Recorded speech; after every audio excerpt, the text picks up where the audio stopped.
welcome. I hope that cold open video I made didn't shock your sensibilities too much. My name is Danny Anduza. I'm a dinosaur paleontologist. I'm here on Twitch trying to do some good old-fashioned science outreach. Today we're going to be talking about birds for a good part of our broadcast, but before that we're going to be talking about a bunch of non-dinosaur fossil critters. There was a bunch of fossil news yesterday that we didn't have a chance to get to, from giant marine crocodiles from the Cretaceous period to marine invertebrates and different factors that influence whether they would survive or go extinct when you get major climatic changes and things like that. And we'll see what other fossil news we get to as well, along with whatever other topics you might happen to be curious about. If you've got any questions at all about dinosaurs or about other fossil organisms, about extinction, evolution, the geological record, the history of life on our incredible planet Earth, don't be shy with those questions. That's kind of the bread and butter of our streams here. That's kind of eats up the majority of our screen time, which I think is good. This kind of interactive science outreach I find to be really valuable and fun, and I'm honored to be able to provide that. And Kevin661, thank you for the 4 months of support there. I really appreciate it. Believe it or not, this is how I make my living. This is my full-time job. This is how I fund my research and fieldwork and travel and everything else. I'm tremendously lucky to be in that position, and it's because of good folks like Kevin there who support this channel financially and make all that possible. A little bit about my background. I'm a dinosaur paleontologist. Paleontology is the study of fossils in general, everything from fossil bacteria to fossil baleen whales.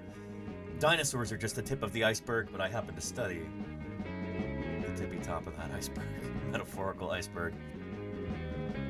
Dinosaurs are what I publish on, what I present on at scientific meetings, and what I dig up during the field seasons. We're going to be doing a lot more of that this year, and I'm really excited for that. But for now, we're here in my office in the San Francisco Bay Area. We're going to get into some fossil news and do some Q&A and all that good stuff, and then we'll get into Thursday, Birds Day later. I'm excited. Let's see who's here in the chat, and also let me turn this fan toward me. It's a little warm in here.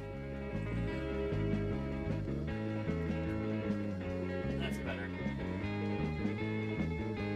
Much better. Also, Claire and other mods, let me know if and when you see Casey show up, because I managed to find the book I was talking about the other day. It had that weird Triceratops illustration in it. When I say find that book, it actually arrived in the mail. I owned this book years and years ago, and I guess it's no longer in my collection since I moved back to California from Montana. I couldn't bring it with me. But I happened to order it the other week, and it just arrived, last night? So, yeah, I wasn't crazy. I did used to have a book with that. Let me know when Casey gets here, and I'll show you. But yeah, who else is here in the chat right now? Let's say hello. I saw Kodali and Matt M33 up at the top. Trooper2112, Golganek, hope you're doing well, Golganek. Always lovely to see you. Nelf and Case Kuchin, Little Pink Pony, and Danny11E, that's Danielle. You still here, Danielle? My name is also Danny. Hello, fellow Danny. It's good to have you. Pete B and Nelf, Luke Herman's Gaming, and Trooper2112, Graxinov, and Quarrel. Quarrel says Birdman. Birds are a kind of dinosaur. It's pretty close to what I study, yeah. I mostly work on non-avian dinosaurs, but who knows what the future holds. Lenina, how are you doing? Wonderful to see you as always, Lenina. Thank you for everything you do. Christy S. and Gav1816. Claire Burr, how you doing, Claire? Howdy, howdy. From Down the Mountain, Sibley, Beekeeping and Real, love that username. Nightfall the Red, welcome, welcome. I feel like it's been a while. How are you doing? Fried Egg, what's shaking with you? Did I hear correctly? You work with birds?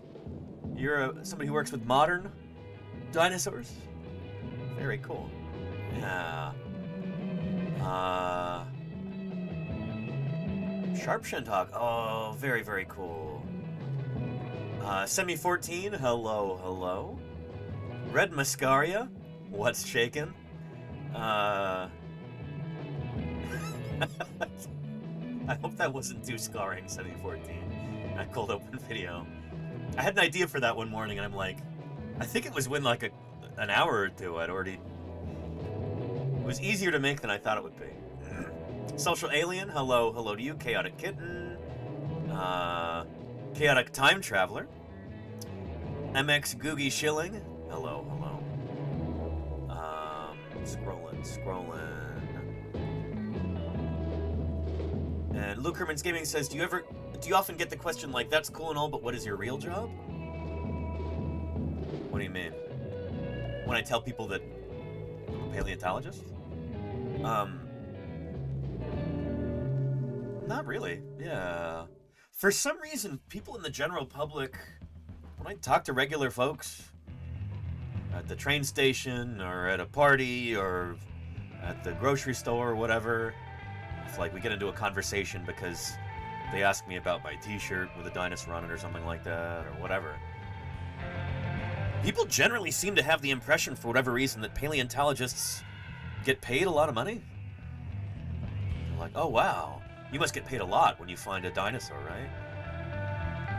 No, what are you talking about?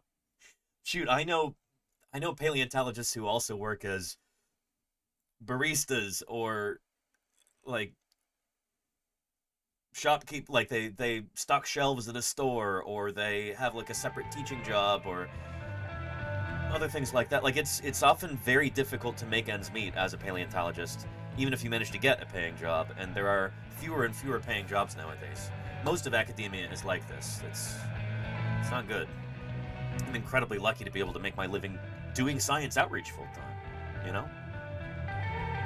We can get 2 birds stoned at once, or maybe even more than that.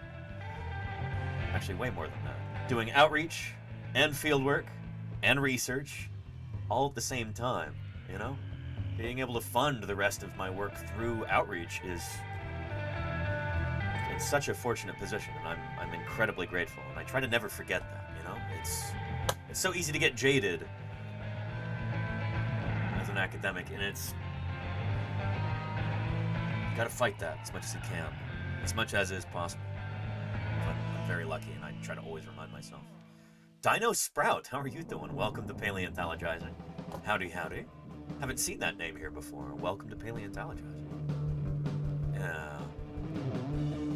Junebug Yay, howdy.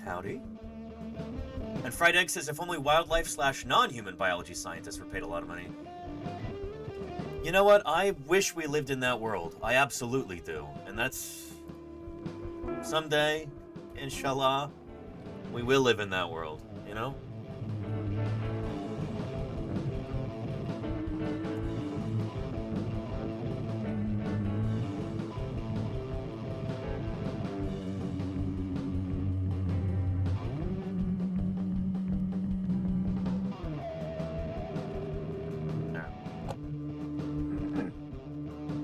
Kind of goes with this.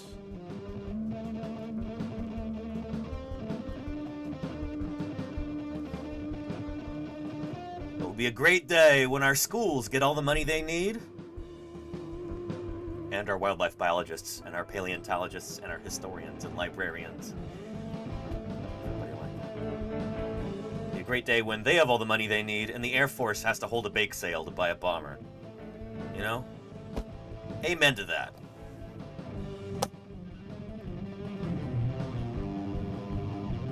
Unfortunately, destruction and death seem to be much more profitable industries than, you know, constructing things, making new discoveries, making the world a better place. But anyway, that's why I'm here. I do science outreach and get people excited about the natural world, get people excited about learning, get them to fall in love with nature and be inspired to protect it, you know? Toughest pair of pants.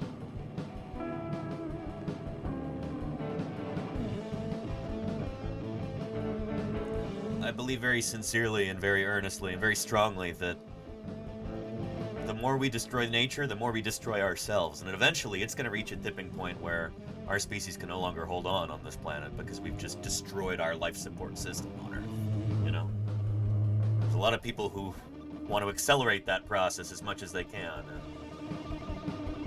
No support from me. Anyway. Yeah. Anywho. But yeah. Yeah. And I appreciate that Friday. Thank you. Yeah. Anyway, it's good to have everybody here. Shoot, before I forget, let's do a quick Blue Sky post. And I'll also post that I've gone live. Now that they've got that cool new feature. So let's do that. Alright. Ready? Screenshot there. Let's see how that looks. Good old Microsoft Paint. Here we are.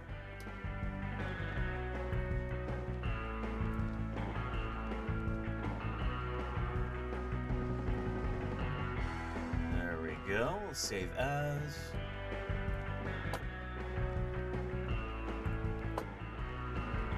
There we go. Excellent.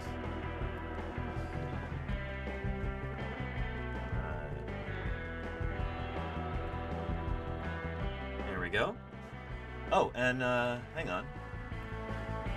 Here's the go live thing.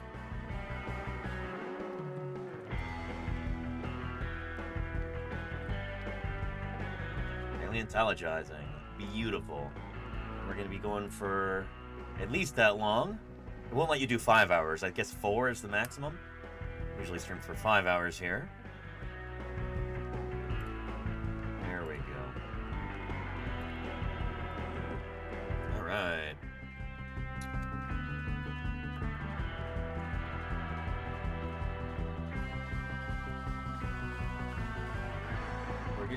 We're discussing more paleontology news on today's Twitch stream. Hang on, you're gonna get blasted with some sound effects right now because my number pad that I used to do M dashes is the same one that is my soundboard. So hang on. There we go. Apologies. From giant seagoing,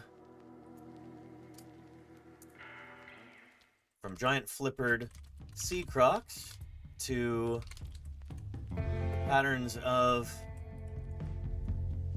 extinction versus survival in coastal marine organisms. And whatever else chat is curious about in Q&A. There we go. Join us at twitch.tv/paleontologizing. Excellent. Paleontologizing. Oh, and hang on, we got plus Thursday, Birds Day, too. All right.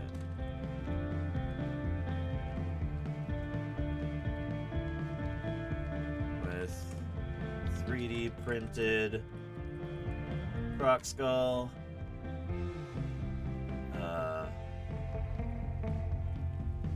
Leatherback turtle, and Archaeopteryx fossil.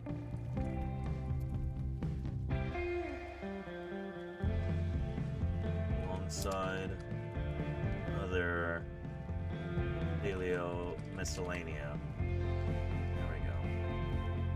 Save and looks good. No spelling errors detected. Let's post it. Hold on to your butts. There we go.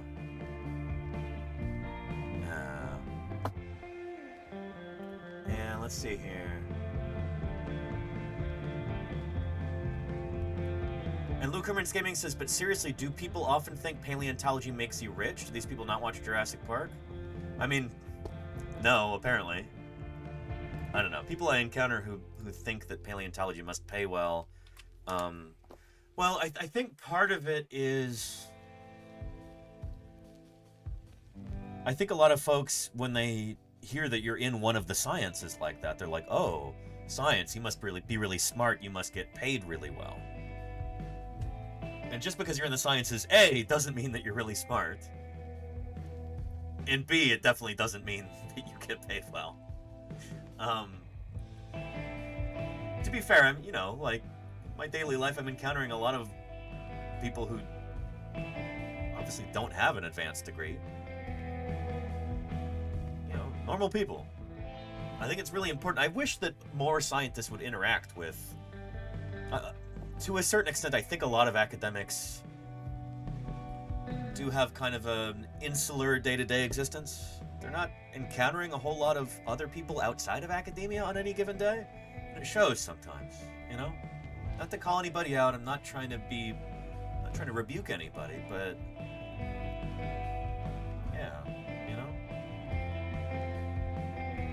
But another thing is that oftentimes for a lot of people in the general public, maybe the only time they're actually hearing about fossil science, about dinosaurs in particular, is in like a news story about, oh, this dinosaur fossil sold for $40 million.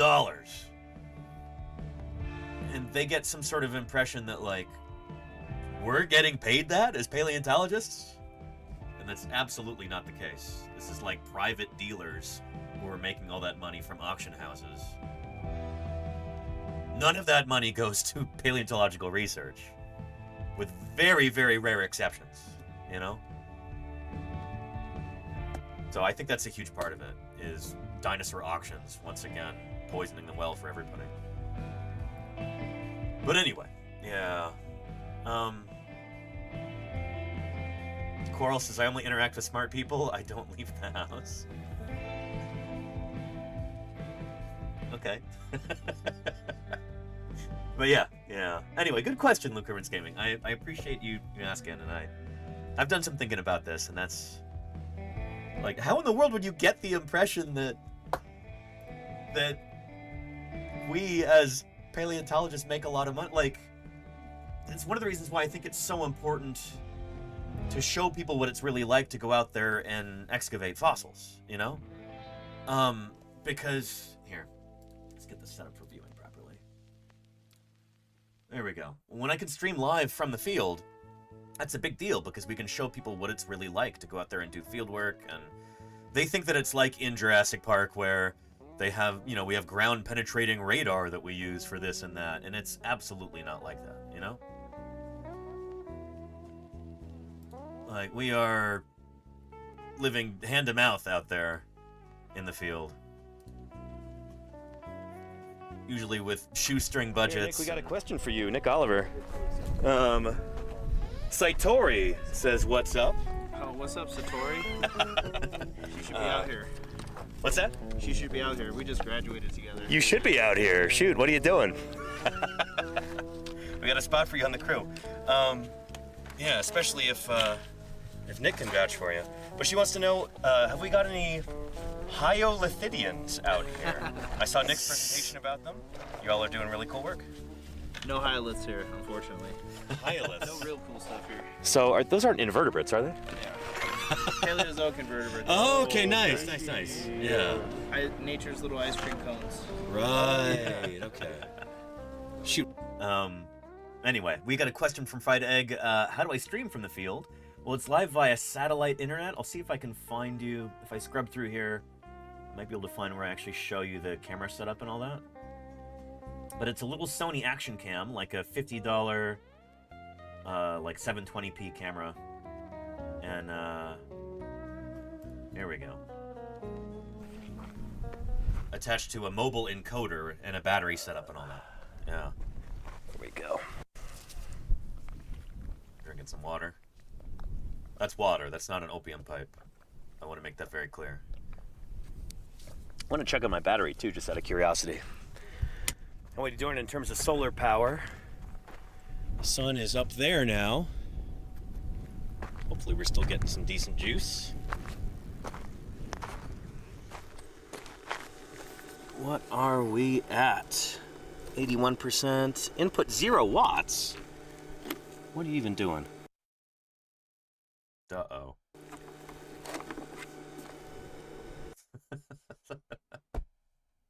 Anyway, all of this gear, this thing is even slightly... The money for this was provided by chat, you know? It's not like we have budget on the crew for this kind of stuff. This is all flat, then you know, it refuses to work. all because of the generosity of our viewers. For a folding solar panel. Hang on. Your cousin Marvin Beck. Happy nightmares! You know that hello. sound you looking for? Oh, well. Well, listen to this. Thank you, Happy Nightmares, for the raid. Welcome to Paleontologizing. It's good to have you here. Good stuff. You were doing some science and technology too. Excellent. What did you get up to, Happy Nightmares? Let me know. I'd love to hear about it. Hope you're having a good day. And how much does that setup cost, if you don't mind mentioning? Yeah, Petrodactylus, let me find my... So I presented on this at the Society of Vertebrate Paleontology meeting back in November. I'm just trying to show other paleontologists that this sort of thing it's not rocket surgery. Like, if I can do it, any paleontologist can figure it out. It's not as difficult as you might imagine. Many of us in this field are not the most kind of tech savvy, although some of us are. But, you know, field scientists in general are often not the most technologically inclined. And so a lot of people, they hear, you know, live streaming via satellite, and their eyes glaze over. And I wanted them to know that, you know, it's not that tricky. Here we go.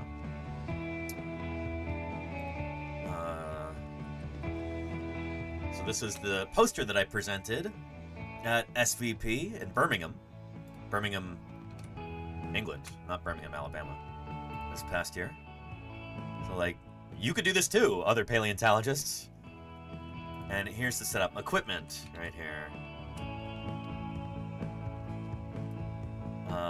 The internet setup pictured above, portable solar panels and power station plus mini satellite dish, can be purchased for less than $800, $800 US dollars, with unlimited high-speed internet data plans available for under $200 a month. That's through Starlink, so it's going to be kind of spotty. It's not perfect, but still pretty good, you know? Equipment such as this allows for live streaming from even the most remote of field sites. There's the little camera that I have right there. I had to do a custom 3D printed case to get it to fit onto a selfie stick. But I have a 3D printer. The camera's out of... Let me readjust this camera real quick.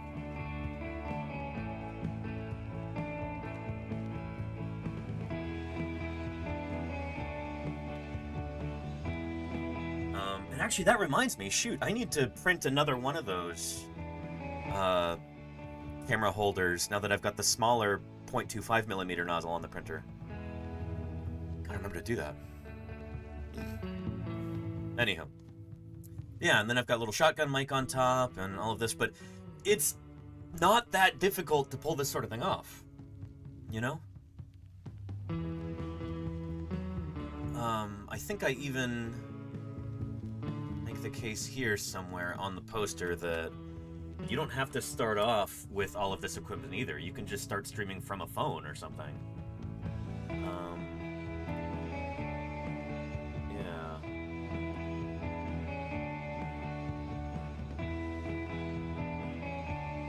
So anyway, it's the important thing about... Oh yeah, here we go.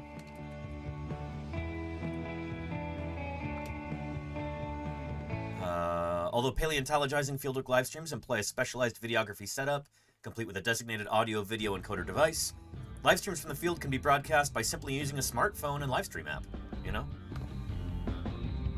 So, it's not that difficult, you know? If you really want to do it, it's not tricky to figure out, necessarily. I mean, there will be some troubleshooting, sure, but, like, you don't need a $1 million NSF grant or anything to do this kind of outreach.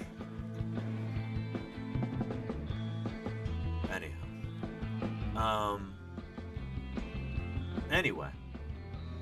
Fred Egg says, this is so amazing for outreach and getting people out in the field with you virtually. It makes a big difference. Like, for a lot of folks, it, Here, I talk about that here, too. Right here. Yeah, while anti-science conspiracy theories are gaining momentum online, fieldwork live streams can help us fight back, showcasing the process of science in a way that builds trust with viewers. When people actually see you doing scientific work live, and they can interact with you, it helps demystify things, you know? It becomes less of a, like, folks, there's government scientists who are taking your taxpayer money. They're making chemtrails and people can make up whatever they want about science, and people do make up all kinds of nonsense like this, and they spread it all throughout the internet, and it gains a lot of traction. But when you can actually show people what you're doing, then, well, they see it with their own eyes, you know? It's really difficult to, like, I don't know. It makes it more difficult for the anti-science people to claim that we as scientists are up to no good or whatever if we can just show people what we're doing and they can interact and hang out and become part of it, you know? I don't know if you encountered that a lot, Fried Egg, as like a wildlife biologist, but as a paleontologist, you see this a lot online as like, oh, paleontologists, they're covering up the real story of dragons. They hide all the dragon bones in the basement of the Smithsonian, and they don't want us to see it, so people don't learn the truth about the hollow earth or what. You encounter a lot of this sort of thing online. And I had that right here. We had a user here, whose name that I have blurred out, as courtesy of them. But yeah, this person in chat one day said, Eric Dubé on YouTube, that's like a crazy conspiracy theory, like neo-Nazi guy, who's very popular across the internet, unfortunately. This guy on YouTube almost made me think that dinosaurs didn't actually exist, because it's like a big thing that he tries to push. Anyway. But you made me get that belief back because of what you do. Thank you. And that means a lot for this person to have said that. This absolutely made my whole week, getting that message. If I can reach somebody like this, I can reach just about anybody, you know? So yeah.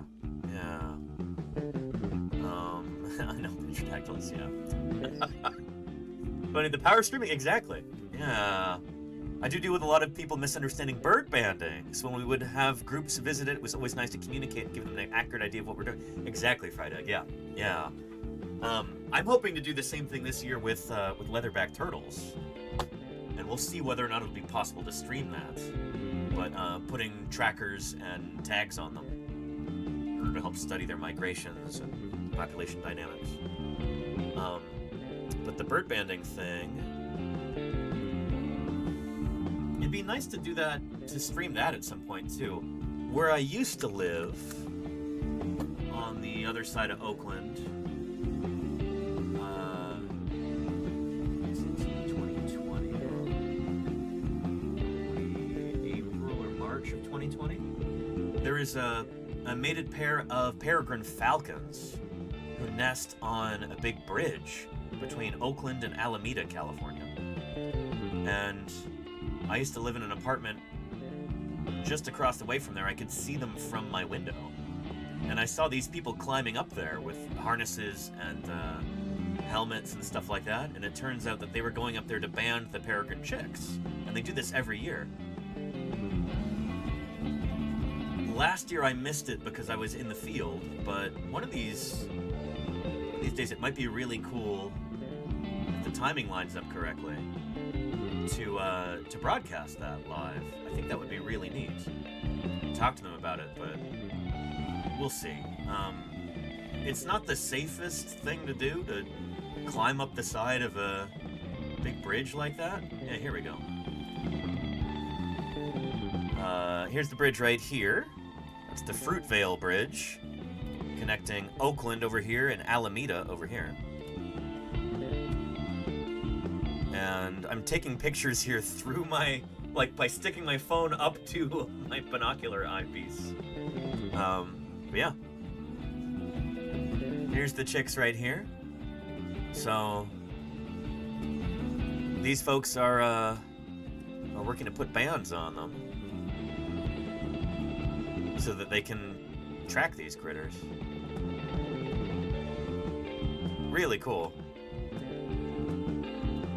Yeah, and they're like 150 feet in the air. So not the safest place to be.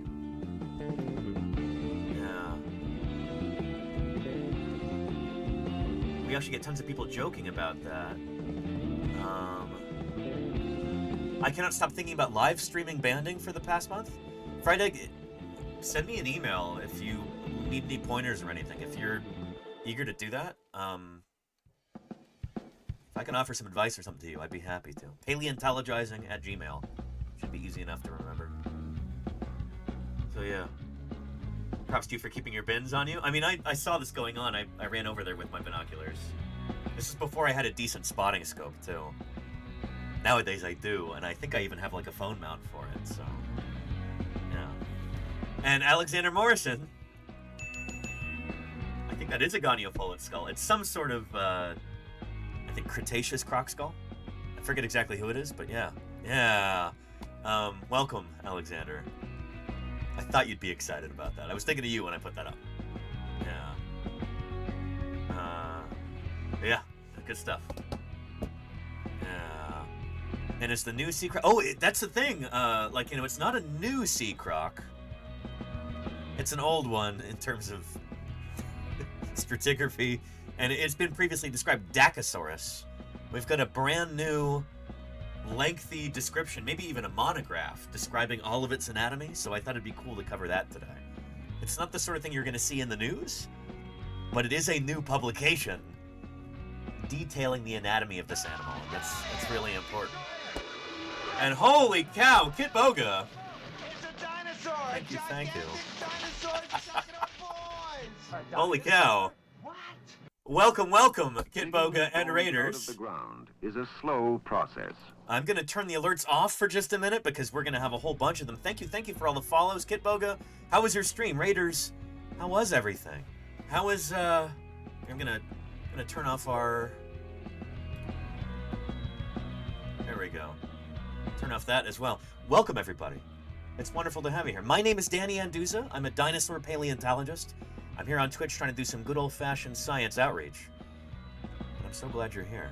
If you've got any questions about dinosaurs, which are my particular study area, my area of interest, or if you have questions about the history of life on Earth, the fossil record, extinction, evolution, origins of biodiversity, any of that stuff, don't hesitate with those questions. That's what we're all about here. For now, though, let me play a quick little channel trailer for you to introduce you to the channel. And how was the stream? Did you manage to really give some scammers some what for today? I hope so. Kit Boga does such an incredible job of that, and I'm once again incredibly flattered that Kit Boga would raid in. I really, truly appreciate it. This is my full-time job nowadays, is streaming, doing science outreach. This is how I fund my research and field work and travels and everything else. Call me the world's first full-time live streaming paleontologist. You wouldn't be incorrect. And here's a quick little trailer. This is what we're all about here. In this program, My name is Danny Anduza. I'm a dinosaur paleontologist, and this is Paleontologizing.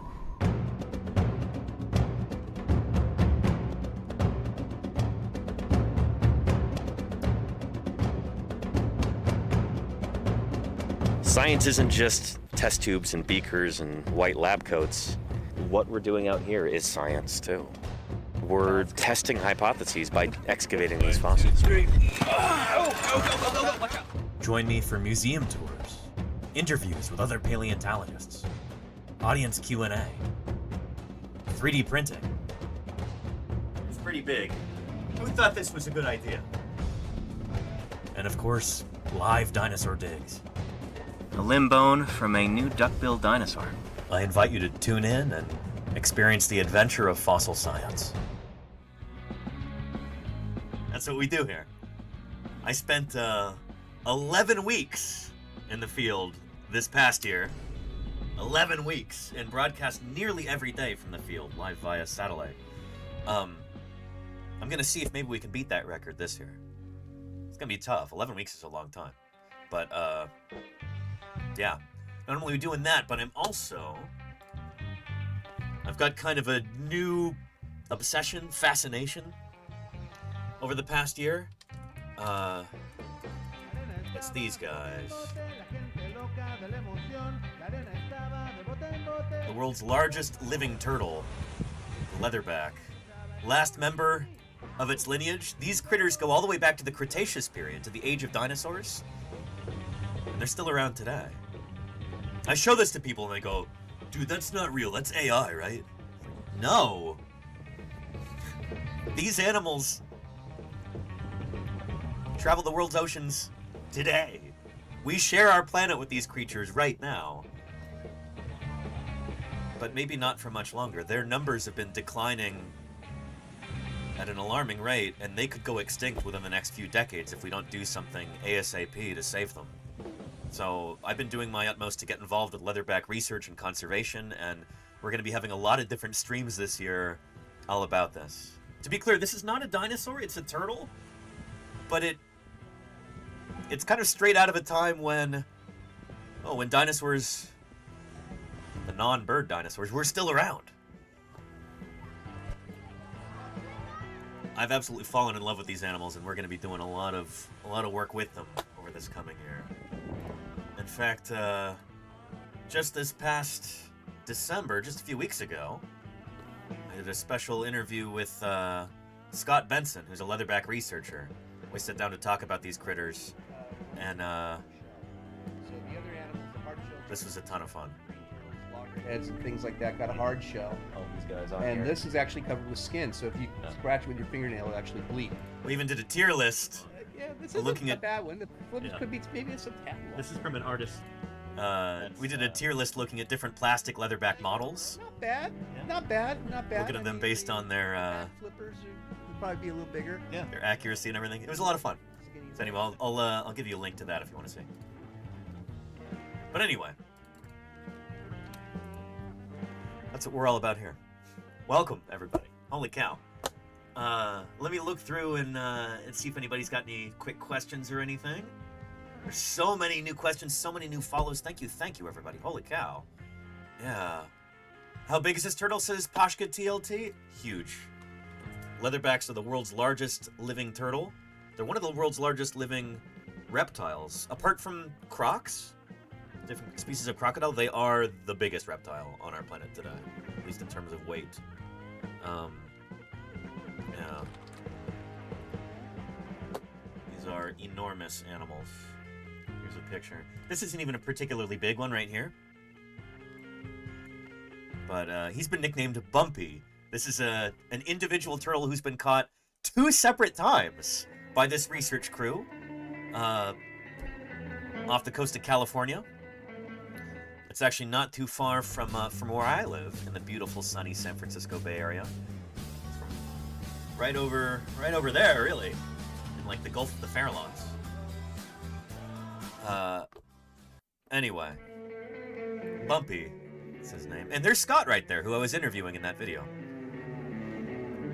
It looks like I'm gonna get to join this crew maybe in September of this year and get to help them in capturing these turtles, bringing them on board, doing like a little medical checkup on them, putting a transmitter and like a tagging device, like tracking device, all this stuff, taking blood samples and just collecting a lot of data on them and then safely releasing them back on their way. So yeah, they get big. Bumpy here is not even particularly large. They get even bigger than this. Pretty enormous. We're talking like they can be 9 feet across from flipper tip to flipper tip. 9 feet. That's nearly 3 meters. And they can weigh about 1,700 pounds. So what's that? They're so superlative. Like they hold so many world records. It's just an absolutely astonishing animal. So anyway, he moves as fast as a scammer's brain, says LA. Oh, the turtle? Yeah. They're actually the world's fastest non-bird reptile, though, in the water. They can swim very quickly, about 3 times faster than Michael Phelps. Yeah. And Mabel says, what made you start Paleontologizing? Well, should we get into that real quick? Would you, especially the new chatters, would you like a longer welcome video to kind of introduce what this channel is all about and how we got started and all of that? Type a 1 into the chat if you would like to see that. And I think we can make that happen. Sometimes if we get enough 1s in the chat, then that actually summons our good friend, previously recorded Danny. Here he comes right now, actually. Well, without further ado,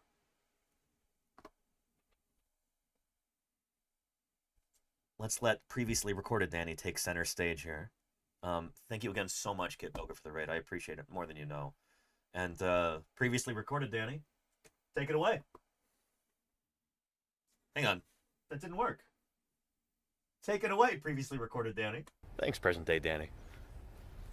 You know, people ask me all the time, Danny, how did you first get interested in paleontology? And I've always been interested in fossils from the earliest time I can remember, particularly dinosaurs. My parents like to say that I decided I wanted to become a paleontologist pretty much the moment I realized I couldn't grow up to be a dinosaur. And believe me, I tried. I was born and raised in the San Francisco Bay Area, which is a lovely place to grow up. Except that we haven't got any dinosaur fossils here. So right after high school, I packed up and moved to Montana, one of the best places in the world to find dinosaurs. Just a couple days after I arrived in Montana, I started working at the lab at Museum of the Rockies, and the paleontology program founded by Jack Horner. Jack's done a lot of amazing things in his career, but you may know him as the scientific advisor on the movie Jurassic Park. You consulted on that movie. I did consult on all those movies. movies. And they said the guy, Alan Grant, was you. Yes, yeah, well, fortunately he didn't get eaten. But we wanted a credible resource that could back up several theories that we were sort of expounding. And one was that dinosaurs eventually evolved into birds. And even the word raptor means bird of prey. And that's something that Jack Horner believes in and could defend if necessary. And Jack Horner became our credibility. It was in this program that Jack built that I learned how to be a dinosaur paleontologist and how to think outside the box. I've done work at a number of other museums around the American West, helping to prep fossils, design exhibits, and educate visitors. I did a fair bit of eclectic fieldwork in various places, identifying and collecting early Cretaceous dinosaur tracks on the Idaho border, Sphenodontian fossils in the gravelly range of the Rocky Mountains, Cenozoic fishes in western Nevada. But most of my work out in the field was with Dr. Denver Fowler, who is now curator of the Badlands Dinosaur Museum. In all, I've worked probably a few hundred sites throughout the late Cretaceous of Montana, and the Hell Creek and Judith River formations, digging up dinosaurs. Lots and lots and lots of dinosaurs. And from time to time, that work has even garnered some media attention. Montana's news leader. 5 paleontologists are excavating what looks to likely be a new species of armored dinosaur. We found its head, and we found parts of its armor and plates, and so it should be a new species. And much like my fieldwork, my research focuses on dinosaurs. I'm particularly interested in their behavioral functional morphology. All these bizarre anatomical features that certain dinosaurs had, I want to know what they used them for. Right now, I'm working on a study on spinosaurs. All right, but don't ask me too much about that because it's still a project in the works and I can't give away too much just yet till it's published. But anyway, a couple years ago I realized that things were definitely headed downhill in Montana. So I packed up and headed back to the West Coast. And I've become kind of fed up with all the bullshit in academia, so I found myself another job. I am now a teacher in early childhood education. And let me tell you, it's been a natural fit since day one. Now, given that I get to design the curriculum, my students now know more about biology, classification, and the history of life on Earth than most adults do. I've been helping raise a new generation of young scientists. Then, coronavirus hit. In mid-March, when all the schools shut down in San Francisco, I started holding classes over Zoom, and we picked up right where we left off. 1, 2, 3. I love digging in the dirt with just a pick and brush. Finding fossils is my aim, and so I'm never in a rush, because the treasures that I see are rare and ancient things, like velociraptors' jumps or Archaeopteryx's wings, and all the kids who wanna see them lining up at our museum. I am a paleontologist. That's who I am, that's who I am, that's who I am. I am a paleontologist. That's who I am, that's who I am, that's who I am. That's who I am, that's who I am, that's who I am. That's who I am, that's who I am, that's who I am. I realized that I really enjoy teaching remotely. So back in May, I decided to try streaming on Twitch. And here we are. This is my passion, and now I get to share it with you. And what could be cooler than that? I believe that scientists ought to be public servants. Ultimately, it's our job not just to make scientific discoveries, but to teach the public about them. That's exactly what I want to do here. Now, because of COVID-19, this will be my first summer in almost 10 years with no fieldwork. I'm trying to look on the bright side, though. It's not all bad. At least I have more time for outreach, and I've got plenty of cool stuff to work on. And if you could throw some support my way by subscribing, I'd be incredibly grateful. So anyway, if you are new here, you should be pretty well clued in by now. And I'm glad you're here. I hope you're having a good time. Anyway, let's see what present-day Danny has cooked up for us. All right, present-day Danny, back to you. Well, thank you very much, previously recorded Danny. And of course, thank you even more to Kit Moga for that incredible raid. It's a big deal, you know, as we try and do the best science outreach that we can here, as I try to reach a wider audience. This helps, and I really appreciate it. Kit Moga, I really do. It's good stuff. And thank you to everybody who followed. Bash Off, thank you so much for the 100 bits. Really appreciate that. Thank you, thank you. Here, I wonder if we refresh the source for the alert box, I wonder if it'll... Yeah, refresh cache. This is really not what paleontology is like. Did it work? Samanthia. Yeah, there we go. Excellent. Okay. Sorry, had to get through that big backlog there. Thank you everybody who followed earlier. I really appreciate it. But I couldn't have too many follows. In the very beginning of this strange dinosaur's life. Interrupting things. So Mom, thank you, thank you. Pasha TLT, thank you for the 150 bits. Excellent. When dinosaurs ruled the earth. And Musical Shinobi, thank you for the follow as well. Thank you, Pashka. Appreciate it. Yeah. The killer dinosaurs. Good stuff. Thank you. Dinosaurs, the terrible lizards. 31, thank you. You got us kind of toward the beginning of our stream today, so we've got some fossil news to discuss. We talked about a whole bunch of different dinosaurs yesterday, some of them brand new to science. This is really not what paleontology is like. Fan of Demon 1989, thank you for the follow, and Lolon95. You don't need to salute the paleontologist. And Sphene, thank you for the follow as well. Fantastic. Yeah.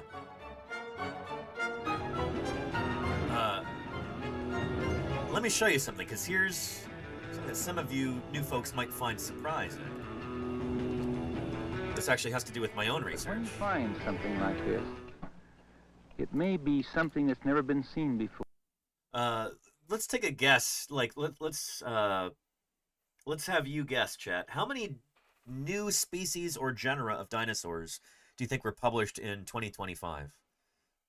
Over last year, How many new kinds of dinosaurs do you think were published in the scientific literature? Take a guess. How many, you think? Bashoff says 7. Leap Year Girl says 42. 154, 6, 3, 10, 50, 47, 57.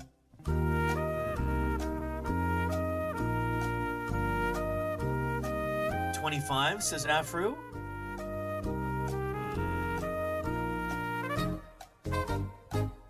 1,000 is too many, Pepe. I'll just say that. Here. Let's go ahead and count them real quick, shall we? These are new dinosaur taxa, published in 2025.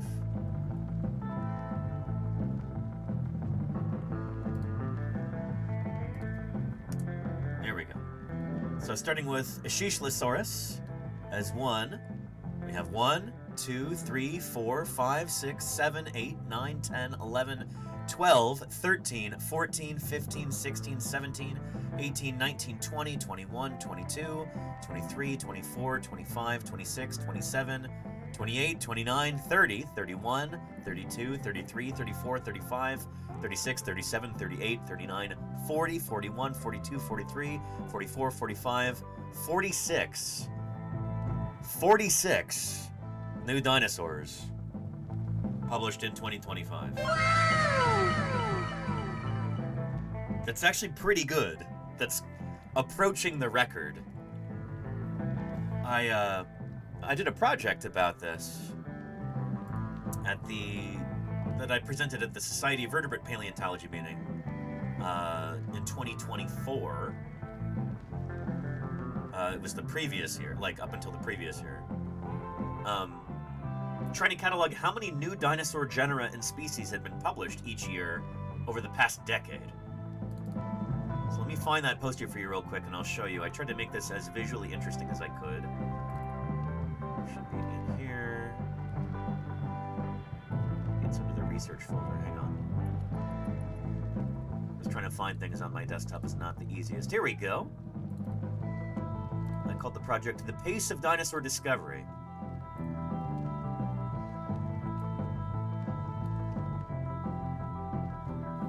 Here it is. It's such a big file that it takes a minute to load on the browser. But this is per year, from 2015 until 2024. Here is the number of different new dinosaurs published in each year. And not all of these are going to be valid. Sometimes someone names a new dinosaur and it turns out it's just the other half of a previously known dinosaur, or it'll be a mature or an immature specimen of one that was previously known. So there is definitely a certain degree of squishiness about this. But yeah, 41 is what we had in 2024, 46 in 2025. There's just one shy of the record for the past decade. In 2019, we had 47 new dinosaurs. Yeah. But this is a project that I'm looking forward to continuing and publishing, hopefully, in the next couple years. Yeah. Are you going to rate them like you did in 2024, Danny? I don't think we have time for that, honestly. Yeah. And hey, Dyson Dinosaur! We have another dinosaur paleontologist here in the chat right now. Can we get a shout out for Dyson Dinosaur? And his Italian paleontologist Filippo Bertoso, whom I met for the first time this year at the Society of Vertebrate Paleontology meeting. That was in Birmingham this past year. And,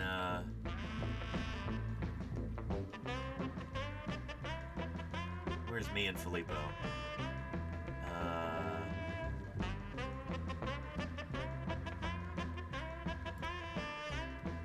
Yeah, there's me and Filippo. But Filippo also streams here on Twitch. If you like tabletop gaming and dinosaurs, well, shoot, that's the channel for you. Go follow Dyson Dinosaur right now. Filippo works on iguanodontian dinosaurs. So, some of you might already be familiar with Iguanodon. One of the better known ornithischian dinosaurs. Good old Iguanodon.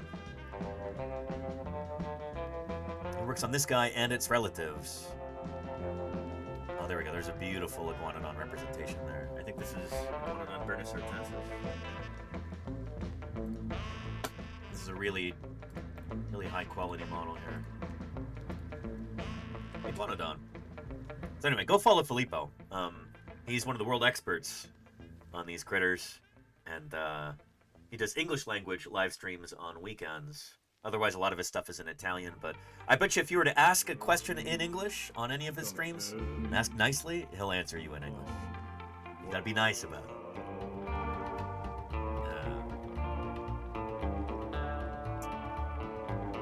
And Filippo says, I want to go back to that SVP so badly. It was a ton of fun. I had a great time this year. That's our big global meeting. Scientician. He'll tell you that in nature.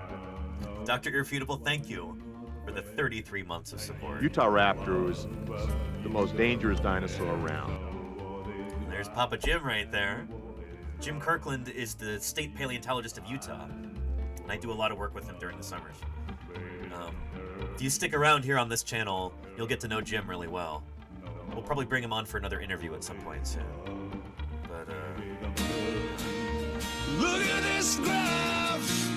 Look at that graph.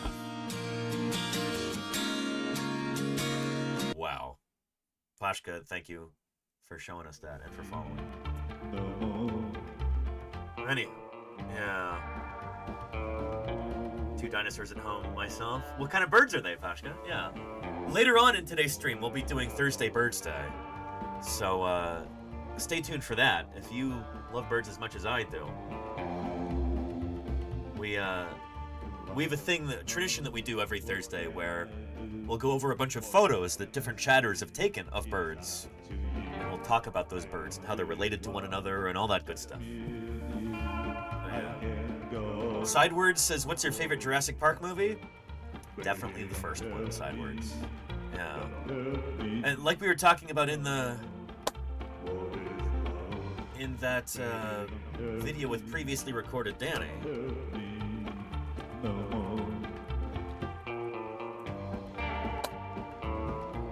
the guy who was the inspiration for the Alan Grant character, like one of the main protagonists of the film, that's based on my old boss, Jack Horner. Yeah. Here.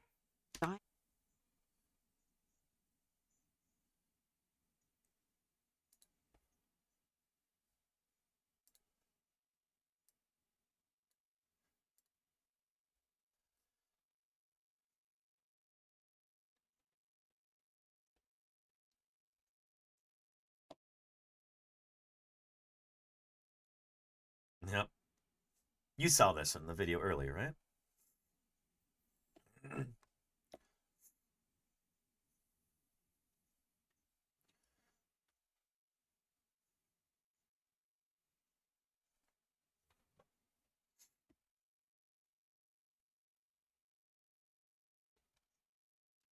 Oh, and there's Denver Fowler right there. So Denver was Jack Horner's final graduate student in Montana, his last PhD student. And Denver was kind of my mentor for years and years. And when I lived in Montana. Filippo has also done some work with Denver, too.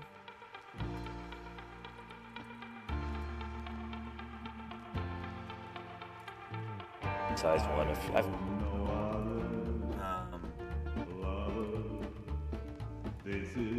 Yeah, here we go. There's me in Denver. I visited his museum last February and did a live stream from there. I think at the time. Yeah, I'm not so sure about that. Like, I need to come up with some good names when I find more dinosaurs. Yeah. Oh, you lived in Great Falls. Well, we may as well look at your dinosaur. Ms. Shell Mabel says, where in Montana? I lived in Bozeman. Yeah. Although I've been to Great Falls a number of times. One of my good friends lived up in Great Falls. And one time we were, I was hanging out with him. He was kind enough to let me stay with him for a week or so in between. I didn't have a place to live at the end of the semester. So he let me stay up with him in Great Falls before I went out to the field and, dug up dinosaurs. So there was that interim period where I needed a place to stay. So he's like, yeah, come up to Great Falls with me. And really memorable time. We were biking along the Missouri River there, and we were, bicycling along, and then we go into this tree, and then I feel like this kind of wet, warm feeling on the back of one of my arms, and it started to smell really fishy, and I'm like, what is that? And I turned back and look, and there was a bald eagle sitting up there in the tree. Bald eagle had pooped on me.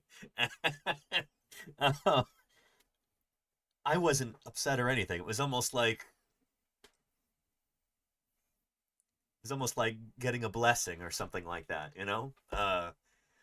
It was kind of wonderful. It was gross, sure, but like, can't be mad about that. It's a bald eagle, you know? Yeah, rite of passage. Yeah. It's good luck. Schwartz. Yeah, exactly. Yeah. Anyhow.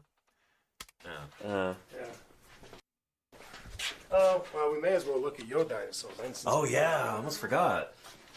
Oh boy. Did I show this clip yesterday too? This isn't it. But here's one of the coolest things I've ever found. That's something else. Yeah. Too many dinosaurs. There we go. Danny Ceratops. Oh man. Yeah. Back in the day, we were collecting at Rudyard in the Judith River Formation, and I had found a bone bed, a multi-taxi bone bed that's actually got tyrannosaurs in it as well, and called Denver's Humerus too, because there was a nice humerus there. So I'm digging up this humerus, and I tell Danny, go off and keep looking. I'm going to dig here. Yeah. Danny was my assistant at the time. This is like my first year prospect. This is one of my first times ever prospecting in the field. Probably, yeah. Yeah. And he comes over and he's like, "Hey, Denver, I just found a ceratopsian frill." And I'm like, "No, you haven't." And so we go over there. Yeah, he has. I'm like, okay, because that's exactly what I wanted to find, of course. Well, I was kind of annoying about it that day. Denver, isn't that bright-eyed, bushy tail? Not just that day. Well, like, Denver, what should I find for you? What do you want me to find? And like it's not how it works, Danny. But you said, fine, find me a ceratopsian. Yeah. So this is what I have on loan that we're studying. I actually presented on this at museum at Society of Vertebrate Paleontology 6 or 7 years ago, something like that. But there's not that much of it, but what there is of it is pretty cool. So these are all frill pieces. So this is part of the frill, and I hate that it cut out right here. This is the stupid Starlink. It's it does this all the time. I didn't press pause. It's just we lost the signal for a while. The most inopportune time. But yeah. Anyway, this is a chasmosaurine it's fair ceratopsian. The spikes are fused on. They're kind of a weird shape. This should be a new taxon. So a new species or even a new genus.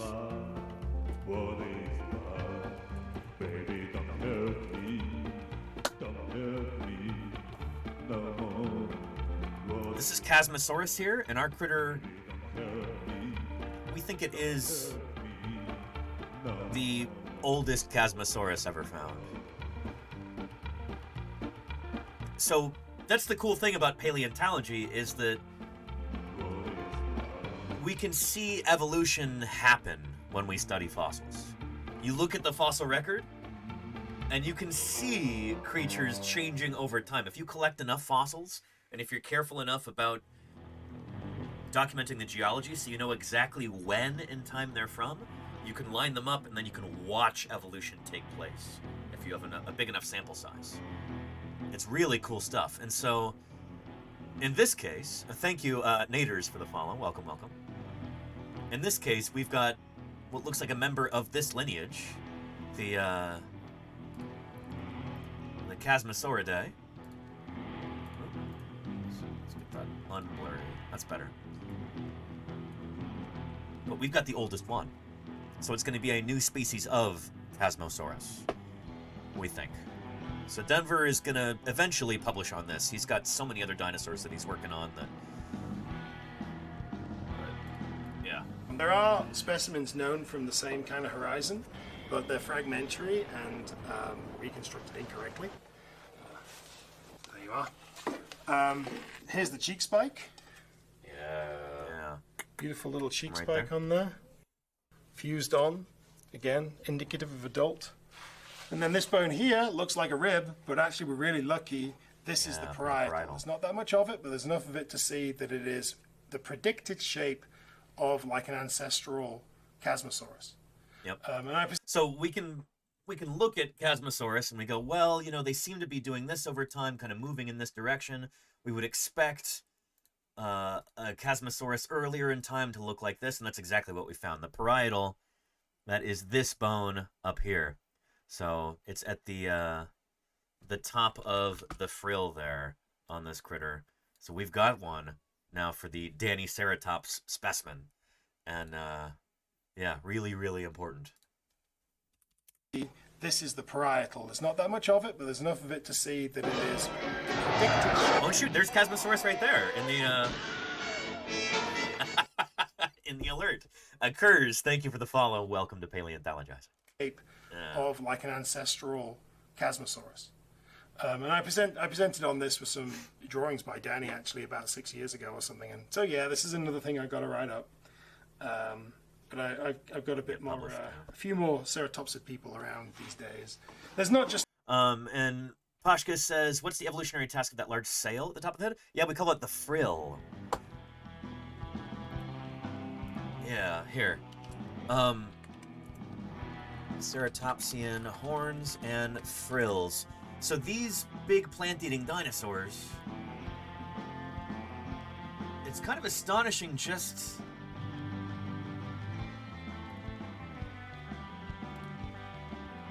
Oh, here, let me find... These images are on Reddit, which means I can't embiggen them properly. Give me a second. Let me save this to my hard drive, and then...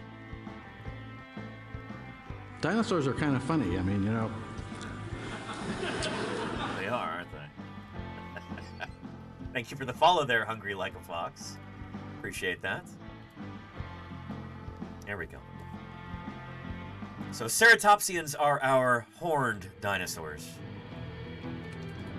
And they only show up toward the end of the age of dinosaurs, and like in the late Cretaceous we have the ceratopsids, the big ones with the horns and frills. They show up, and during that short time, in just I don't know, about 20 million years, give or take, they evolve into all these crazy different forms here. It's just a myriad of different shapes and sizes to their horns and frills. With 6-inch daggers for teeth, he was the terror of his neighborhood. And thank you, Eldina, for the follow. Welcome to Paleontologizing. Where's Chasmosaurus? Chasmosaurus, I think, is right here, number 31. There's actually a few different species of Chasmosaurus that have been found so far, but there's one of them there. Anyway, so these are relatives of Triceratops, if you're familiar with that dinosaur. Huge variety of different frill and horn shapes and sizes. It seems like these are structures that evolved for display, for dinosaurs to show off to one another. If this, you know, I'm sure it would be helpful to have horns on your head to defend yourself. You know, you can spear a predator with those. The frill might help, you know, keep their jaws off your neck, that kind of thing. But that's probably a secondary purpose. These horns and frills probably evolved originally for display, for showing off to one another, which is why they can't seem to stick to one design over time. They're always changing, because this is probably something that's selected socially. We know with a lot of these animals, there's a really wild disparity in the appearance of their horns and frills, even among the same species. So different individuals of the same species will develop wildly different morphologies to their horns and frills. In Pachyrhinosaurus, we have a good example of this. And Emily Bamforth, ontogeny. There, she the nasal gloss, the orbital glosses. Then you can see Pachyrhinosaurs have got basically two horns that stick out the side and two horns that cross over in the middle. So the two horns that cross over the middle are called the P2s. The two horns that cross over on the side are called the P3s. P3s. And so one of the interesting things with parietals and pachyrhinosaurs is that, first of all, we have a whole ton of them in the bone bed. In the past 3 years, my team and I have found 14 isolated parietals. 14 of these kind of back of the frills with the horns on them. So that's a really big sample size for a dinosaur. Most dinosaurs that have been named, we only have one specimen of. So we don't have any kind of idea of what kind of individual variation they can have, or how they change as they grow and mature throughout their lifespans. Nothing like that. But here you've got a nice sample size of a population of these animals. So we can get a sense for how different individuals look different, and maybe how they change as they grow, and all of that. We've got a bunch of individuals. And the surprising thing is, they can look wildly different from one another, even in the same species, you know? And what is really interesting is that no two are the same. Yep. Even though they come from the same community of the same species of animals, there is a huge amount of individual variation in those parietals. So this is kind of what that looks like. So all of these images here, these are all pachyrhinosaurs from Pipestone Creek. These are all that parietal bone. Again, you can see what's highlighted in the image in the middle. Again, the P2s are the horns that cross over in the midline. The P3s are the ones that stick out the side. Oh, and Chaotic Time Traveler here in the chat was working with Emily at Pipestone Creek last June. They've been a member of this community for a while, and they were looking for fieldwork opportunities, and I recommended, hey, get in contact with Emily if they're in Canada. See if you can join up. They did. How cool is that, you know? Paleo salute to Chaotic Time Traveler for actually getting involved with paleontological fieldwork. That is super, super cool. So you can see that some of these parietals are symmetrical. Some of them are asymmetrical. In some of them, the P3s are big and inflated and cross over. In some of them, the P2s are really small and don't cross over. In one specimen, has no P2s at all. It has none of those midline horns. What? As for the P3s, you can see the one on the top. Anyway, here's Okay. Sorry, can I just ask, can people mute themselves, please? I think you're coming through. Yeah, that'd be thanks. Sorry, I can't do it myself because I'm presenting. This is so frustrating because that was the most important part of the talk, and then some boomer, like...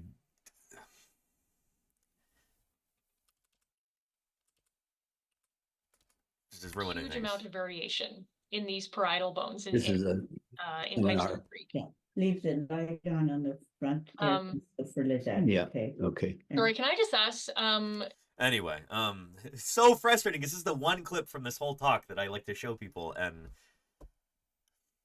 somebody being really inconsiderate just messed it up for everybody. So frustrating. But anyway, this is the same bone in a bunch of different individuals who all lived at the same time in the same place. They all died in the same river crossing, it seems, or same flash flood, or whatever it was that killed all these animals at the same time.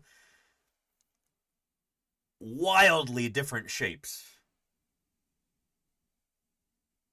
to their parietals here. These are the sorts of differences that in the past, if you only have one specimen, or say you only have two specimens, and you're like, well, they're this different, they've got to be different species, right?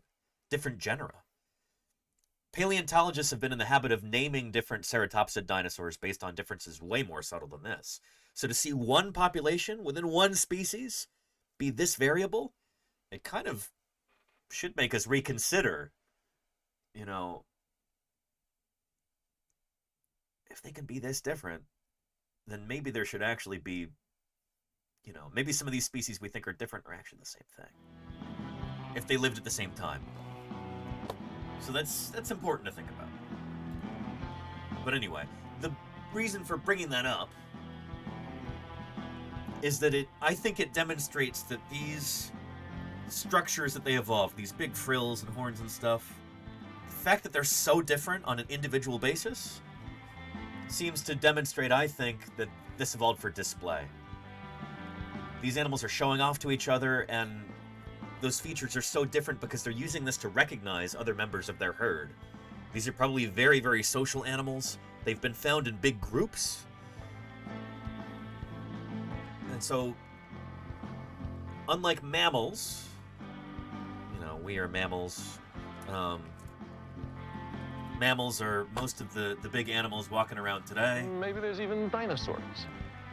Thank you, Grimoire Spell and Crawler Red, for the follows. Welcome, welcome. Fossil skeletons are never found complete. They're always missing bones, missing parts. Thank you, Crawler Red. Yeah, most of the big animals we have walking around today are mammals. And mammals tend not to have very good eyesight, in general. They navigate the world mostly by smell and by hearing, too. Most mammals don't even have, like, color vision. We as primates are kind of weird, that we've re-evolved color vision. But during the age of dinosaurs, mammals kind of lost that for the most part. That's why, like, dogs are mostly colorblind. So are cats, so are most mammals. Mammals are not super visual. Dinosaurs, we think, were very visual animals. Really good color vision, and being able to tell each other apart based on the morphology of the head, that must have been really important to them. So that's probably why those features evolved, we think. They seem to be for visual display.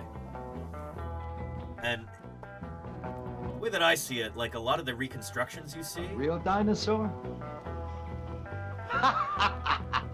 Thank you, Heffy, for the follow. Welcome, welcome. A lot of the dinosaur reconstructions that we see are probably way too monochromatic. They're not nearly colorful enough.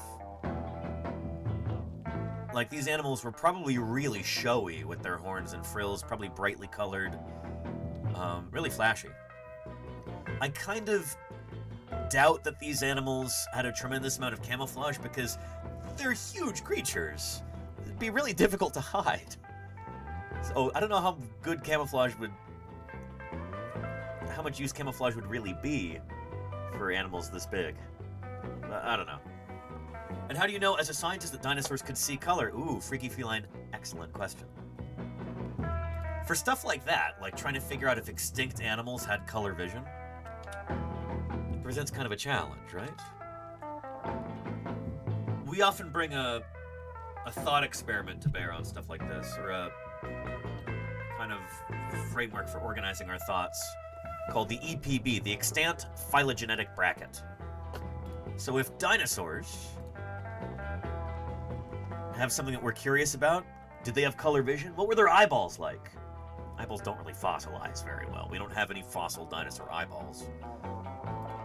We can't put different colored plates in front of a dinosaur and experiment to tell whether it could tell the difference between colors, because, well, they're not around anymore. Well, actually, they are still around. Birds are living dinosaurs. And we know whether or not birds have color vision. So that's a clue. But it could be that birds evolved their color vision after they evolved from dinosaurs. That could be a unique bird trait that arose somewhere in the last 66 million years, after they, or even longer, after they evolved from dinosaurs. So we look at dinosaurs' other closest living relatives, the crocs. They also have color vision. And so crocs have color vision. They likely inherited this from their ancestor, the same way that dinosaurs and birds share. So all signs here point to dinosaurs having color vision. If they didn't, that would be like a weird thing that they would have had to evolve separately. Like, throughout evolution, they somehow got rid of their color vision. And that does happen. There's certain birds that do that, like owls don't really see in color very well. They're adapted for night vision. They've kind of swapped the color-sensing cone cells for more light-sensing rod cells in their eyes. So they kind of had a good reason to get rid of color vision. We don't have any reason to think that this would be true of other dinosaurs. So we have every reason to think that dinosaurs had full color vision, and we also know that some dinosaurs were brightly colored, which is really cool, because when I was a kid, just about every dinosaur book that you would open would say, well, you know, we don't know what color dinosaurs were, and we'll never know. And it turns out they were wrong. They were wrong. Dead wrong. I can see that my Hogan, 50,000 a year has been well spent. thank you for the 35 months at Tier 3. Holy cow, Hogan. I appreciate that. We actually have some remarkably well-preserved dinosaurs nowadays. Things like Sinosauropteryx here from Liaoning province in China. Just look at this. Exquisitely well-preserved, where some of the soft tissue, even some of the integument, the external covering, is preserved, including filamentous feathers on the animal. And it almost looks like there's gaps in the feathers there when you look at the tail. It almost looks like there's some missing. Those are not feathers that are missing. Those are feathers that are a different color. This is so well preserved that you can look at it under the microscope, zoom in on the feathers, and actually see the shapes of the melanosomes, the little organelles inside of the cells. Those correspond to different colors. So we've been able to figure out that Sinosauropteryx here had a tail with orange and white stripes running up it. It had kind of a bandit mask thing going on its face. And it was mostly orange, or kind of a rusty orangish red, or something like that. I'll show you a clip from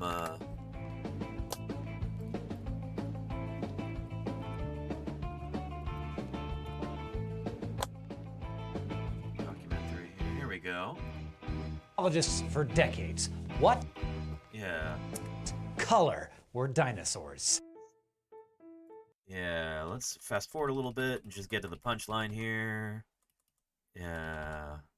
Squid have to do with dinosaurs. Well, you know what else has melanosomes? Melanosomes are the organelles. Experts can look at the feather of a living bird, like a cardinal or a crow, and see what kind of melanosomes make that feather's color. For example, long, skinny melanosomes make black and gray, like the black you find around a cardinal's eyes. But if melanosomes are short and round, they make reddish colors, like what you would see on red-tailed hawks. This information can be used as a template for studying ancient animals. So living dinosaurs are basically the color key to extinct dinosaurs. In 2010, this idea was put to the test in a place that's famous for its abundant fossils of feathered dinosaurs, China. There, a team of Chinese and British scientists studied what might be one of the most adorable dinosaurs ever, the chicken-sized Sinosauropteryx.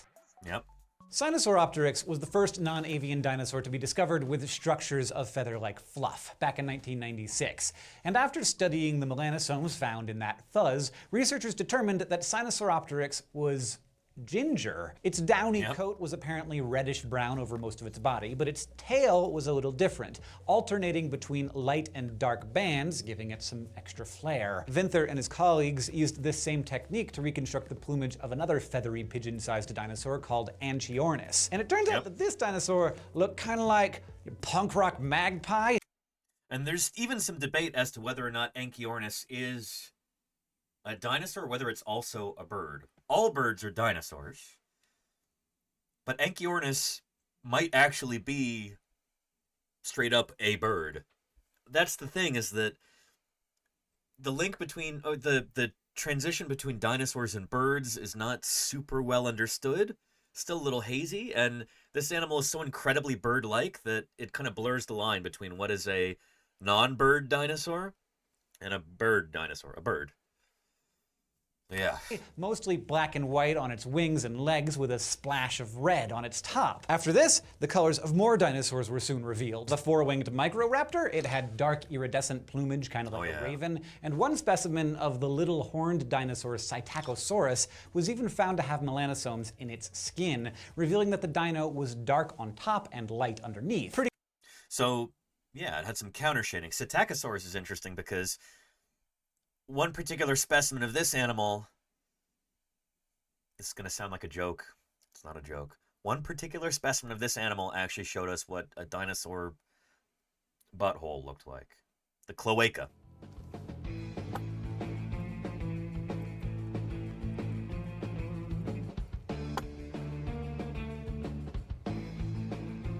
There we go.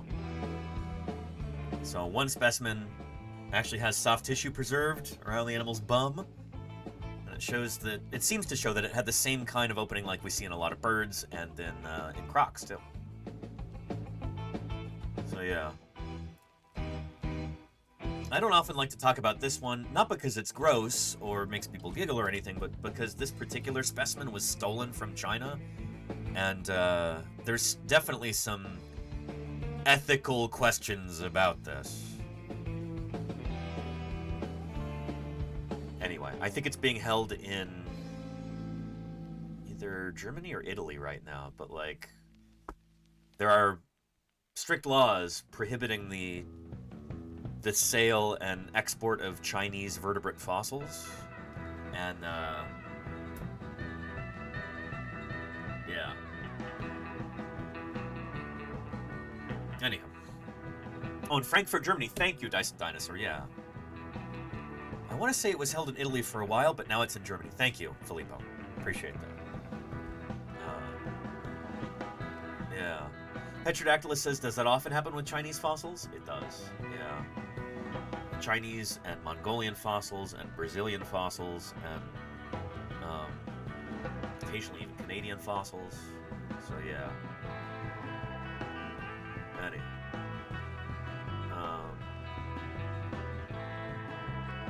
Anyhow. But yeah. Yeah. Anyway, let me know if you've got any other questions, chat. But we need to get into Metazoa, don't we? How long until or we've got an hour to try and figure out our mystery animal of the day here. Let's jump into this and then we'll get into some questions. For those of you who are new, this is our daily animal guessing challenge game thing, Metazoa. It's a lot like that game Wordle, if you're familiar with that, where you've got to guess the mystery word of the day, except this challenges you to figure out the mystery animal of the day using an evolutionary family tree to narrow things down.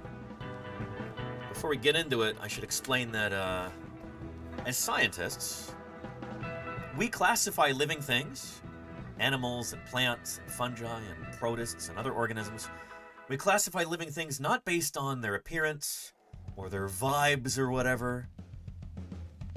We classify living things based on what they're actually related to. When we say related, we mean something literally, that living things are related to each other, like on a family tree.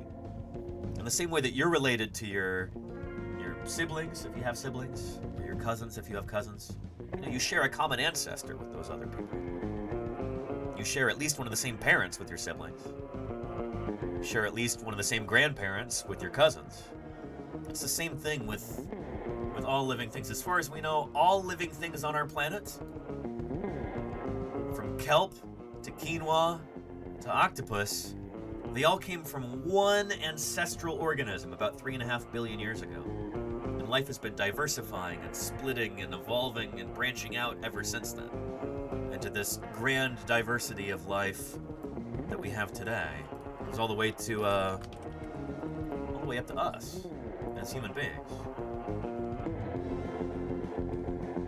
We're right over here on this little branch, next to the chimps and the bonobos, and a little bit further out the gorillas, and then the orangutans after that.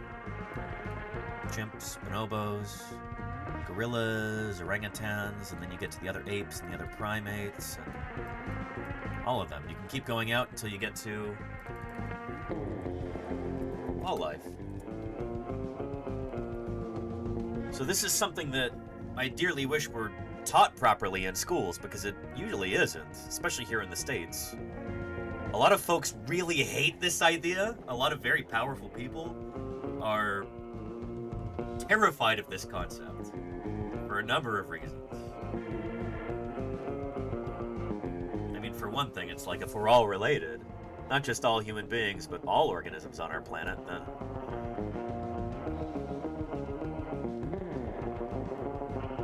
kind of means that maybe we should be kind to one another and respect the other creatures we share our planet with, and respect our fellow human beings and all of that, you know? It's part of it. Anyway, I could talk about this all day, but we've got Metazoa to do. We're going to use this tree of life here as kind of a visual little helper when we're going through this. So without further ado, let's get started with today's challenge. Hold on to your butts. There we go.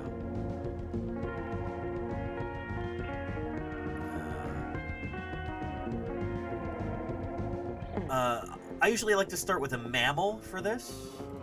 So, Metazoa, thankfully, is not all life on Earth. It's only just animals. So we already have things narrowed down a little bit.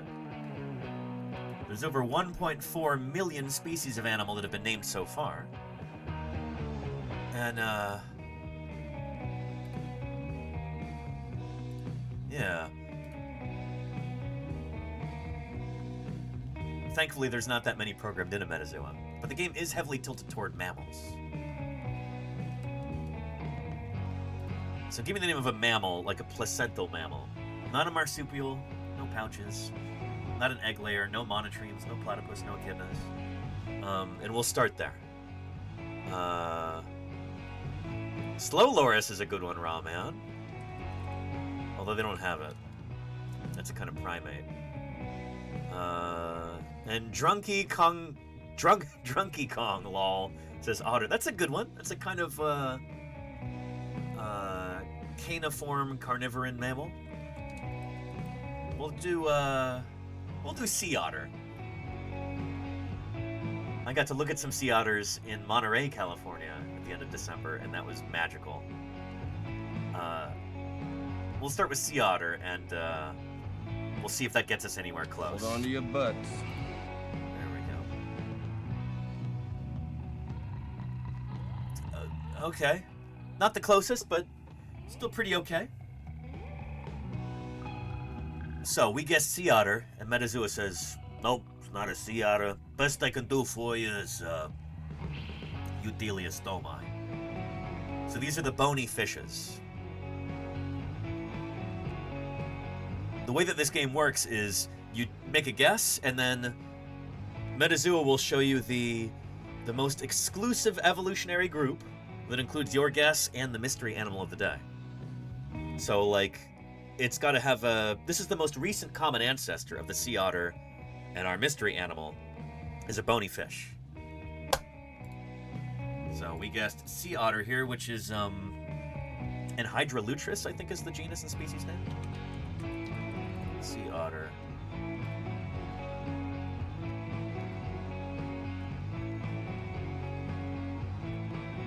Bingo! Anhydrolutris. Nice. Endangered. And Metazoa says, nope, it's not a sea otter. It's not an otter. It's not any kind of mustelid or anything like that. It's not a carnivoran mammal. It's not a dog-like carnivoran or a carnivoran. Nor is it a Laurasiathere, right here. Nor is it a Boroeutherian. We're gonna zoom out and out and out. It's not even a mammal or an amniote. It's not a tetrapod. It's not a dipnotetrapodomorph or a sarcopterygian, but it is a bony vertebrate. It is a type of bony fish, but it's not an otter. And especially if you're new here, you might be asking yourself, wait, what do you mean? It's not an otter, but it is a bony fish. Otters are a type of bony fish? Yes. Otters are vertebrate animals, and basically all vertebrates are a kind of fish. Here, I'll show you. So, Eutheliostomai is the clade name here. The bony vertebrates. We look on Metazoa. Osteichthyes Eutheliostomai. Commonly referred to as the bony fish, is a diverse clade of vertebrate animals that have endoskeletons primarily composed of bone tissue. If you have bones, you are a fish. So one particular kind of fish, the lobe-finned fish, includes all of the amphibians and the reptiles, which includes the birds, and the mammals too. All of those animals are a kind of lobe-finned fish. It's because all of those animals, the tetrapods, you You go back far enough, they evolved from a fish that came up onto land, something like Tiktaalik here. A critter like this is the ancestor of all of the mammals and all of the amphibians and all of the reptiles.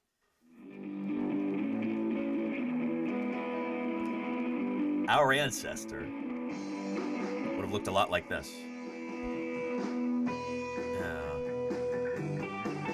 The goat, says Stromboli. I mean, yeah. Tiktaalik. Special critter. This first tetrapod. In fact, we would call this like a fishapod. It's like a transition between earlier fishes and tetrapods. So anyway, that's a lobe-finned fish. All of these guys evolved from a critter that looked a lot like this. You know? So anyway, that's why we guess sea otter, and it goes, nope, but it is a Euteliostomid. It is part of Osteichthyes, the bony fish. So what does that tell us here? Our critter is a bony vertebrate. In order to get to otters, you gotta go in this direction. So you take a right here. No, we gotta take a left. Or maybe a right, depending on your perspective. But anyway. Semitural LC, yeah. That reminds me of...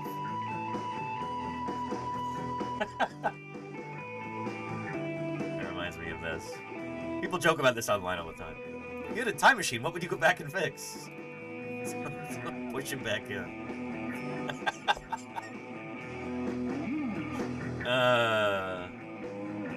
Yeah.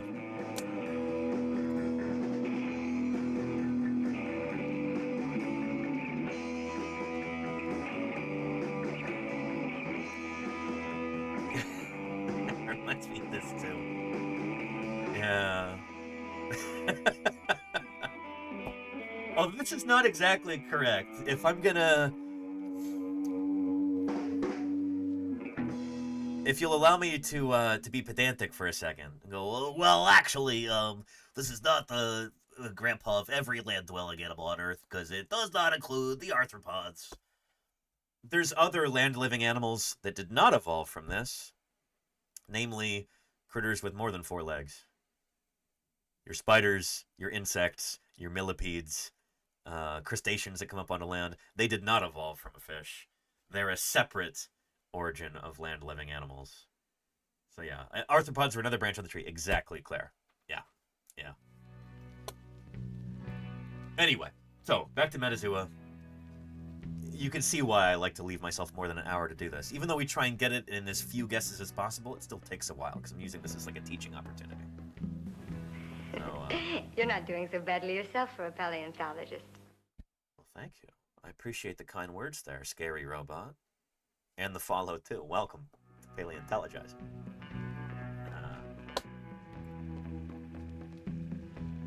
So anyway, where were we? Uh-oh. Be careful, kids. Mechaholic, thank you for the 52 months. Good stuff. Appreciate your ongoing support, Mechaholic.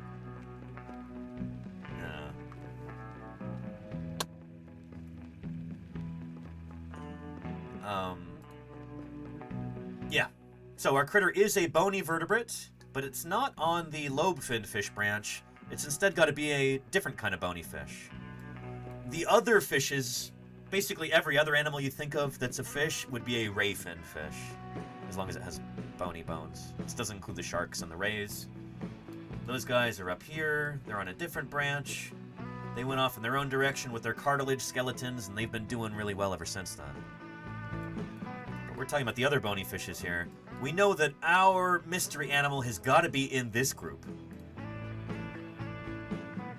because the most recent common ancestor between the sea otter and our mystery animal is the base of the bony fishes, which takes us to the ray-finned fishes here. What I'm going to do here is, we can try and be as clever as we can about this to get this in as few guesses as possible. We're going to guess some kind of percomorph fish. This is the most speciose, the most diverse group of bony fishes today is the Percomorphaceae. So these guys include everything from bass to tuna to seahorses to clownfish to whatever. I think clownfish are part of this group. So let's try like bass and see if that... Maybe seahorse. We'll try seahorse. That's a good guesstimate. Let's try that, see if it gets us anywhere closer.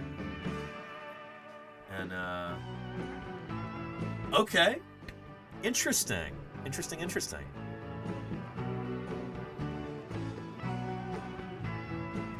This is, I think, good news. Our mystery animal's probably not a percomorph. Percomorphs include the seahorses, right?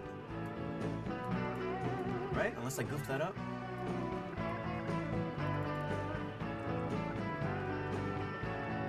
Yeah, seahorses are... Oh, thank goodness, they are percomorphs. Okay. So instead, our critter is a teleost. So the vast majority of ray fin fishes today are teleosts. There's... How many species? Over 9,000! Actually, there's over 34,000 species of teleosts today. But among them, the percomorphs represent 18,000. So it's not going to be one of them. It's really easy to get stuck on this clade here. It's going to be a kind of ray fin fish that is not a percomorph.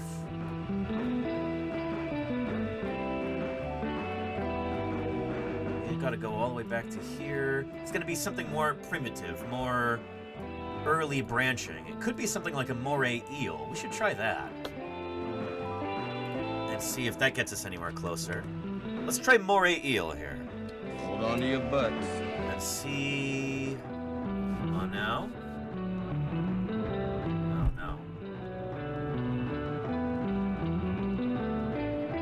Kind of a wasted guess there. This is why the fish are always so hard in Metazoa. I mean, a big part of it, Petrodactylus, is that I just don't know my ray fin fish very well. Yeah.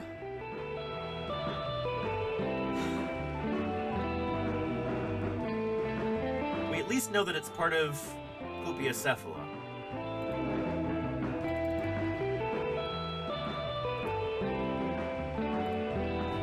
We know that our mystery animal is part of this clade right here. So it wasn't a total wasted guess, but we know it's not a seahorse. So we know it's part of Clupiocephala, but it's not a seahorse. Where are the seahorses?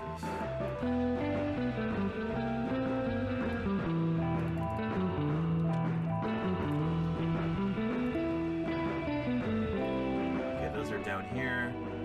So it's got to be something else. Oh, this is always tricky when they're bony fishes. Gosh darn it.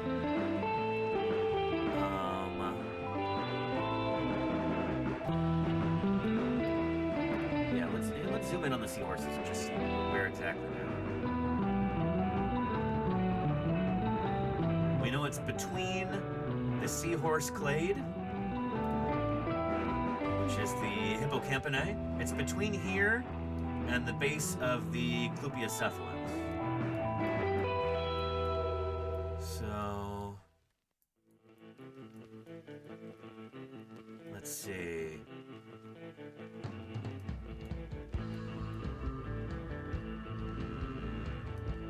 Could be something like a herring or a...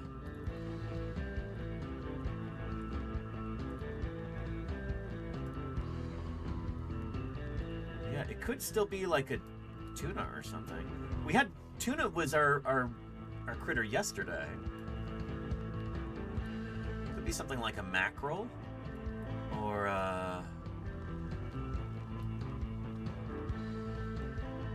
it's not going to be a bass. That's too derived.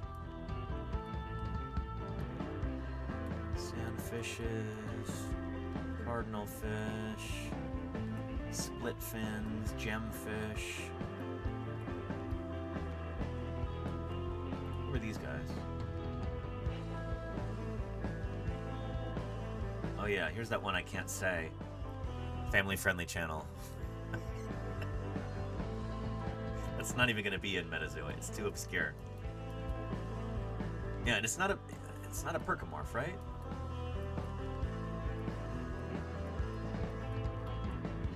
Most teleosts.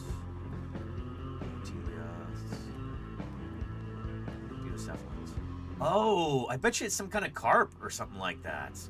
Here we go. It could be like a catfish or somebody like that. Yeah.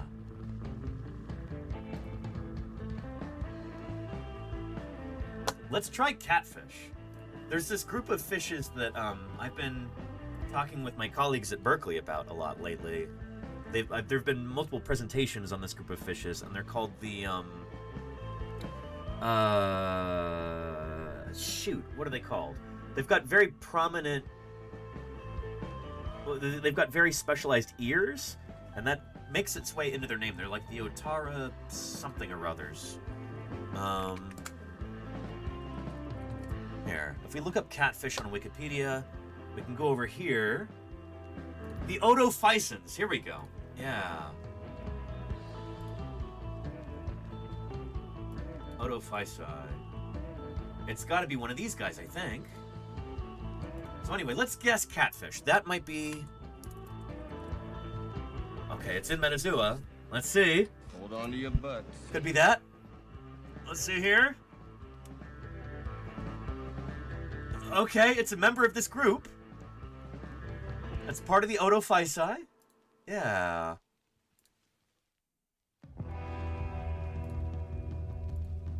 So who does this include? Catfishes, electric eels, which are kind of knife fish, minnows and allies. Oh, if it's going to be an electric eel, that's going to be really cool. I bet you it is. Here. Should we try electric eel?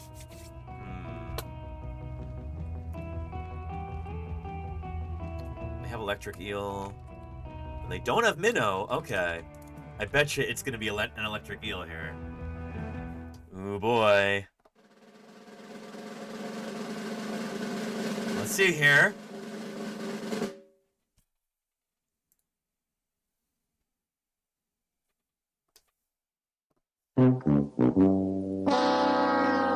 No.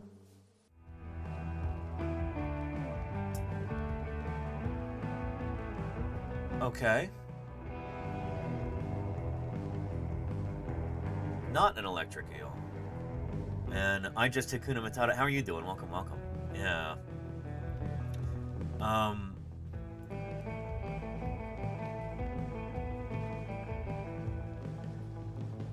So it is an Odophyson, but it's not a catfish or an electric eel.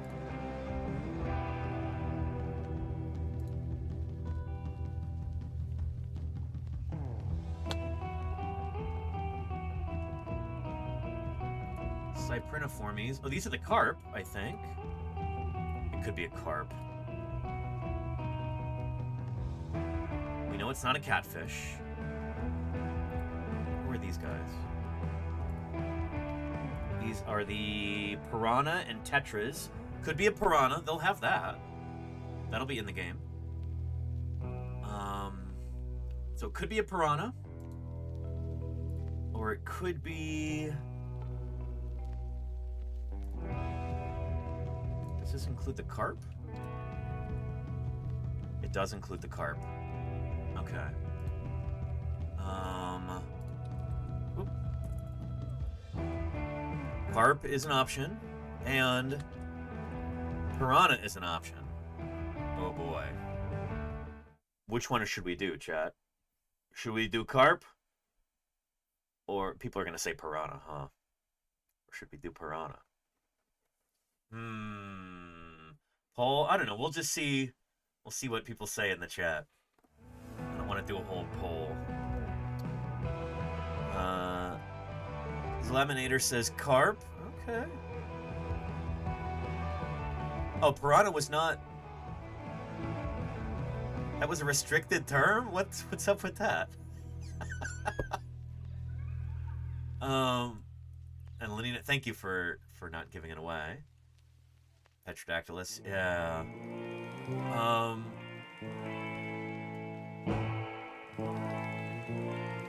I guess we will do a poll. I'm not getting a clear answer here.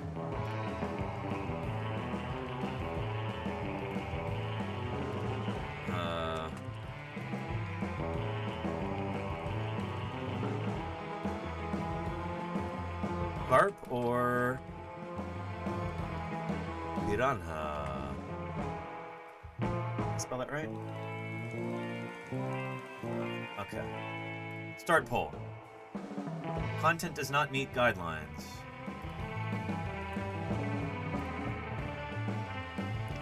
Okay, okay. I had to put a space in there. Because apparently piranha is a restricted term on Twitch?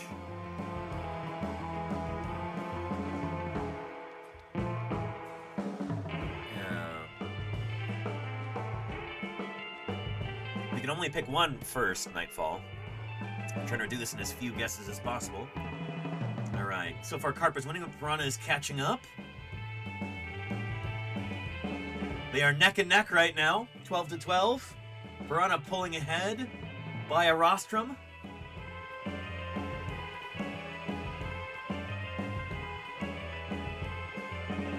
And now Carp is pulling ahead. Ever so slightly. 15-14, now 16-16. They are tied.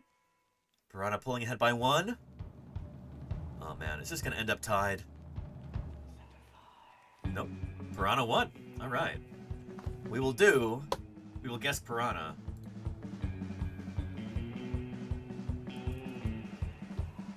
Here we go.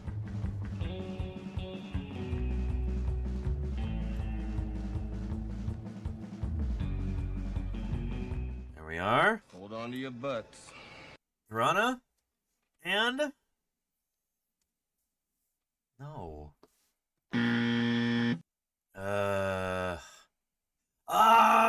I should have known. They're actually part of this clade. We wasted that guess. Oh, this is frustrating. Well, let's look at Carp and see what group they belong to.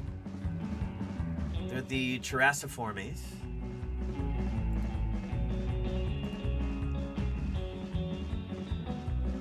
Oh, so they're also part of this clade. It's something more basal than that. Part of a different clade. So it's not going to be a carp either. Shoot, what is it going to be then? Man, this is tricky. Siluriformes are the catfishes. We know it's not going to be a knife fish or an electric eel. It could be one of these guys, whatever they are. The Gonorhynchiformes. This includes... I don't know if this includes anybody that they would have within Metazoa.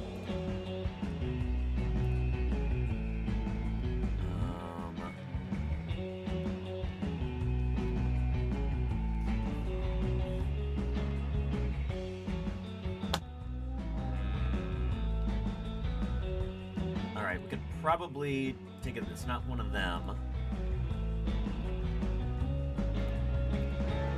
Cypriniformes and Siluriformes are the catfish. But we already guessed catfish, right? And it said no? Yeah, catfish, it says they're part of Characiformes, although this is saying that they're not part of this clade.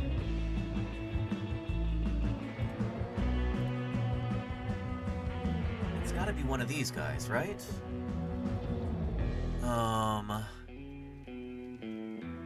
Big mouth buffalo.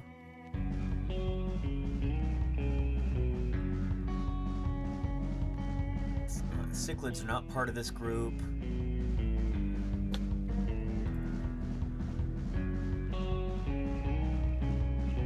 What is this?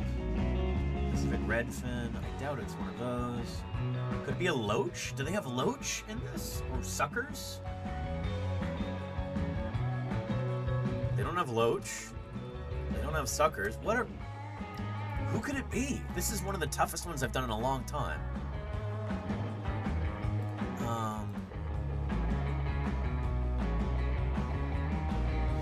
says Danios, barbs. Could it be a barb? Do they have barbs? Nope, they don't.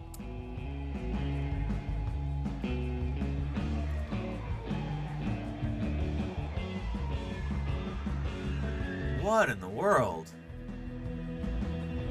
This is tricky. I do not know my rayfin fishes well enough. Gudgeons, minnows, carps and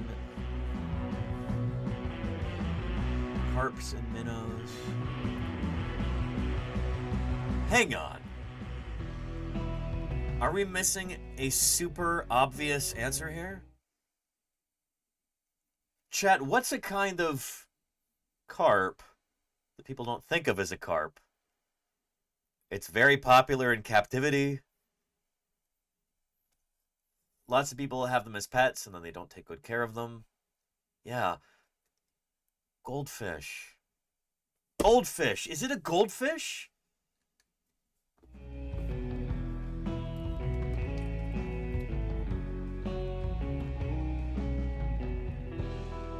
You know, a goldfish.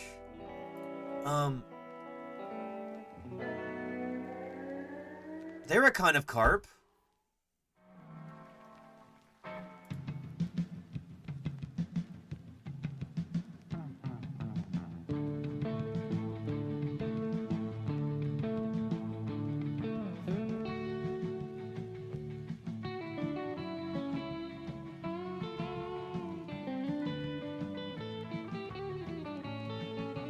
Oh wait, how did we not search carp yet?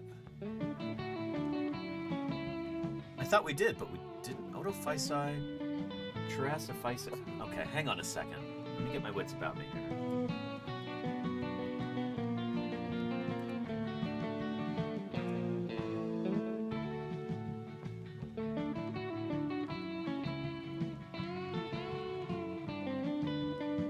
Chirasiformes.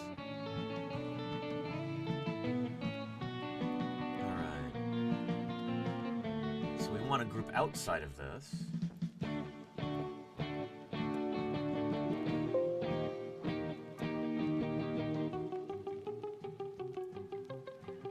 Carp.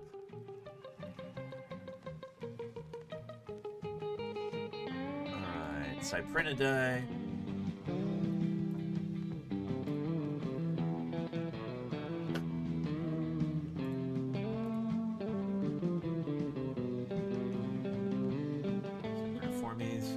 Let's try carp.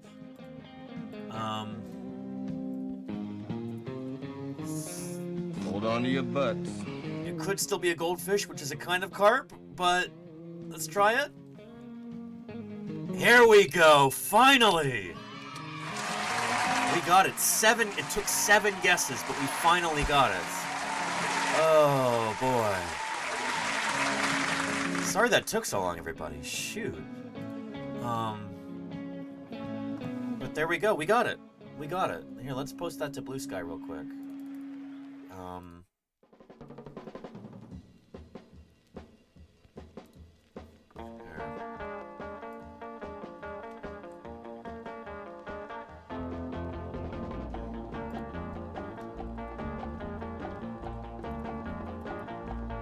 That was way tougher than it should have been.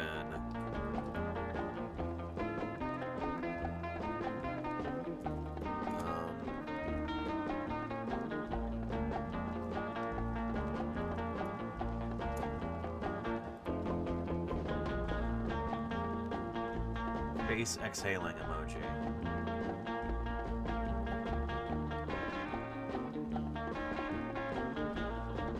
They don't have it.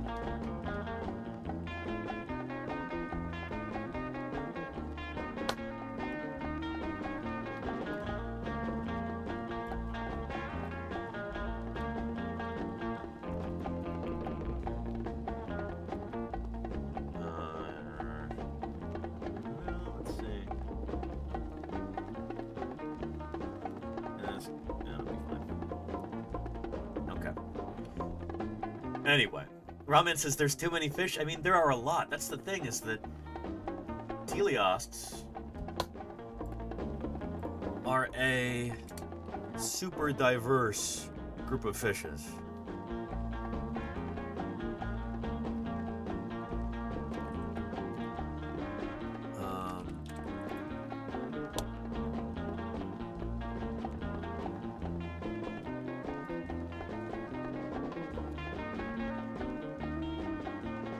Where's that,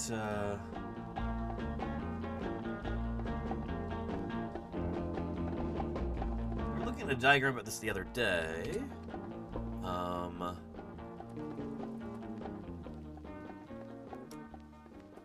Hopefully we'll be able to find it in time, but yeah. Anyway. KS Design Studio says, I love kayaking with the carp. They look like big dragons swimming alongside me. Their large scales are so awesome. Giant chubby bottom feeders, yeah. They are pretty neat critters. Like, you gotta hand it to them. Even though they are invasive in a lot of waters in North America, they are cool to see, you know?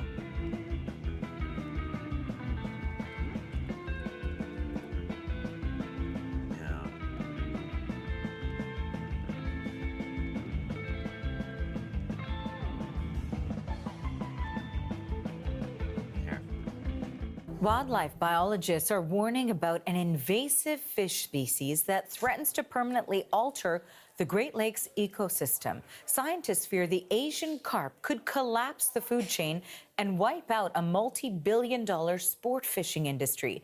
Well, I mean, okay, sport fishing, okay, but what about the environment? Like, that's the more important thing, in my opinion, is, like, the biodiversity of that local area. The CBC's Colin Butler has been looking into this story for us. He joins us live from the Thames River in London, Ontario. Hi, Colin. So what can you tell us about the fish and, You're not wrong, and why it Squiggles. has biologists so worried? Well, Arthi, what has them worried is, honestly, its appetite.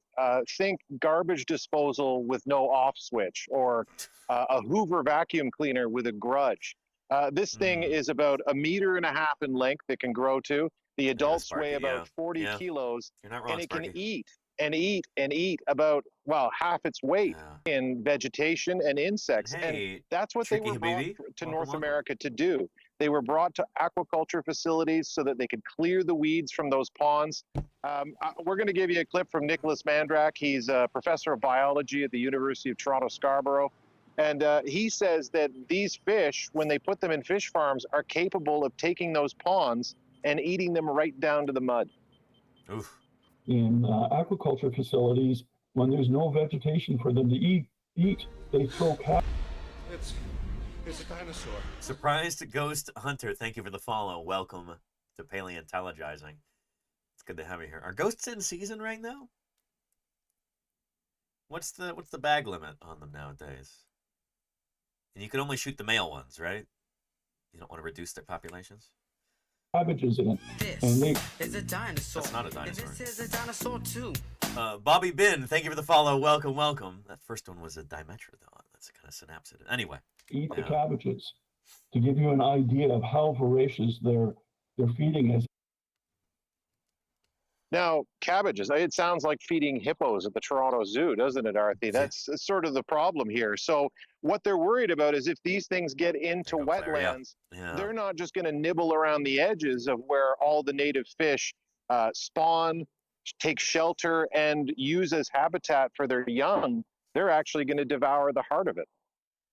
It's incredible to hear just how much they can consume and, of course, the impacts of that. What are Canadian wildlife officials doing to stop the invasive carp from infiltrating Canadian waters?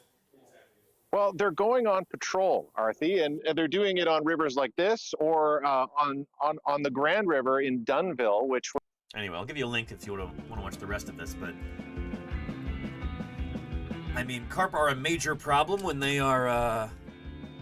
invasive in a certain area, but it does kind of speak to how cool they are as animals. Like, they're just incredibly adaptable, and they're very good at what they do, you know?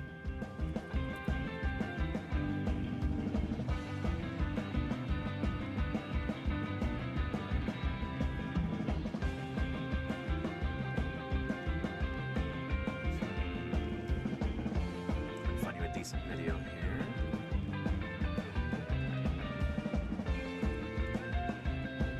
They're definitely a critter to be wary of.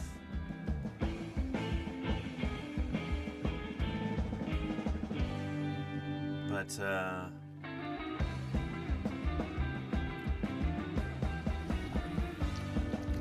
we are. They are just really cool to see, you know? I saw some in Salt Lake City, Utah, a couple years ago. Just heard this, another edition of Lifestyles of the Large and Extinct. Thank you, Coffin009, for the follow. Welcome, welcome.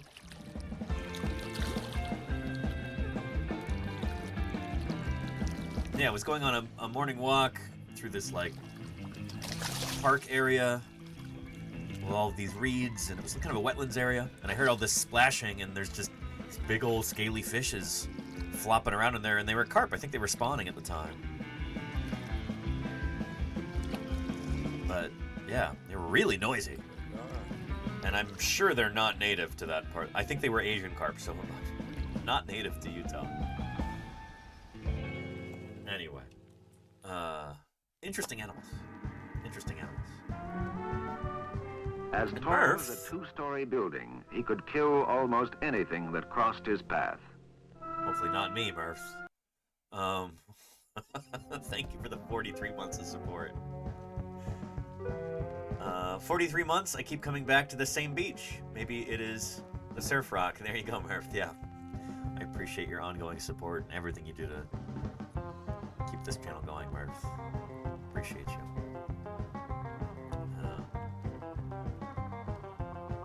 And where my SLC peeps at? Oh, are you from the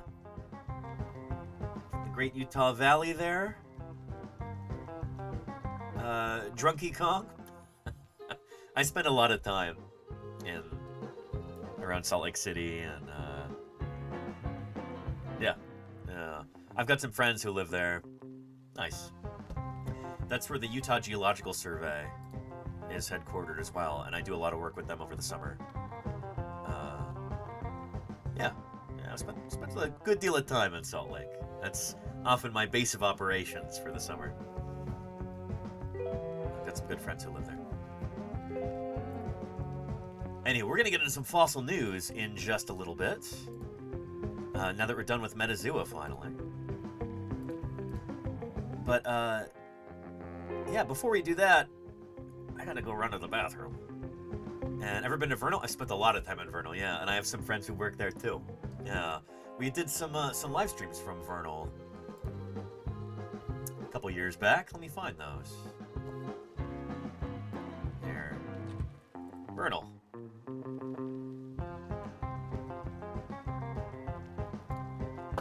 Here, I can let this run while I run to the bathroom real quick.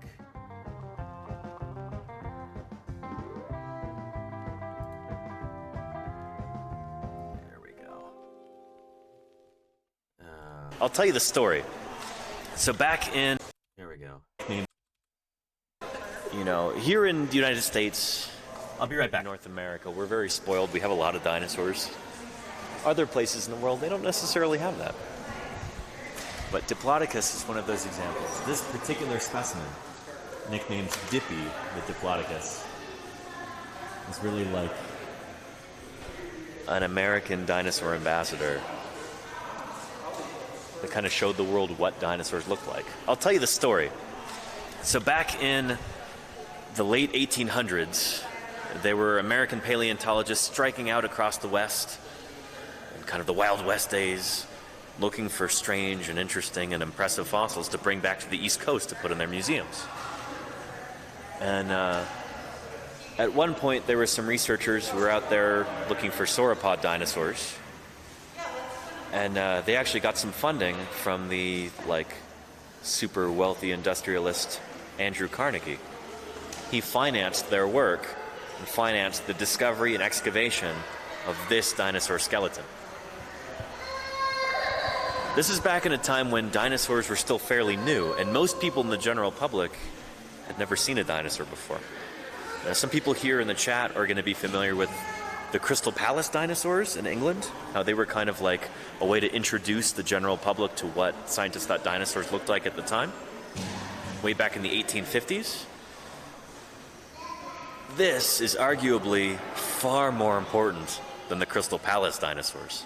Because that was a big deal in England and in Europe, but this dinosaur here, which was named Diplodocus carnegii, Diplodocus carnegii? I think that's, I've heard Carrie or Matt Waitall say it. Yeah. After Andrew Carnegie, you know, financed the excavation and transport and preparation and restoration of this dinosaur,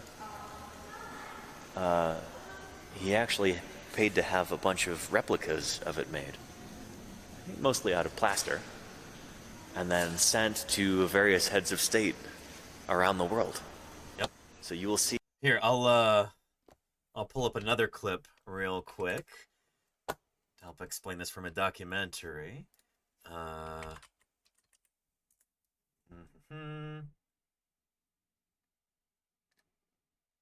Come on now. There we go. To see another day. Much of what we know about Diplodocus is a result of American philanthropy on the grand scale. Not long after the bone wars were over, another American millionaire became fascinated by dinosaurs. Andrew Carnegie, who made a fortune out of steel, read a story in the New York Journal of 1898. The headline said, "Biggest dinosaur ever found." Oh, Craigery says the museum in Denver has a pretty impressive Diplodocus. I'm hoping to visit there and do some live streams next month. Stay tuned for that. Andrew Carnegie wanted it. He wanted it for his museum in Pittsburgh. What Andrew Carnegie wanted, he usually got. He immediately dispatched a man with a check for $10,000 and the orders, buy it.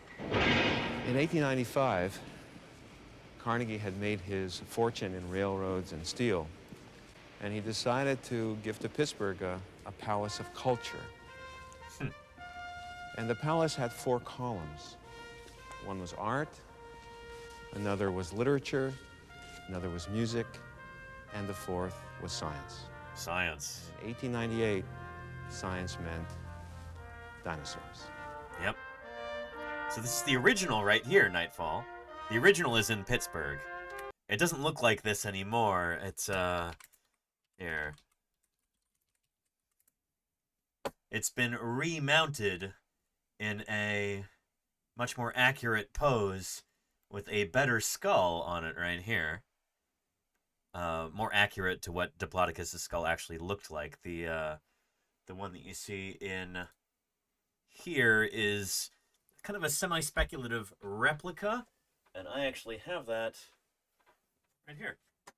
This is the skull of Dippy. This is my 3D print, life-size, of Dippy's skull. So you'll see a lot of Diplodocus illustrations that are based on this, but this is not entirely accurate. There were certain parts of the skull they didn't have back in the day, so they filled in the gaps with some guesswork, and they didn't get it exactly right. But still pretty cool. Still a pretty cool thing to have in my office here, you know? Yeah. Carnegie's money bought him the best bone hunters of the day, but no amount of searching, it seemed, would unearth the skeleton he yearned for. 2 months later, his investment paid off. Carnegie's diggers struck lucky, very lucky. Hey, Ruiz Mario, welcome, welcome. What they found was this, a giant toe bone of a dinosaur sticking out of the rock. And they got very excited because when they started excavating the rock from around the toe bone, they found that the toe bones led to the ankle bones, and the ankle bones led to the shin bones of the dinosaur, and the shin bones led to the proverbial thigh bones of the dinosaur. It was the most perfect July 4th that any paleontologist has ever had, and Carnegie got exactly what he paid for, an 84-foot colossal dinosaur. Yep.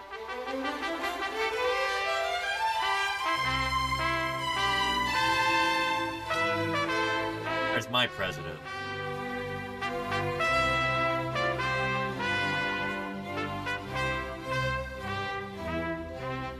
It was named Star Spangled Dinosaur because it was found on July 4th, Independence Day. the dinosaur Diplodocus became not only the toast of Pittsburgh and the toast of North America, but it became the toast of the world. Yep. The toast of the world. Part of the world, anyway. It became so wildly popular. A tavern song was written in honor of Diplodocus, which only had one verse, at least one verse that has survived, that went something like, "The crowned heads of Europe all make a royal fuss over Uncle Andy and his old Diplodocus." Uncle Andy must have loved it. He paid for it, and he got everything he paid for and more. Casts of Diplodocus carnegii were made for and installed in Paris, in Vienna, in Bologna, in Berlin, in Leningrad, in La Plata, in Mexico City, and Buenos Aires. Yep. That really set the stage for the popularity of dinosaurs and the great studies on dinosaurs. There's an excellent book about this that I'll find for you in a minute. But here, I talk about it here. An exact copy of this specimen in the museum in Paris. You'll see one in London. I think there's one in Beijing. There's one in Mexico City. I think there's one in Buenos Aires. They're all over the world. And Sir Andrew Carnegie, you know, he was originally from Scotland, but he was immensely proud of his adoptive new home in the United States, and he wanted to share parts of America's wonderful fossil heritage with other people around the world. And so he gave these as gifts to various museums. And I think they ended up being housed in the museums, but they were officially it was a gift to the King of Spain or to the Queen of England or what have you. Call it fossil diplomacy, maybe, if you want to be that lofty about it. You know, this was a wealthy guy just throwing money around at the time, and who knows what the real intent was or whatever. But the end result is this dinosaur ended up in different museums all around the world. And if you're watching from overseas right now, you might have one near you. Yep. And it's, a copy of this particular specimen. Mm-hmm. And I really can't emphasize heavily enough how important this was. Murph was asking what was the replica made of. So there were, it's mostly one sauropod dinosaur. It's in the collections in Pittsburgh, in Pennsylvania, the Carnegie Museum. But it is a composite. So with the Dippy specimen, there are multiple individuals who all contributed parts to a composite Diplodocus skeleton. I think there's 3 individuals. Not all of them are even Diplodocus. There's a few Camarasaurus parts in there too. But yeah, there we go. CM84 is the majority of the skeleton. That's the holotype for Diplodocus carnegii. There's supplemented missing bones from CM94. The tail is from CM307. And CM662 and USNM2673 are skull elements. Partly from Gallium opus. Interesting. And then there's some foot and limb bones of Camarasaurus in there too. But the majority of it is from one Diplodocus specimen. Because most people around the world, they had no clue what dinosaurs were. This is still a fairly new concept even in science, let alone, in popular culture. And so it was a big deal when these gifted skeletons were unveiled to the public in those various countries. Yep. This is really, for millions and millions of people, this was their first picture of what a dinosaur looked like. Big deal. The whole reason that Diplodocus is such a well-known dinosaur to the general public is because of this specimen. So again, that's the funny thing. You ask people I'm from the U.S. I live in the United States. People love dinosaurs here. You go to other places around the world, and people love dinosaurs too, but they might have different favorite dinosaurs. There might be different kinds of dinosaurs that are more popular in other countries, and because of the Dippy specimen being gifted to all these different countries in Europe, Diplodocus is still one of the most popular dinosaurs in Britain, in France, in Italy, in Spain. This is hugely influential. Matt M33, rather. How you doing, Matt? Thank you for the raid, Matt. I hope you had a good stream. Listen to that hot new sound. I appreciate the raid. Thank you, Matt. I hope your stream was a good one. I can't emphasize heavily enough how important this is. And you can look up, there's a Wikipedia page for Dippy the Diplodocus. Yep. And it has a list of the different cities around the world where you can see this skeleton. And it's like, Pittsburgh on the East Coast where the original is. Yep. There's London, there's Paris, there's Madrid, Buenos Aires, Mexico City, like all of these kind of like world capitals, like big major metropolitan cities. And then Vernal, Utah is on that list too. Vernal, Utah. This might be the smallest town that has a Dippy skeleton in it. And that might not be true anymore.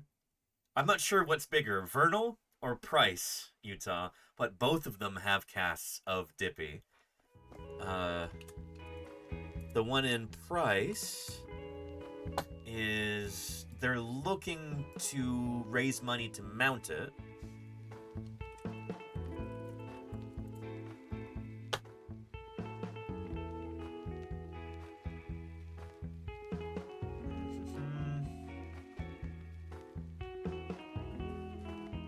We interrupt this program to give you a breaking news. Diplodocus carnegie, the world's most famous fossil, also known as Dippy to his friends. Discovered in 1899, this intrepid dino has traveled the world after plaster casts of it were made by Andrew Carnegie.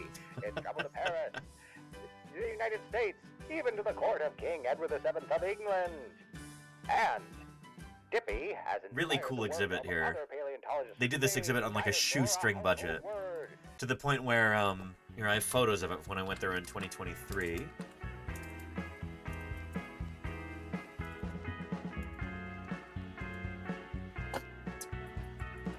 Let's see, this would have been May of 2023.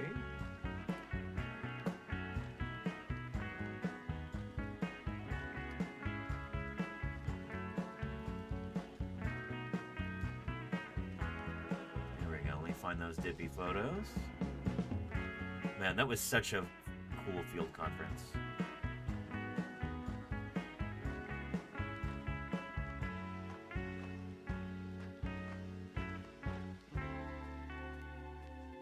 Here we go.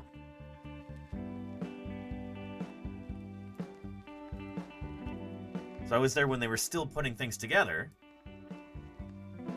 June 2023, so the exhibit was still under construction, but this is what it looked like when it was more or less finalized, is rather than dinosaur being mounted in life position, instead you just had all the bones laid out on tables here.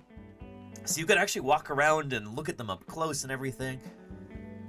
They didn't have a big budget for this, you know? And this guy right here, who is like the exhibits manager or designer, he basically did all of this himself. It was like a one-man job, as I understand it. But really neat. Really, really neat.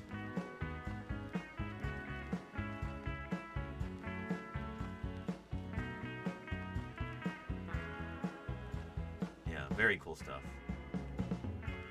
But the text was really well written on all of the placards and everything. I was really impressed. There's her skull right there. Good old Dippy. Anyhow.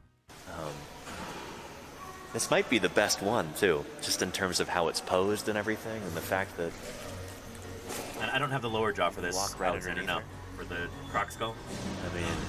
Just the cranium. Super cool.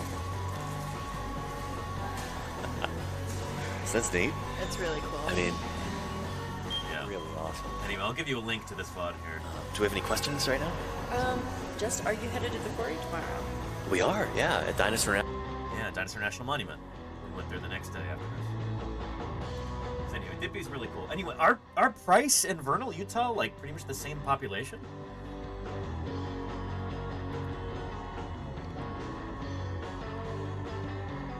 Vernal, Utah population... 10.7K.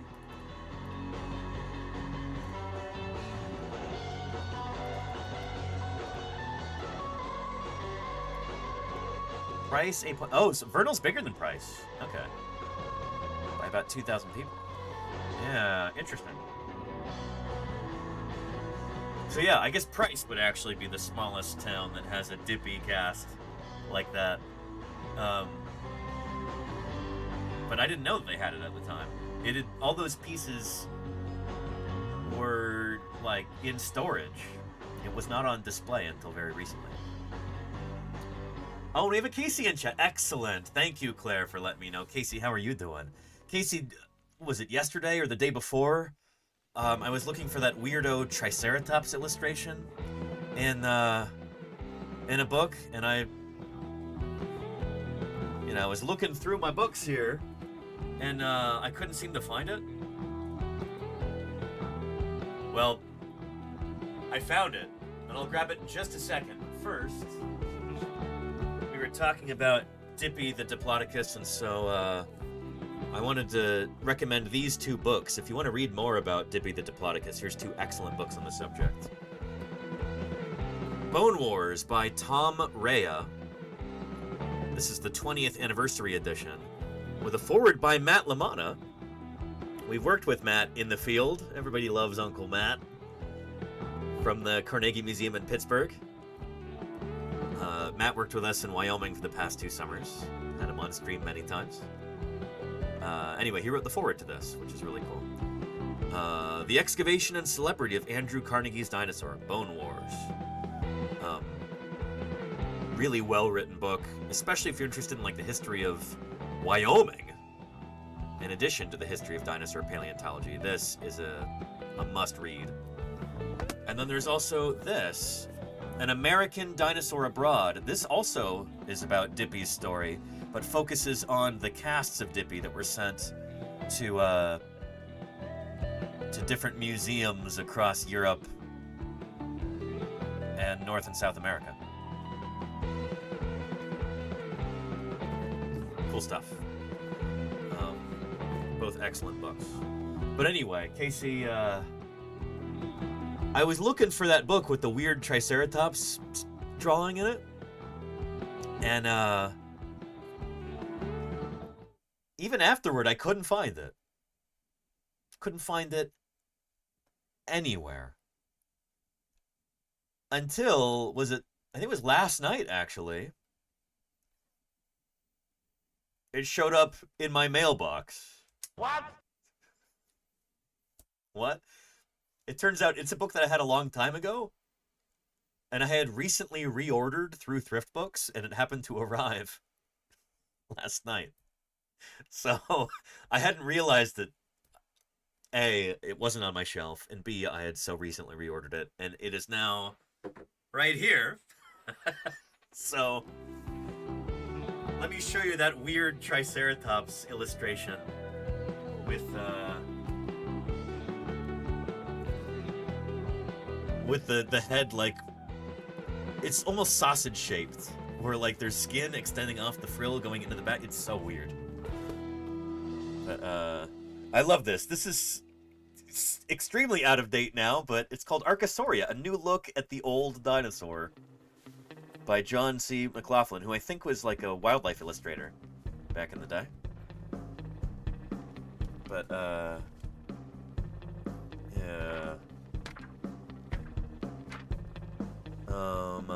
There's the Crystal Palace, Megalosaurus, there's, yeah.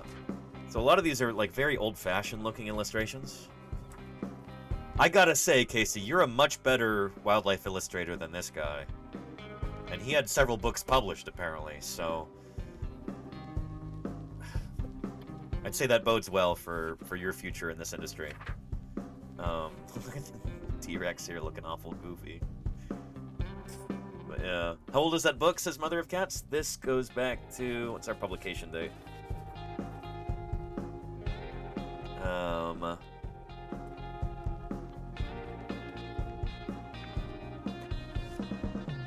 1979 there.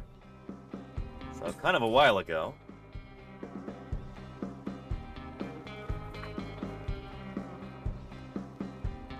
Yeah, it's Deinonychus. Ooh, boy. Oof. Just Yeah, that poor... Who is that? Zephyrosaurus or somebody there? It's just being...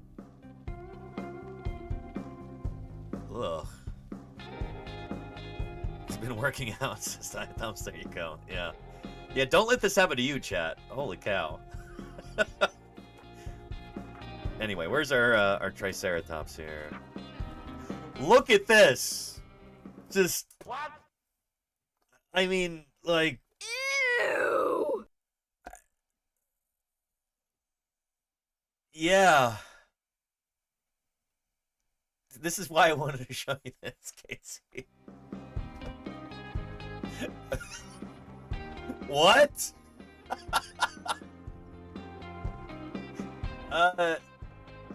Yeah. The caption says, Triceratops, one of the largest and last of the ceratopsians, showing some of the remarkable adaptations for chewing characteristic of the family. There's a chewing diagram there. That's actually kind of neat. But yeah.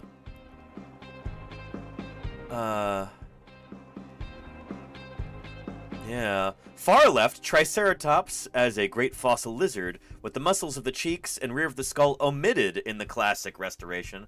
So he's saying this is the old-fashioned way of illustrating Triceratops, which is kind of funny because this is direct copying, verging on plagiarism of Charles R. Knight's Triceratops here. And he's saying, this isn't right. So, Charles R. Knight's Triceratops. Here we go. There it is in the book. And... okay, so this one is the copy, verging on plagiarism. Here's the original. Copy. Original. He really did pretty much just plagiarize it. Like, this is really lazy. For a professional artist, yeah. Anyway, he's like, that's old hat. This is how they really looked. Again. What? What? Yeah.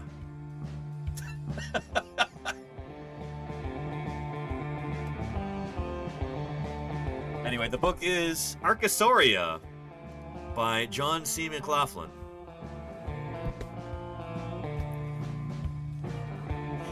Weird. Very weird.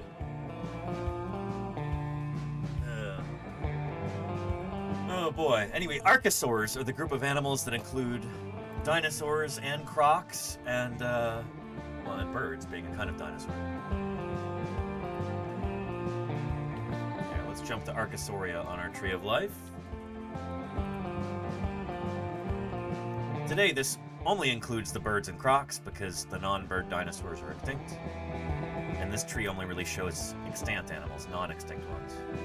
So today, birds and crocs are the only living members of this group, the Archosauria. But it once included the non-bird dinosaurs, too. And it... oh, hello, sweetie pie. How are you doing? Hi. It took you a while to show up today. What's going on? What are you shaking your tail for? Huh? What's that about? What are you agitated about? What is it? What is it, sweetie? What's going on?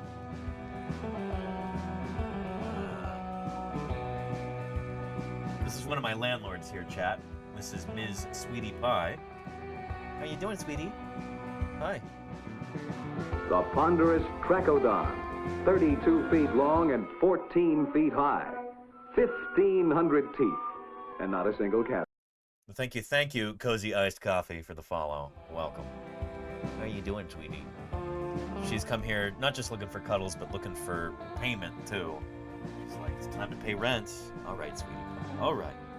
All right. We'll make it happen, okay? Yeah.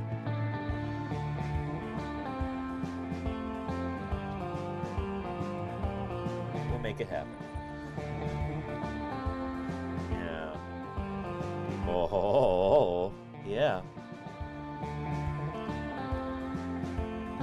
Yeah. You want some face squishes? Is that what we're about right now?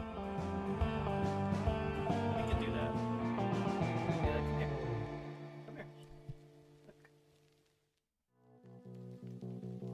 is that not what you want right now? All right, she says make with the treats. Okay. All right, we can do that. We can do that.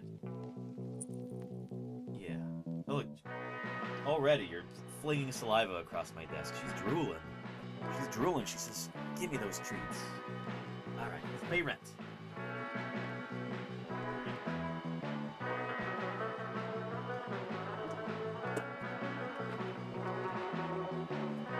Look at all those. My goodness.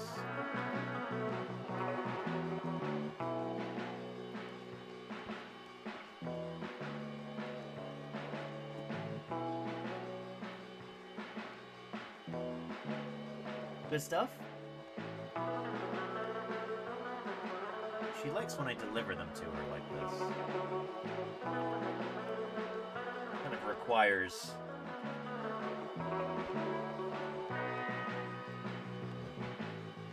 special service.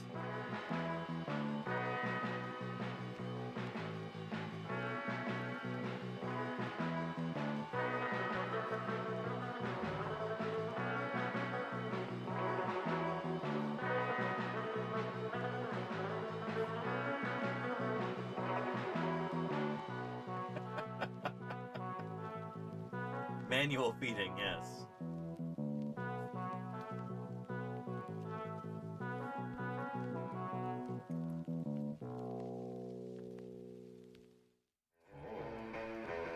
Got two left.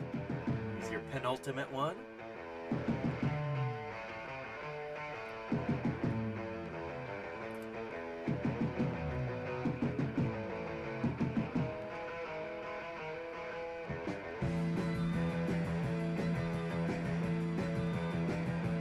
Final one. Here we go. There you go.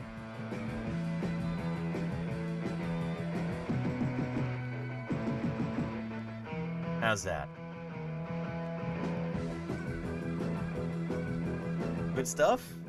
What do you think? How's that?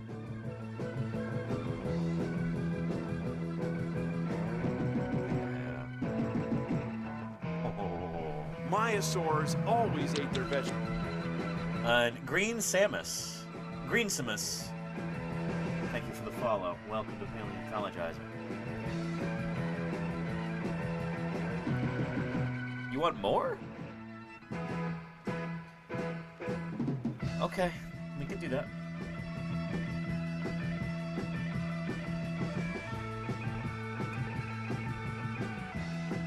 Oh, too many.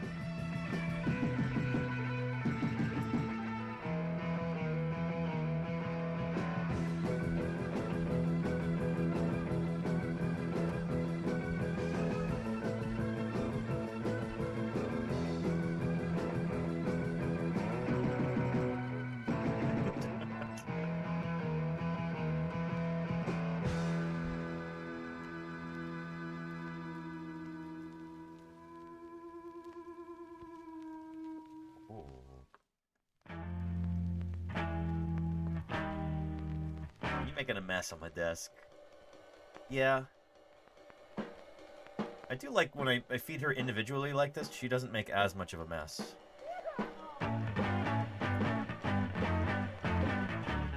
Although I may have spoken too soon. What do you think? Good stuff? That's all there is. You can eat the crumbs. Please, sweetie pie, I can't afford anymore. I gotta eat too, you know?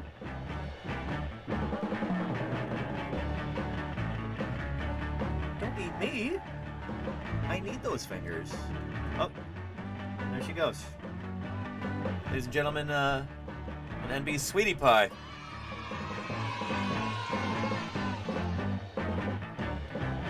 There is cat spit all over my desk now. And in Greensimus, hey, I appreciate that. Stay and see what else you got going on. We've got Thursday Birds Day in about an hour. But we've got some fossil news to go over sooner than that. We'll do that in just a moment. Let me clean this up.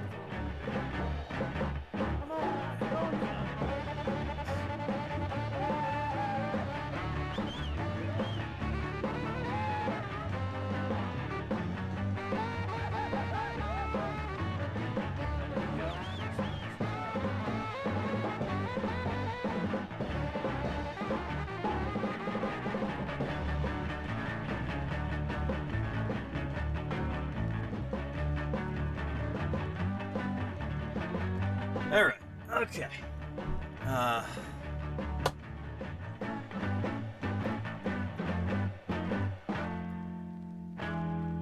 So yesterday we did a whole bunch of, we covered a bunch of different dinosaur-related papers that had just come out recently. So reassessments of dinosaur jaw mechanics of ceratosaurians from Cretaceous Gondwana, a new weird troodontid with a thick skull roof, possible ties to that weird thing Yaverlandia from the UK. Talked about Tyrannosaur growth patterns and stuff like that. There's a whole bunch of fossil news that doesn't necessarily focus on dinosaurs. We're going to be going over a lot of that. At least two different, we'll see if we have time for more, but at least two different new papers that have come out about non-dinosaur critters. So yeah. And dancing fibers. Yeah, shoot, maybe I should share something about that too. Because I know that a lot of folks in the southern US who are not used to cold temperatures are going to be seeing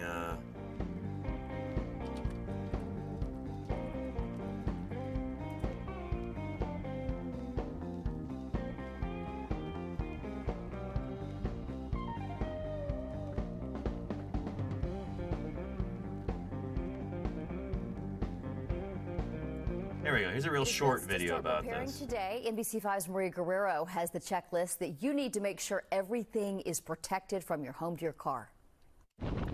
As There's a link right there. Tollways and highways begin to be prepped and treated for this weekend's winter storm, AAA with this safety reminder for those with no option but to be out. Have an emergency kit on board, a flashlight, blankets, and flares.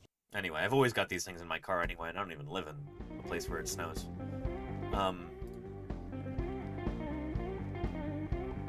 It might be, in some cases, too late to buy these things, but if you have any of them around your house, have them ready.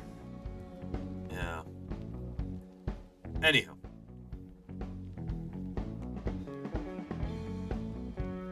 But yeah, and Dr. Terry, our local groundhog, moved out of state. Oh boy. His name isn't Theodore Edward Cruz, is it? Anywho, yeah. Let's get into some fossil news here. That winter storm is going to be no joke, so I want people to be prepared for that. If you live in the path of that oncoming storm, be prepared. But for now, to get back on topic, we've got some fossil news to discuss. Let's get into that right now.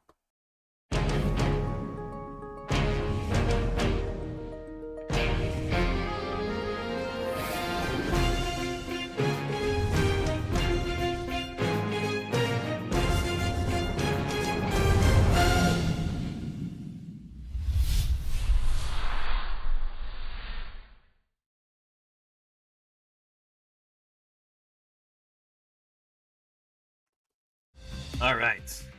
Today on Fossil News, we've got a new monograph on a gigantic marine croc from the Cretaceous. We'll be looking at that. We've got mammaliform tracks from China, these really small mammal-like animals, kind of stem mammals. Footprints from them. In fact, some of those are right here. We've got thoracic osteohistology. We might talk about that. The growth patterns of terror birds based on the growth rings in their bones. And then we've got another thing I really want to cover, latitude and its relation to marine extinction events in the fossil record. I think we'll start off with Dacosaurus, this big, weird, seagoing croc from the time of the dinosaurs.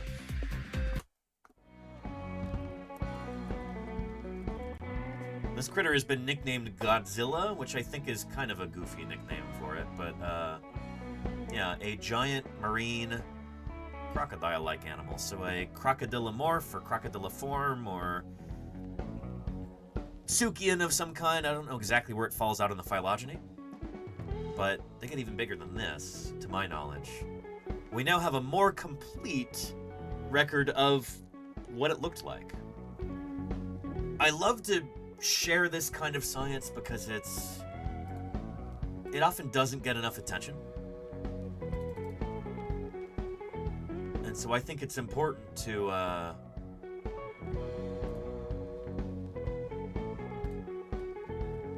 herald this kind of thing when we get the chance. Tom Holtz posted about this on Blue Sky a while ago, and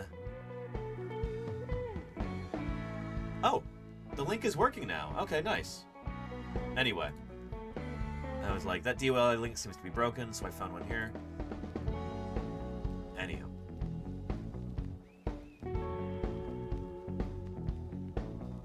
Here is a link, and from that you can find the little PDF link right here. PDF version. It is open access. No paywall. Access granted. In the journal Paleontologica Electronica, which I think is pretty much always open access.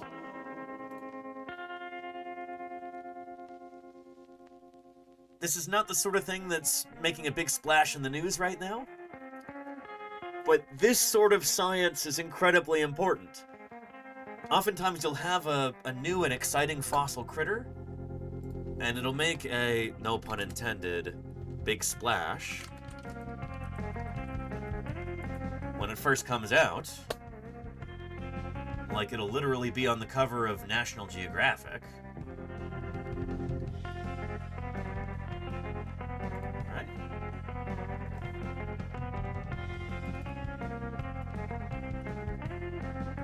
Yeah, here we go.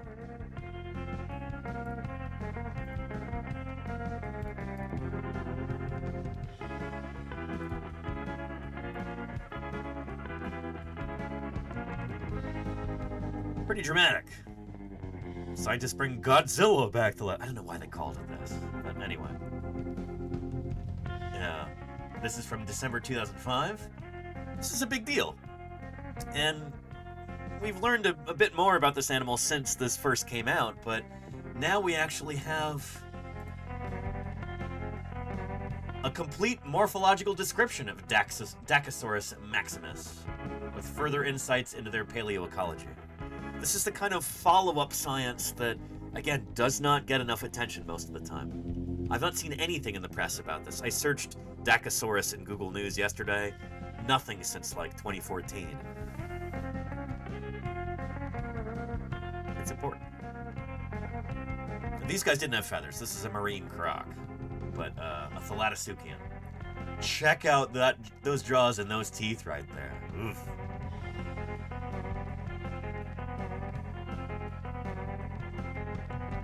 Yeah, really cool stuff.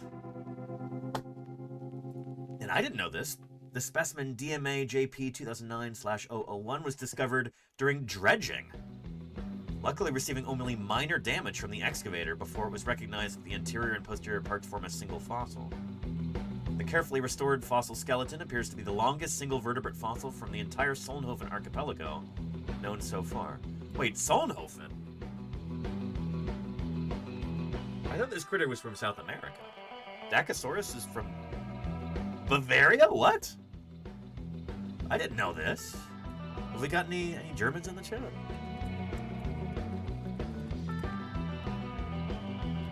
I didn't know this.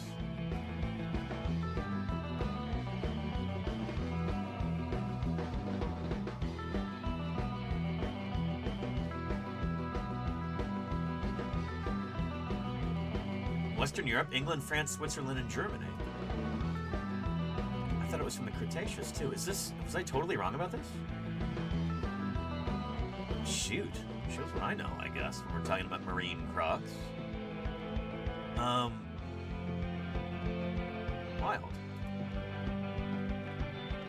There we go. Dacosaurus andiniensis, biter lizard from the Andes, was first reported in 1985 from the Neuquén Basin in Argentina. Okay, so we do have some from... Alright. Two later skulls have indicated that this animal is unique among the metriorhynchids, with a short, tall snout, which lent to its popular nickname Godzilla. Okay. So it was right about that species being from South America, but I didn't realize that other ones from Europe. Wild. Including this one that's described in this paper. Redescribed, or more completely described. Yeah. Pretty neat. Lukai says, not German, but I live about 20 miles from Bavaria. Very cool. Walking distance. Pretty neat. Yeah. And so we've got people talking about what this animal is. Yeah, it's not a mosasaur or an ichthyosaur or something.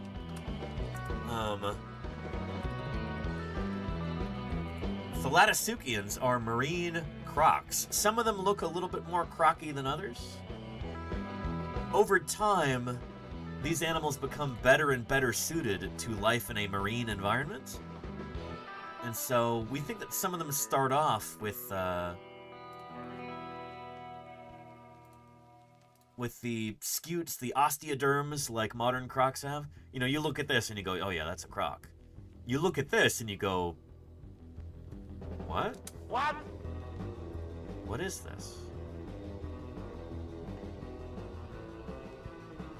It is kind of convergent on mosasaurs and ichthyosaurs, which is really neat because these are completely different groups of reptiles. They are nowhere close to each other. This again is a croc. It's a relative of dinosaurs. Crocs and dinosaurs are both part of Archosauria, whereas mosasaurs are a kind of lizard, and ichthyosaurs are a kind of who knows what. They're another earlier, more ancient group of reptiles. But it is kind of astonishing to me that, like, these very unrelated reptiles, they all kind of converge on this same sort of body plan. Let me show you an illustration of an ichthyosaur that I think is strikingly similar to this. It's actually on a hat that I have. Let me grab that real quick. Be right back.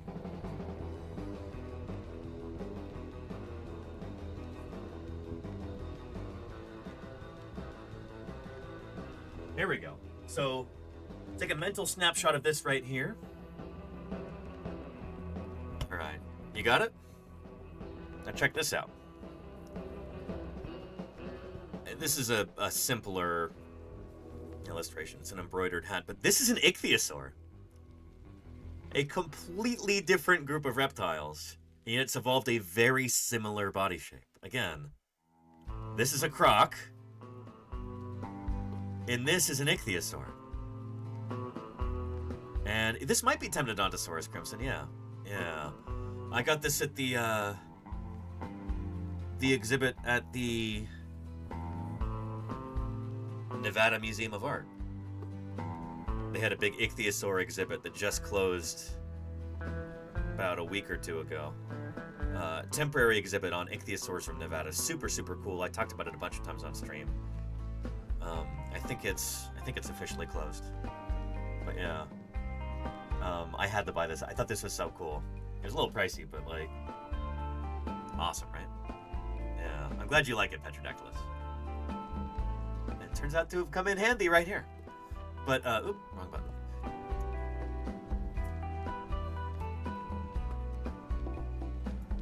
Kind of wild that this is a beautiful example of what we call convergent evolution. When two different groups of organisms have similar evolutionary pressures placed on them, and they evolve to be similar in surprising ways.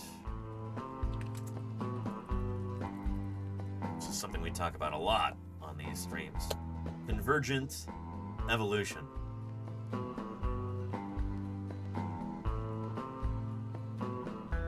Think about ichthyosaurs, dolphins, and sharks.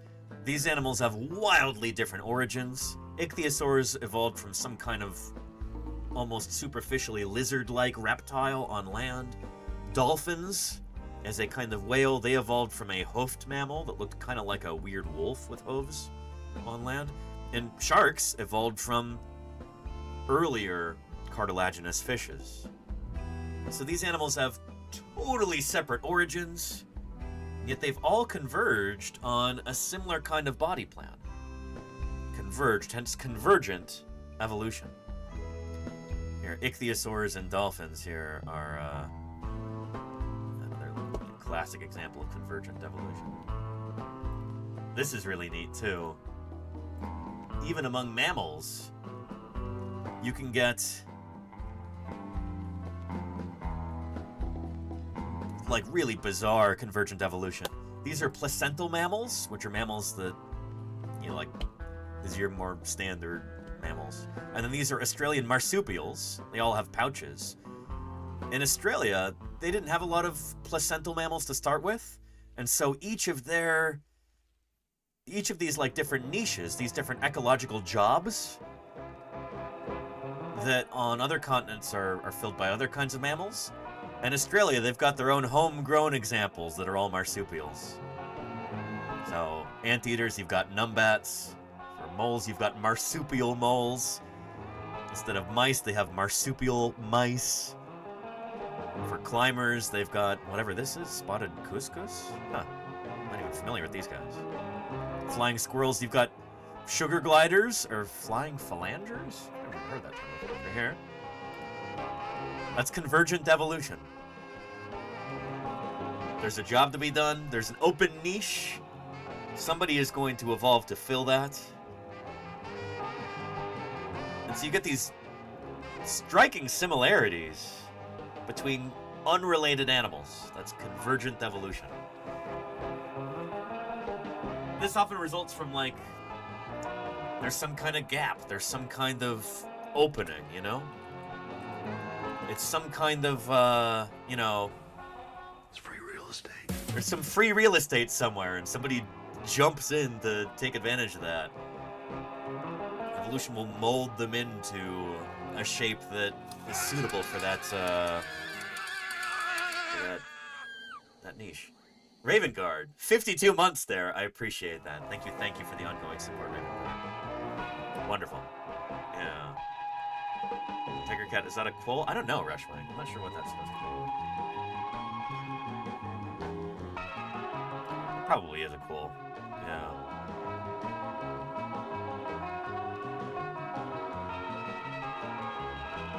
And Tasmanian wolf. This is also known as the Tasmanian tiger, or more properly, the thylacine. Yeah. So yeah. Yeah. And Crimson says, aren't there some mammals in Madagascar that are also very similar to unrelated European mammals like hedgehogs? I don't know, Crimson. Madagascar. If there is, I don't know about a... Unless you're talking about like a tenrec? Do tenrecs live in Madagascar? These guys? Oh yeah, Madagascar, okay.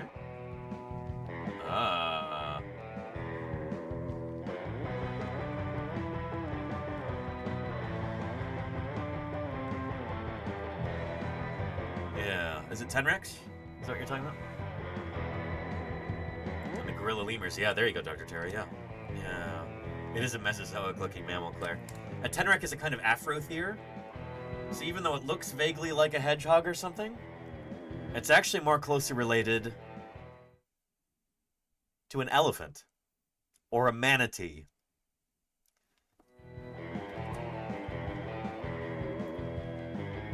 Because it is an afrothere. Oh, the greater hedgehog tenrec. Here we go. Yeah. Yeah. Not related to hedgehogs. It is a kind of tenrec, which is a kind of...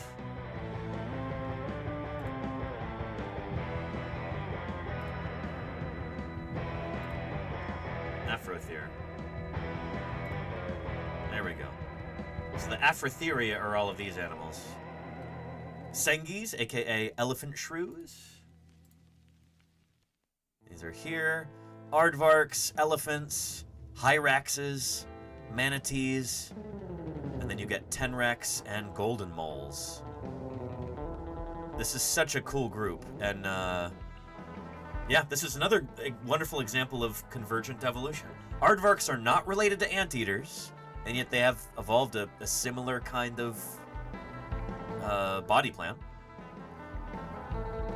Manatees are not related to whales, but they've evolved into a similar kind of niche like that. Yeah. Sengis here, not related to shrews, but they've evolved a similar kind of body plan. That's convergent evolution, baby. It's really cool how that works. Yeah. And Mayor Space says people are unusually familiar to the fauna of Madagascar due to the animated films of the same name. Did they feature Tenrex in Madagascar?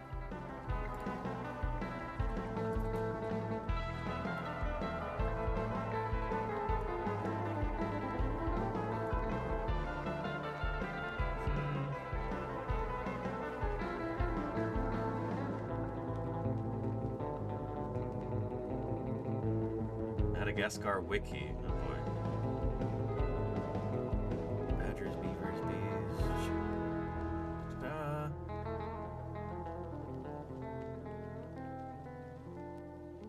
Tenrex? Well, well, well. This is a Tenrec? Okay, interesting.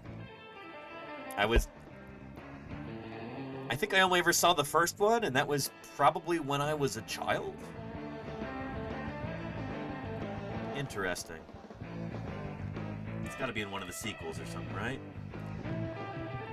A recurring character from All Hail King Julian. Yeah, that sounds like maybe a direct-to-video sequel or something. Direct to Netflix. Okay, that makes sense. Oh, it's a television series, not even a movie. Okay, makes sense. Yeah. Yeah.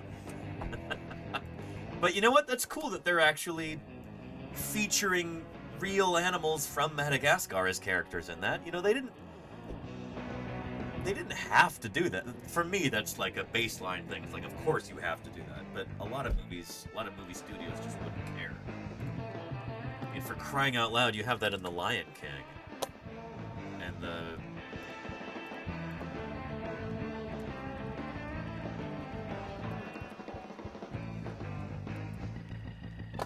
here we go.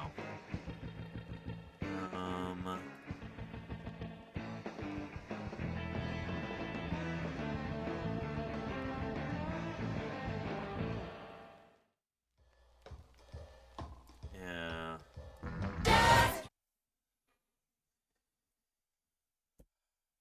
So, all kinds of different African mammals here.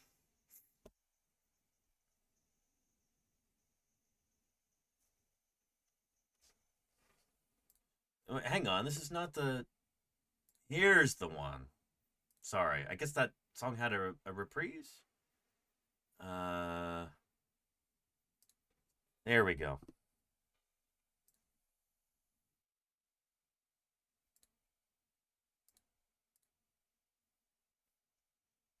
Uh-oh, did you see it?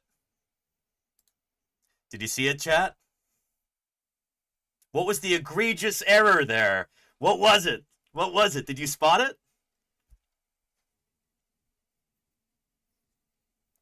What was wrong about this? Who in the chat knows what I'm talking about?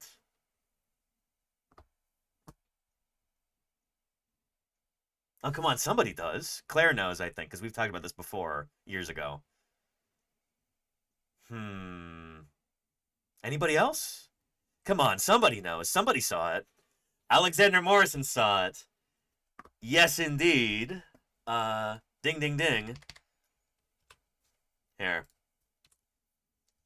Whoop.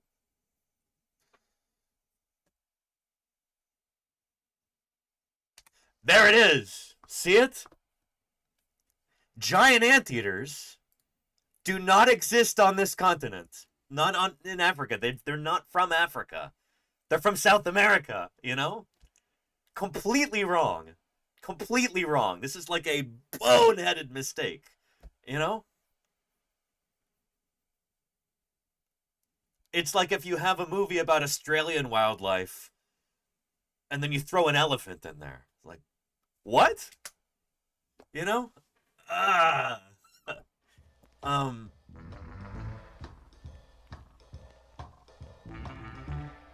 I remember being a kid and seeing that and being like, what were they thinking? You know? Yeah. Aussie elephants are probably venomous. There you go, Claire. Yeah. Or an well, they do have opossums in Australia. Why do they not use aardvarks? I don't know, Golganic. Maybe there was a mix-up. But here's the thing, is that a lot of... I kind of feel like a lot of movie producers and directors and people like that, they just kind of think like, oh, Africa, it's just animals, whatever. Nobody will care, you know? Even some directors who have a reputation for being incredibly nitpicky and fastidious and particular about things. You know, sometimes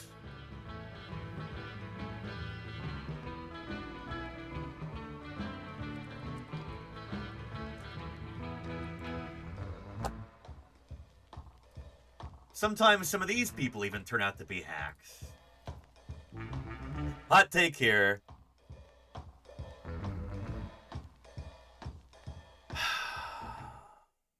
Stanley Kubrick, he was a hack. Lazy filmmaker, imprecise, doesn't pay attention to the details. I'll prove it to you. I'm kind of being facetious here, but you get people who just don't care about biogeography. It could be the most boneheaded mistake, and they just don't care.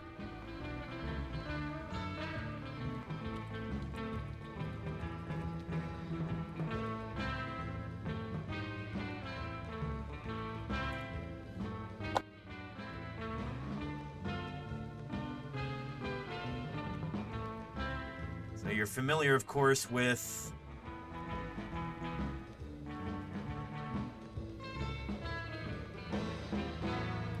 this famous scene here from 2001: A Space Odyssey.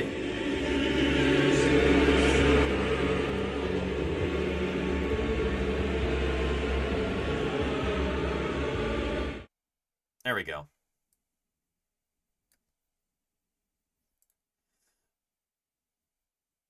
But what comes before this?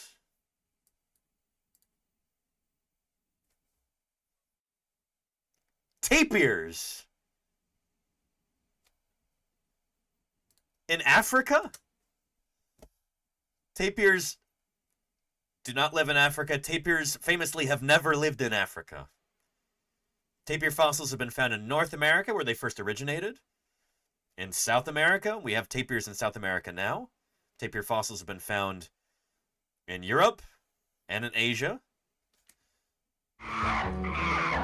We even have tapirs in Asia nowadays. But famously, there are no tapirs in Antarctica, in Australia, or in Africa.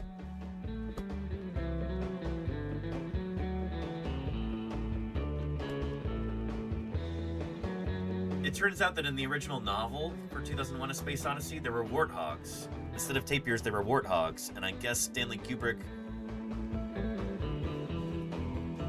thought, we'll just use tapirs, you know? It's just a silly science fiction film. Nobody will know the difference. You know, we're not trying that hard here. Yeah, well, just use tapirs. Who cares? It kind of irks me that, like, there was a... People say there was a... I don't know whether or not this is true because this is outside my field of expertise. Lots of people say that there's lots of care and attention put into getting all of the space scenes exactly right, and like all of these meticulously designed sets and future technology and everything. They put so much thought into all of this, as people say anyway. Again, I don't know, I'm not an expert. But when it comes to basic biogeography, just who cares, you know? And maybe I have a bit of a chip on my shoulder about this kind of thing, but it kind of seems sometimes like, I don't know, like people who are really interested in space science or futurism or whatever, they just completely disregard and have just about no interest in getting things right when it comes to evolution, biology, biogeography, you know? So make them... the most boneheaded mistakes. They just don't care. That's the impression I get. So I don't know. Yeah.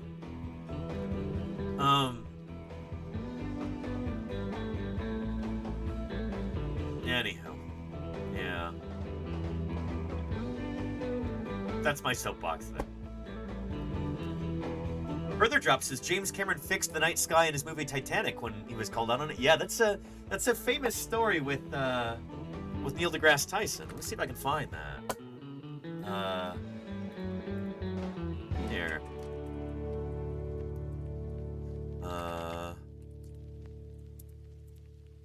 Here we go.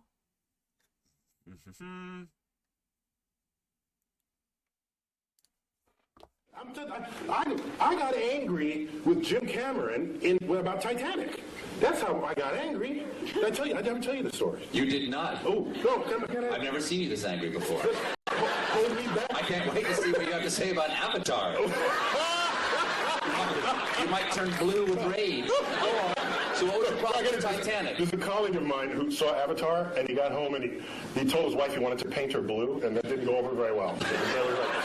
Is she 10 feet tall? So, Titanic, you may remember, was marketed as a film of high accuracy because Cameron had funded this submersible to go down and it checked out the staterooms and the wall sconces and the china patterns, and so they reproduced that. That's a little Stevie Colbert there, Claiborne, yeah. And so here they recreate the ship for the movie. Can you double check that? No, because he had the submersible. You just have to trust him, okay? No, you got to trust him. So now, the ship sinks, right? Did I give away the plot? You see the movie yet? I'm sorry. Okay, so the ship sinks. I do, I remember. You remember it, okay? Very sad. And here's Kate Winslet on the flow. Remember that? And Yes. she's delirious. This isn't the scene where she's naked. Oh, sorry. Go on, It's she's kind of like dressed. that, Okay, go but ahead. no, she's on the flow, on the whatever, the plank. The doors. And all right, she's looking up. We know the date, the time, the weather conditions, the longitude, the latitude. We know all of this about the sinking spot of the Titanic. There is only one sky she should have been looking at, and it was the wrong sky. So again, an astronomer, an astrophysicist here. He gets worked up about this. Worse than that, the left side of the sky was a mirror reflection of the right side of the sky. So not only wrong, it was lazy and odd. Yeah. They just went, just flip it, just flip it. No one will know. And so I was livid. Oh, there you go, Lenina. Okay. And Thank you, Lenina. Jim Cameron. No reply. 5 years later, I bump into him. He was on the NASA committee. And my sort of presence with NASA was growing by then. And I bumped into him in a meeting. And I said, Mr. Cameron, I just have to ask. You know, the sky, it's not the right, it's black, what? And he says, well, actually, that happened in post-production. So he's absolving himself of guilt. But I wanted him to grovel in front of my feet, which he did not do. Now, wait. So I was angrier after that. Later on, Wired magazine honors him for Discoverer of the Year, Explorer of the Year. And they want to hold their party at the Rose Center for Earth and Space. You come to my house and get the sky wrong. Okay? Is my microphone working? You're loud enough, you don't need a microphone. There we go, it fell down. Can you hear me now? Mine, yes. Okay. So, he's in my house. And as a courtesy, they extended me an invitation to have dinner with a small group of them after this award ceremony. So I said, yeah. So, we go to dinner. There's 6 of us at the table. The wine is pouring. So, I said, Jim, I don't know if you remember, but I brought this up some time ago about the sky, and I wouldn't be so upset except that everything else you boasted was so accurate. And we can't even check how accurate that is, but anybody can spend $50 for a planetarium sky program and look at the sky and know that you got the wrong sky. What gives? And you know what he said? He said, last I checked, worldwide, Titanic has grossed $1.3 billion. Imagine how much more it would have grossed if I got in the sky right.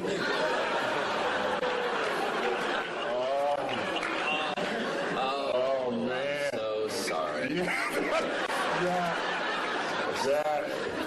That, if I had a tail, it would have been like between my legs, and I would have. And so I think you won that conversation.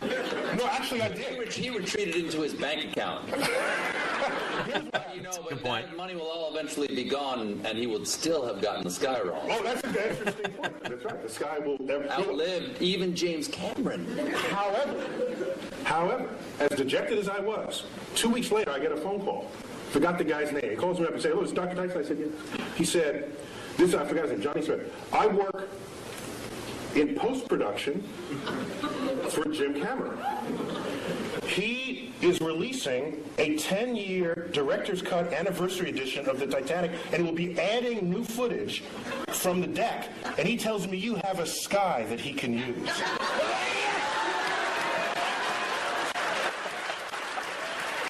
Anyway. It does make me wonder whether, I haven't seen the... Yeah, they did a remake of The Lion King. A lot of people were upset about this. I haven't seen it. But they did a remake a few years ago. When was this?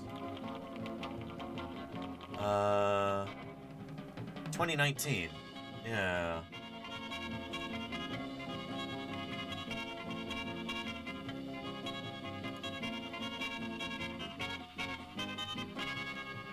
There we go. Yeah. I wonder if they corrected it in this.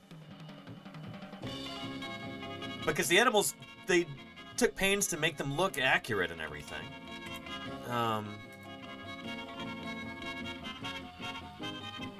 I wonder if they changed the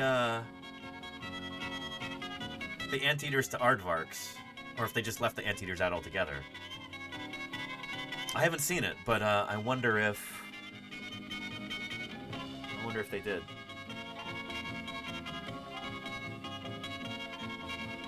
Yeah.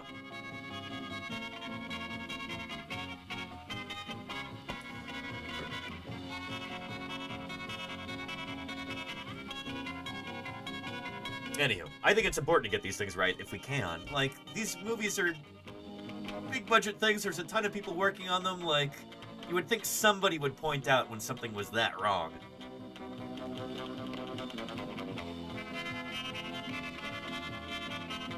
Yeah, I don't know. It just shows care and consideration to make sure you're getting that stuff right, because some people in the audience, their immersion will be completely destroyed in the story if there's something that's that wrong, you know? It pulls you right out of the film. And you're suddenly very much aware that you're watching a piece of media. In fact, a very flawed piece of media. It's important to get these things right, if you can. I think it adds to the overall quality of the end product if you can make sure that it's authentic, you know? Yeah. It's a terrible movie in my opinion. I haven't seen it further drop, yeah. Yeah. Anyhow.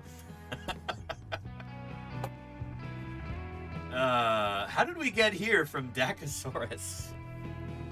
It's marine croc from Germany, apparently. And also from Argentina. But anyway, this is really cool. This is the kind of follow-up science that is so important, and lots of people are going to be citing this paper, even if it doesn't make headlines or anything. Being able to reference this is really going to help the Latisuchian paleontologists, the people who study this lineage of crocs that went back into the oceans. This is cool stuff. This is really cool stuff. When did the Latisuchians go extinct, by the way? Here's a link to this paper if you'd like to take a look at it yourself. Again, it is open access, no paywall. But, oh man, I love this. I so wish we had this for certain kinds of dinosaur, you know? Like, we interviewed Paul Sereno here on this channel back in early November, I think. Yeah, it was definitely November.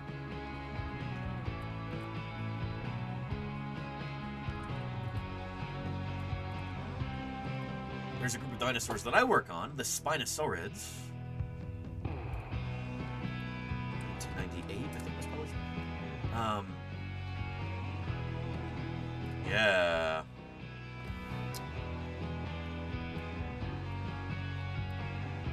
Unfortunately, this paper is access denied. Paywalled. But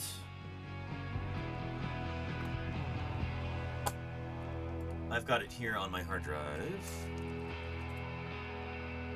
It's stored locally on my machine.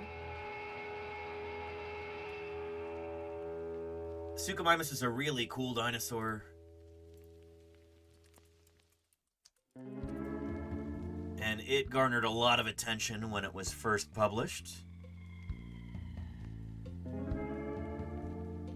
It's kind of Spinosaurid. We think it was a fish-eating dinosaur.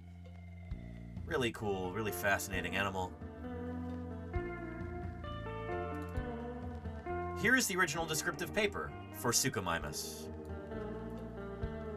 And you will notice that it is brief. It is, kind of typical of something in the journal Science. It's about 4 pages.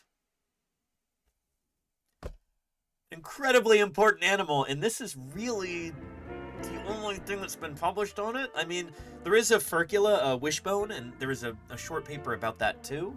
At least I think it's short. It might even be longer than this, but this original descriptive paper for this animal, it's only 4 pages long. 2, 3, 4 pages, and then half of that is references on this page. That's it for Suchomimus. Paul Sereno is very good about going out and finding new dinosaurs and helping us understand like entire new groups of dinosaurs and stuff like that. He's very good at making discoveries. And because he focuses on that, and maybe a couple of other reasons too, sometimes these things don't get enough follow-up, you know? That's why it's really cool that Dacosaurus here, we finally have a long follow-up paper describing its anatomy in detail. This is really cool, and this is going to benefit a lot of researchers who work on these animals, the ocean-going crocs, so I think it's fun to show this off. Oh, yeah. Yeah. And further drop, I just checked, they did remove the anteaters, but added leafcutter ants. Leafcutter ants are from South America, right? Oh, boy. Anyway. Oh, and the new Lion King? Oh, what is it, Claire?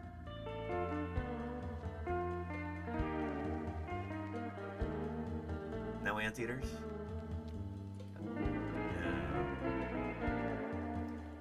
Yeah. Anyway. Oh, I was going to share this too. I actually need to finish this video. But I have a lot of respect for James Cameron. I've never met the guy, I don't know him personally, and I don't work in any fields that he works in, it seems, but he seems like about as far from a dilettante as you can get, which is why it's surprising that they, his post-production crew used the wrong sky for Titanic. Yeah. This I thought was really interesting. He was interviewed on 60 Minutes Australia, so I should probably do this, about the OceanGate submersible disaster, because he is actually a world authority on deep sea diving.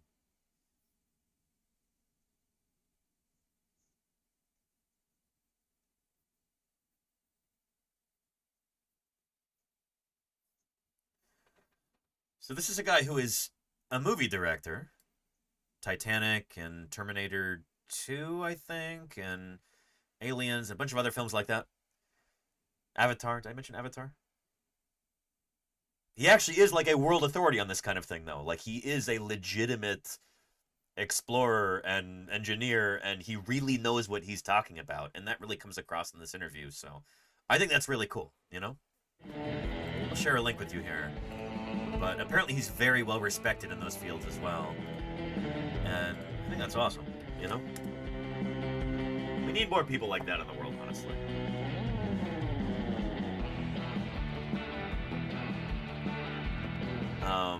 And Petrodactylus says the dude hired some top-notch creature designers for the Avatar films. Holy moly, they're so good. I know some of those people, Petrodactylus, yeah. Some of those people are paleontologists. I have acquaintances who helped consult on some of those creature designs. Yeah, the guy went to the bottom of the Mariana Trench. Exactly, Dr. Irrefutable. When I first heard that, I'm like, oh yeah, he's some wealthy guy who, like, this is just a joyride for him or whatever. No. Absolutely not. He seems to really know what he's talking about, and he's deeply, deeply passionate about this, and other people want his advice about all this stuff. He's actively involved with the design and operation of these deep-sea submersibles. He's the real deal, and I think that's really cool. Yeah.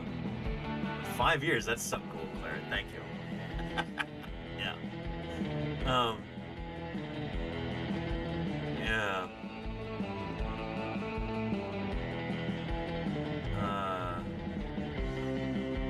On Poseidon. Interesting there, Space. Huh.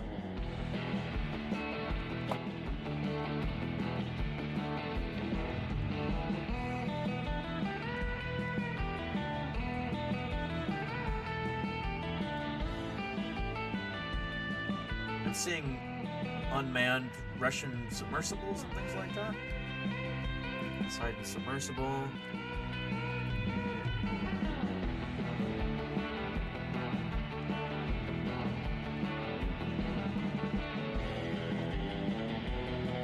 Oh, The Abyss. Oh, the film. Yeah, I heard production on that was kind of a nightmare. Yeah. Anyway, speaking of diving things, really cool now that we've got an in-depth treatise on Dacosaurus morphology. You know, what a cool animal. So yeah, glad we could cover that. Holy cow, it's almost 5 o'clock already. We might be running a little bit late today. That's fine. Before we do Thursday Birds Day, I did want to talk about this too, because this is the sort of thing that I think should get a lot more attention than it's getting.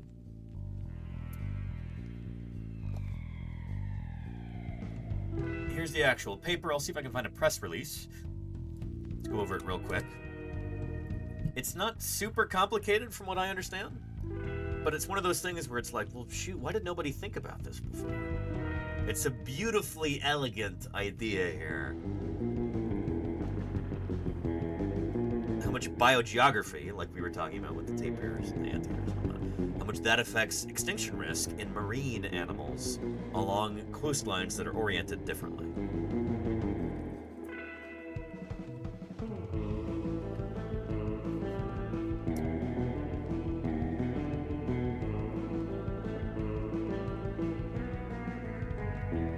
Seeing it in this paleontology news thing.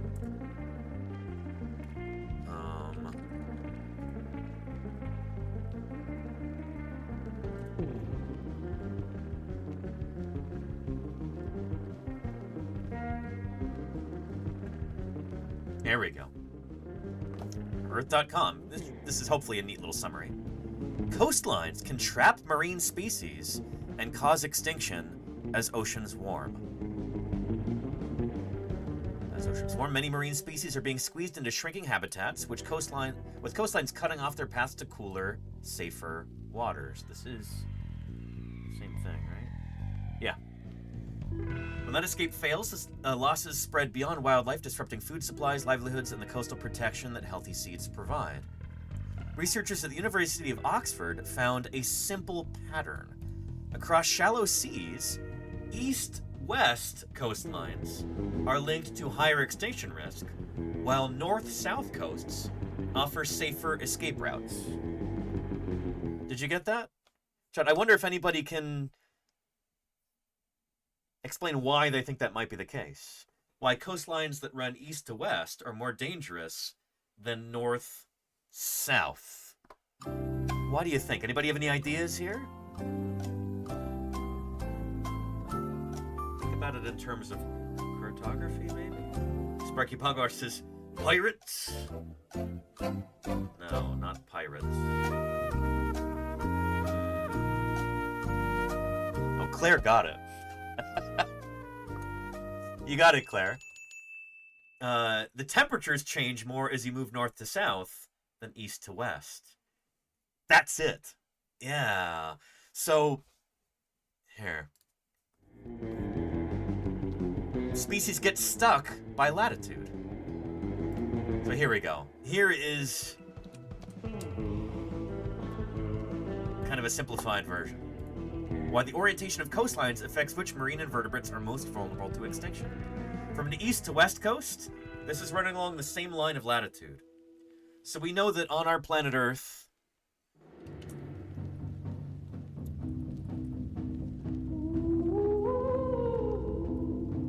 temperatures tend to vary based on latitude. So latitude runs east to west, longitude runs north-south. So you've got these different lines of latitude that run across our planet. Along the equator, it's pretty tropical. It's pretty warm, you know? The further north or south you get, the colder it tends to get. You're moving further from the equator, things get colder. Does that make sense? So if there's a coastline that runs east-west, like for instance, in the Gulf of Mexico here, the Gulf Coast of the US runs largely east-west. Then you get to North Florida and it goes north-south.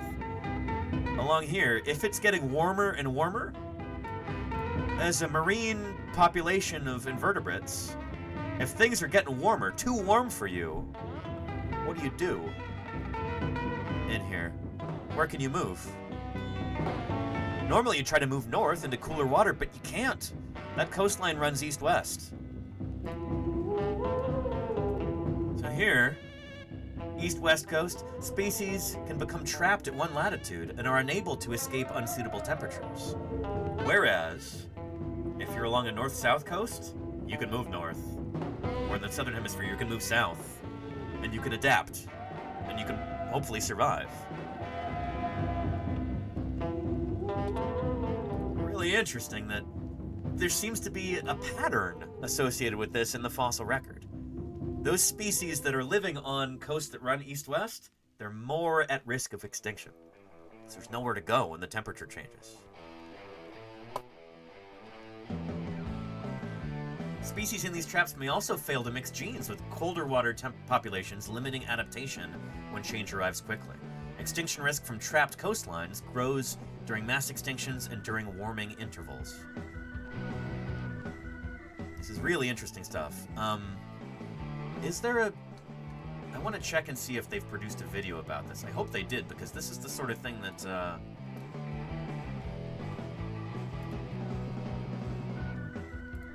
that they should have absolutely done a video, a press release about.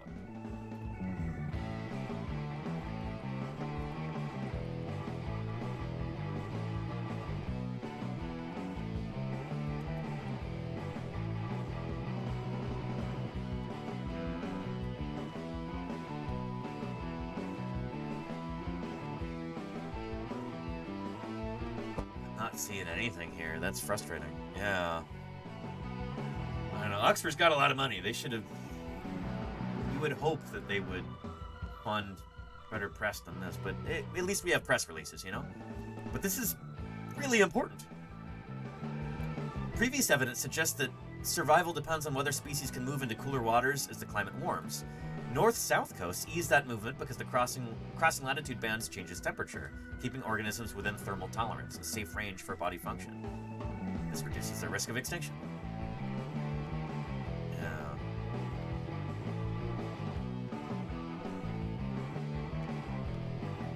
Anyhow, modern warming is already moving marine ranges. And, you know, people who make their living on fishing boats and stuff, they can tell you this. Like, they've seen this, especially if they've been doing it for a while. They've seen firsthand these changes occurring in our oceans.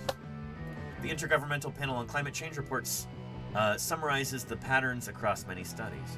Since the 1950s, typical poleward movement is 32 miles per decade near the surface and 18 miles per decade near the seafloors. Currents, oxygen levels, and seafloor shape can steer that movement, so some populations must choose between deeper water and a new latitude. For animals living in bays or enclosed areas, that choice may not exist, and local extinctions can build quickly. So yeah, interesting stuff. Here is a link to this press release right here, and we'll take a look at the paper real quick. It's, again, important stuff. And thankfully,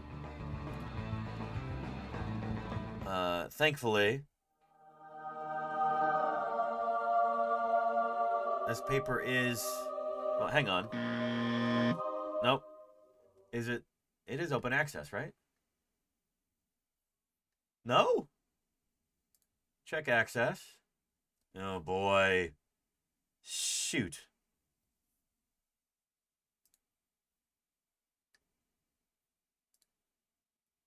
Total downloads. Oh! No! Access denied. Well, never mind. They did not make it open access, apparently.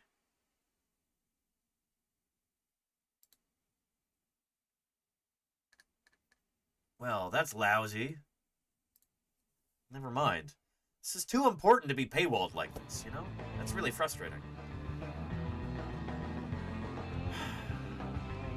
Oh well.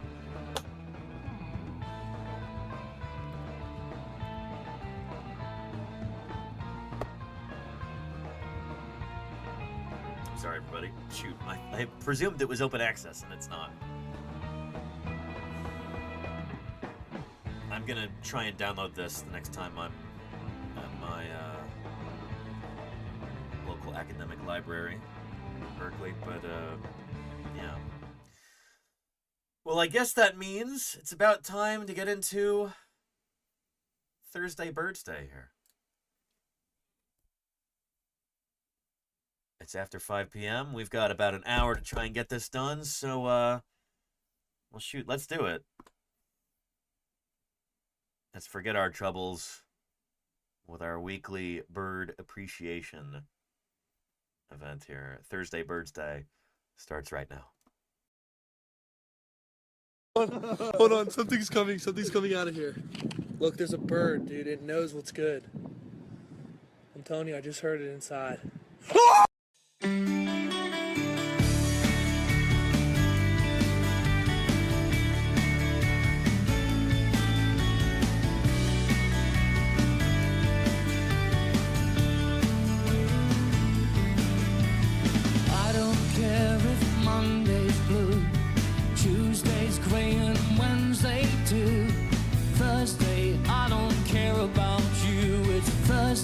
Thursday Birds Day.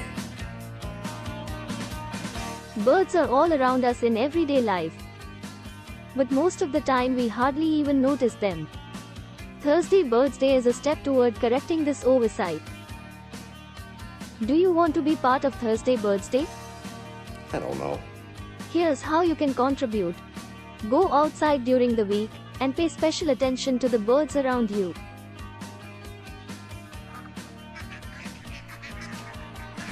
See if you can take a picture of a bird.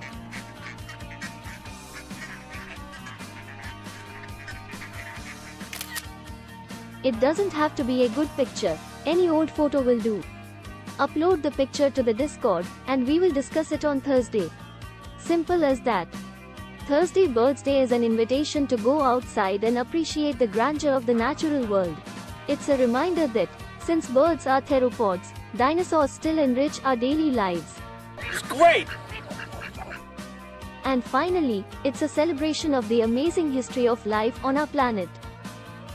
So, happy Thursday Birds Day!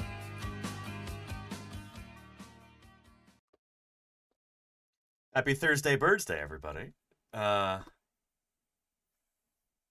on now. There we go. We've got some good birds to talk about today. As we always do when we do Thursday Birds Day. Let's take a look at the different living theropod dinosaurs that members of this community have documented for us over the past week. From Dinosaur Dave, who are these guys? My cockatoos there. Scalies there. Really hard to see. A lot of them. Kind of parrot. Making most of the noise. We got some of the blacks are there, and some of them are down in. Again, here, I'll go back to the beginning. Black cockatoos there. Black cockatoos. Scalies there. And scaly cockatoos there. Very cool. Really hard to see. There's so many cool birds in Australia. I'm making most of the noise. Perennially jealous. Some of the blacks are there, and some of them are down in that side of the club. All these cool avians down under.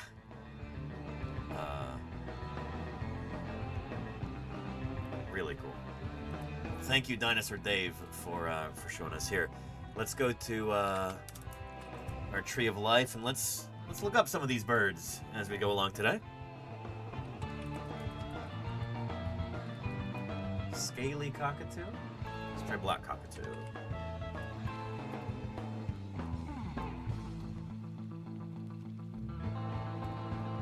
we go.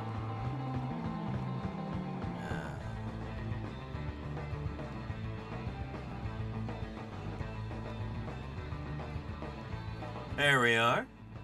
And there's a bunch of different species of black cockatoo, apparently. 5 of them.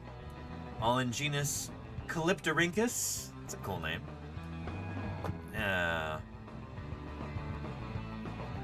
Anywho. Yeah.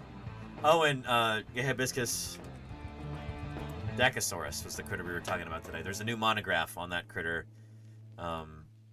We've known about it for a long time, but new paper detailing its anatomy and paleoecology and stuff. Good stuff. Anyway. Cool, Dinosaur Dave. Thank you for posting. Excellent. And Mayor Space has got some sun conures who are not going to be super distant from our cockatoos here.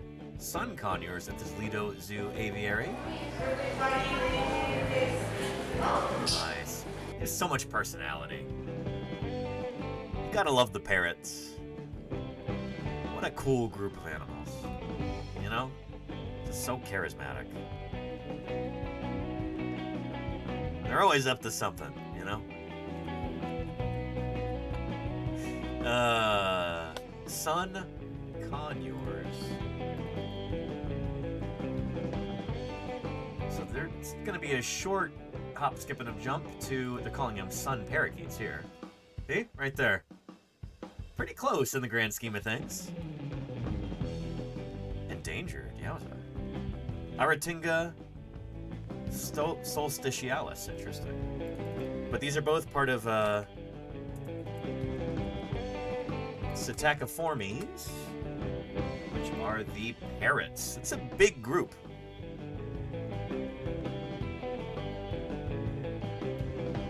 $354 species. Wow. That's quite a few, you know? Anyway, thank you, Mayor Space. Good stuff. Yeah. Wish it was easier to keep one, says Petrodactylus. I love parrots, but I'm not in a living situation where I know, me too. It would be really cool to... I've thought about this a lot. Like, it'd be cool to have a parrot, or several parrots, so they can keep each other company. Or even like a monitor lizard would be really cool to have. Or even like a pet turtle, I don't know. But I'm not in a good position to do that. As a field paleontologist, like, I spent a lot of time away from home. 11 weeks last year.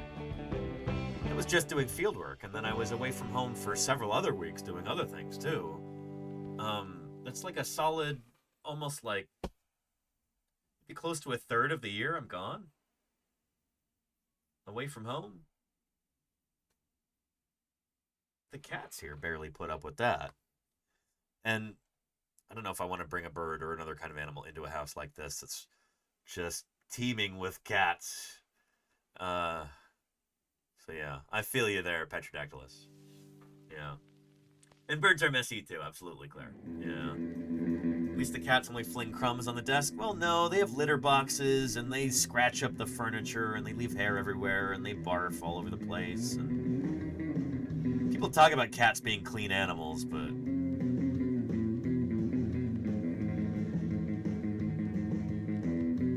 if that's your idea of clean, then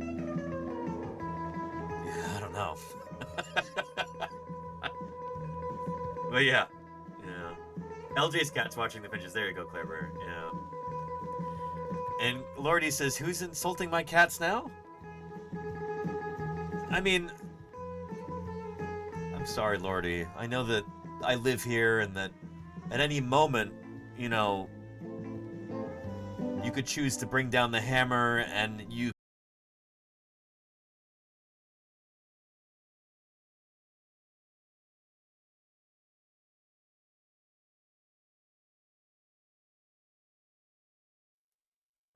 I'm just kidding.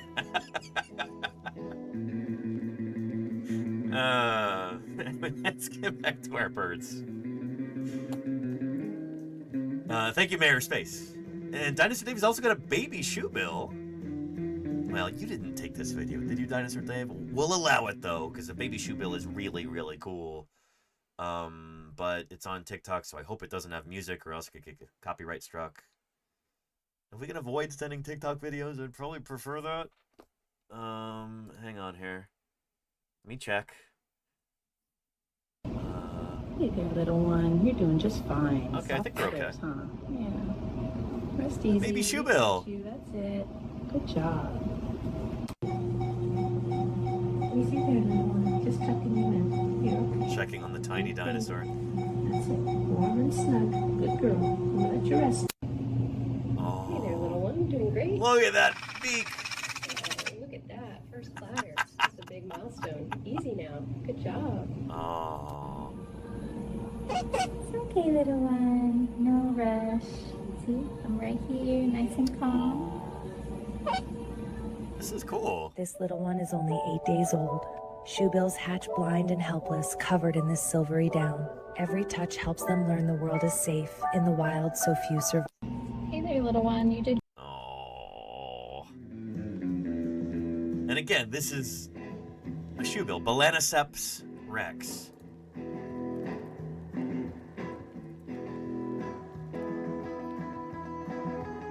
Related to things like hammercops and more distantly pelicans. Right there. What a cool critter, you know?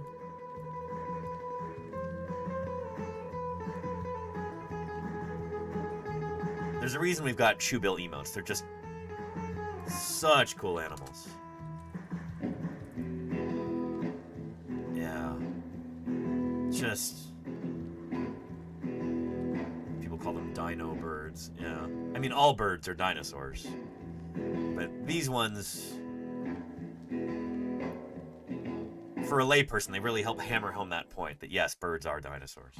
You know? Very cool. And I wonder how many people in the comments for this are like, dude, is that AI or whatever? Dare we look?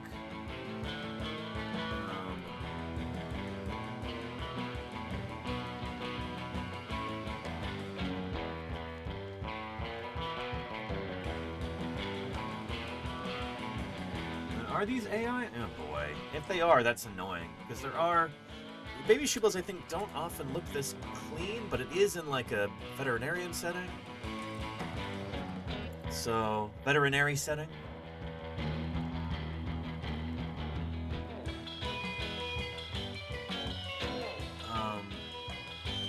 Yeah, I don't even know.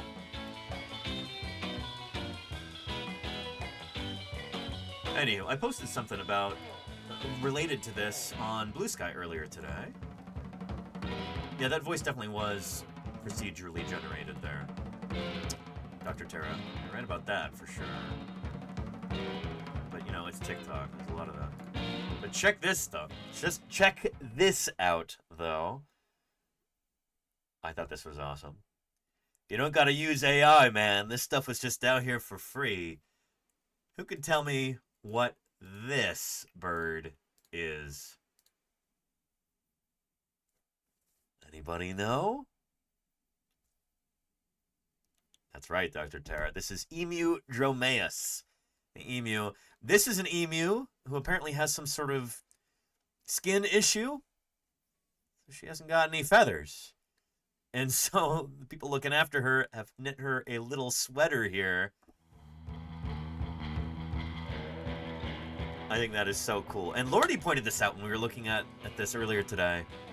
Somebody sewed in an elastic strap to keep the sweater on this bird. So this is the sort of thing that you wouldn't see with AI. This is that real human touch right there. See the elastic band there? Pretty cool.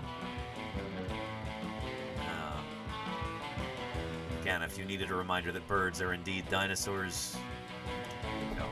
Looks like an ornithomimid, you know? Without the feathers, though. So it looks like an old-fashioned ornithomimid.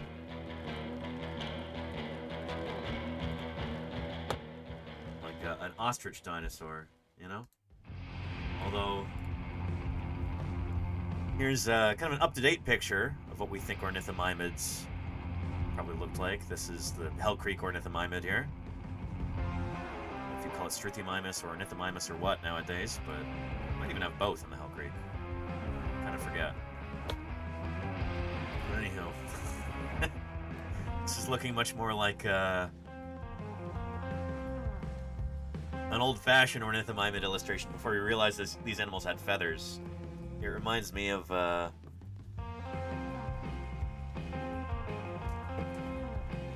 here, this book from the early 80s. Illustrations by John Sibbick.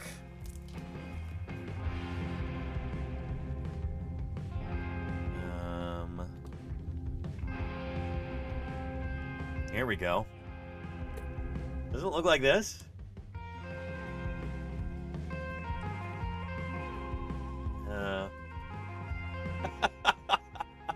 This is Struthiomimus right here, I believe. Yeah. Wild, right? Yeah. But that is indeed an emu, Claire. A lot of emus have blue skin like that. If you look close, the feathers kind of mute that a bit, but yeah. Jeff Benyon says, I had that book as a kid. This is excellent book. Like I said, there will never be another dinosaur book like this ever published. This is David Norman's Dinosaurs Encyclopedia from the 80s. This was the book at the time, just a wonderful summary of much of what we knew about dinosaurs at that point.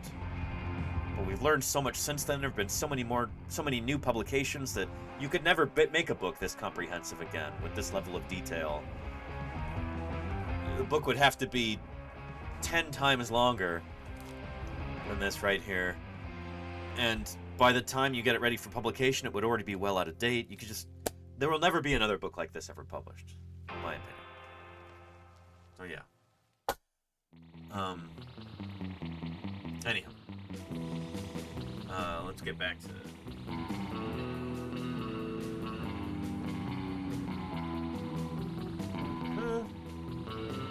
what else we got? A couple of birds on Christchurch Quay. How do we say this word? I don't want to be mispronouncing this. Key? Really? Key.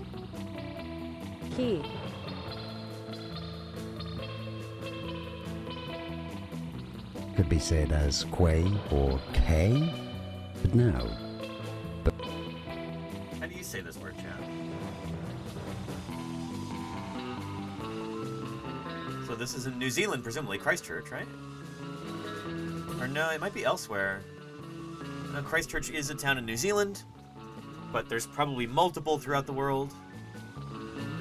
Dr. Irrefutable says Key. Key, okay. I'm gonna say Key. Key, thank you, everybody. Alright, Key. A couple of birds on Christchurch Key this afternoon. We have what looks almost like a trumpeter swan. Although we have trumpeter swans in North America, and I don't think they have the orange bill. This is somebody else. Some other kind of swan. And we've got some kind of gull here, too. I'm gonna guess in genus Larus, but I'm not gonna be any more, specific than that, because I don't know my gulls that well. Eckensdorf says mute swan. Okay, here, we'll look them up on our Tree of Life here.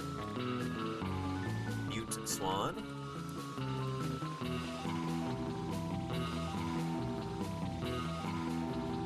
So called because of their tendency to mutate and grotesque. I'm kidding. No, I think it's because they don't make a lot of noise.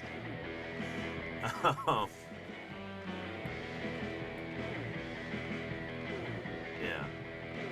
And there we go. And then our gull is going to be probably genus Laris.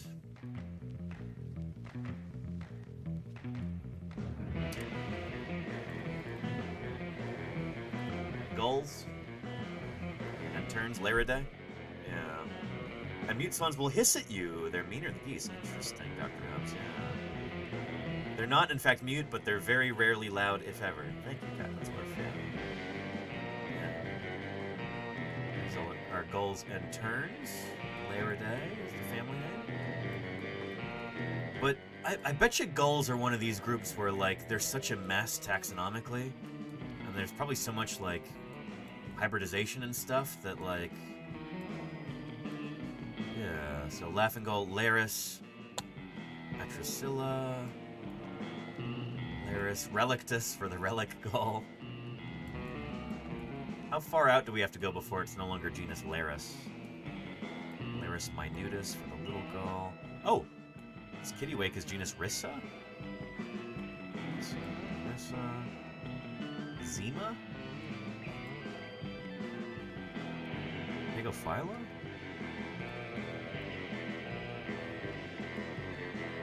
I'm not seeing any Laris past this point, so... Okay. It's Laris. So I guess everything from here on out is genus Laris? I don't know. I bet you they're taxonomically a mess. I don't want to get into that. Well, I wonder if... I can find a video on that.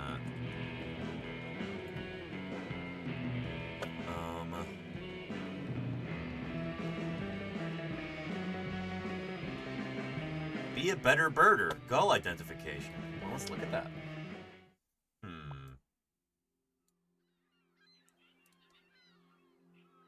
Gulls. Gulls. You see them all the time. They're fairly common. They spend lots of time on the ground and are large enough to get noticed. Yep. You'll find them near all types of water, both on the coast and inland, and even hanging out at local city parks. Huh. But can you tell them apart?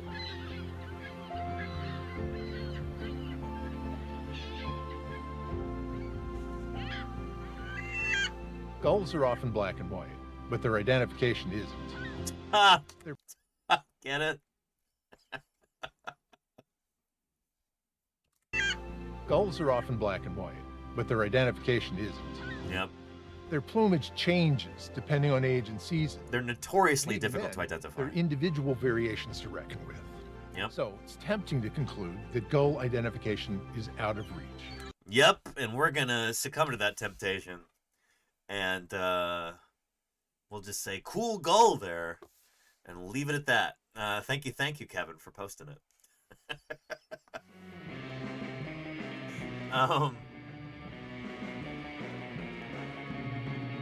Croicephalus ridibundus. Is that this kind of gull, Cacklin's move?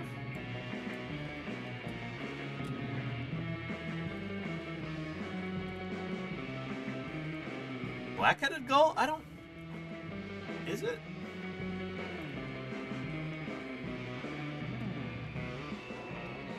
I wonder. That is that gull, says Cacklinsworth. This one here?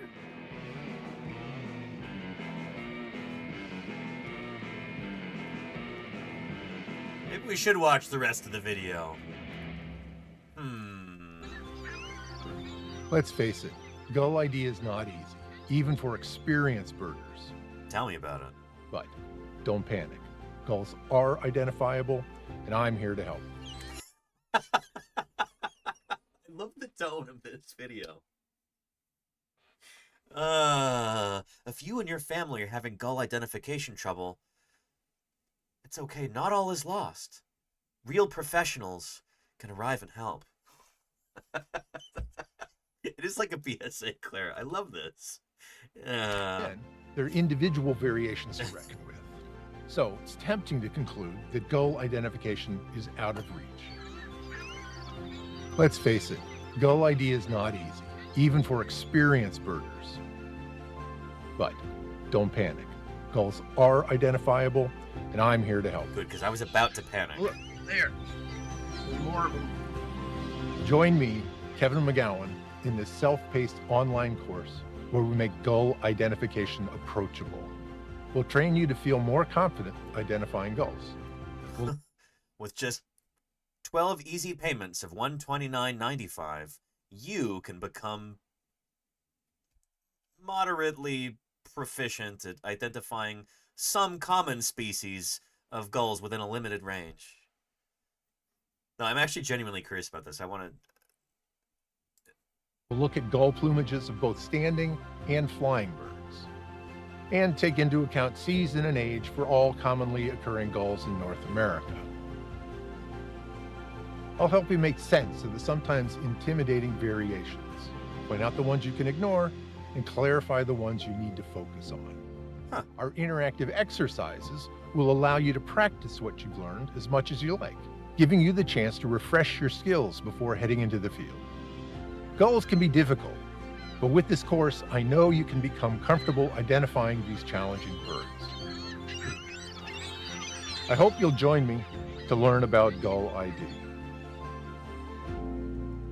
Be a better birder. Gull identification, a self-paced online course. Link to the full course in the description. I hope it's free. Here's a link to the video at least, because I got some good laughs out of this. Thank you.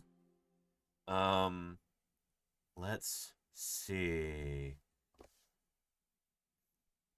They don't say free online course, it just says online course. Enroll now. Oh boy. It's $125. I thought I was kidding earlier. Apparently I wasn't. $124.99.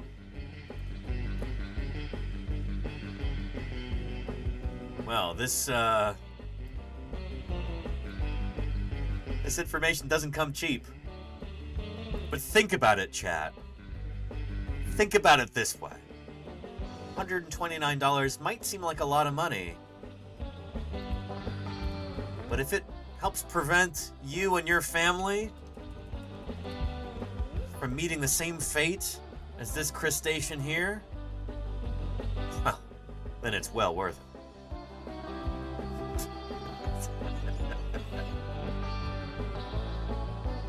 I am genuinely tempted to, like, I don't know. If we were regularly meeting our sub goals each week, and I didn't have to worry so much about money, I would maybe kind of think about doing something like this at some point in the future. As things stand now.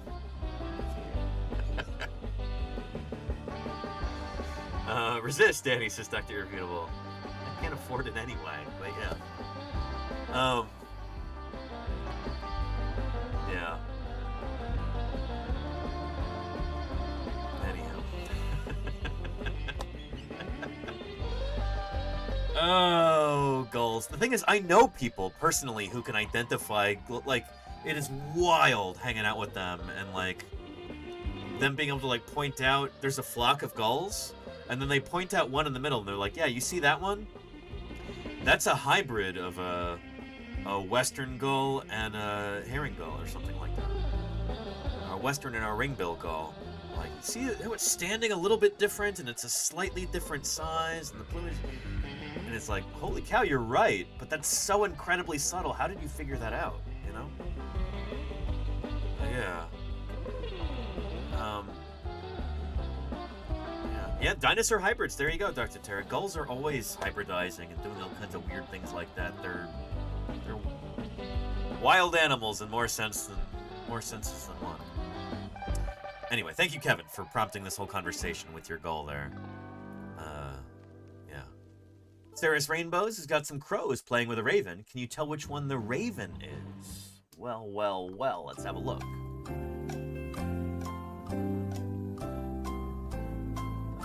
These aren't crows. Those are gulls. These are gulls here. Those are not crows. That does look like a raven, though.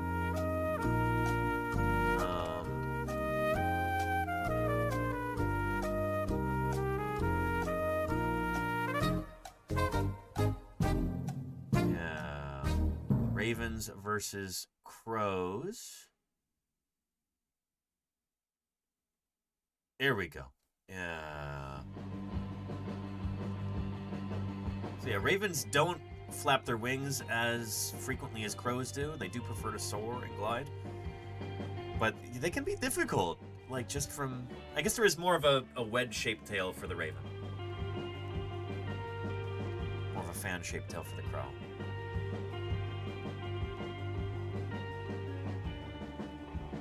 Although, wedge versus fan, even that feels really arbitrary.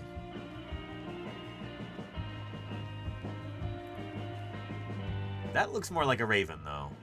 It's got a certain robustness to it. It's hard to put my finger on why. But I would say that's a raven. The rest of these are gulls. Yeah. Anyway, cool, Sarah Sandmus. Thanks for posting. Yeah.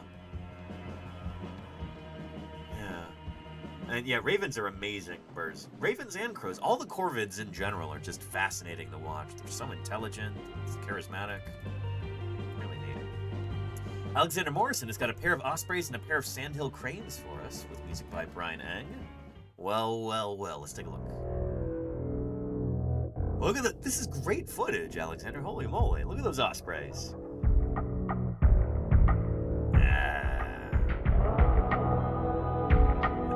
I love the fade in. Sandhill cranes. This is so cool. It's been too long since I've seen a sandhill crane in person.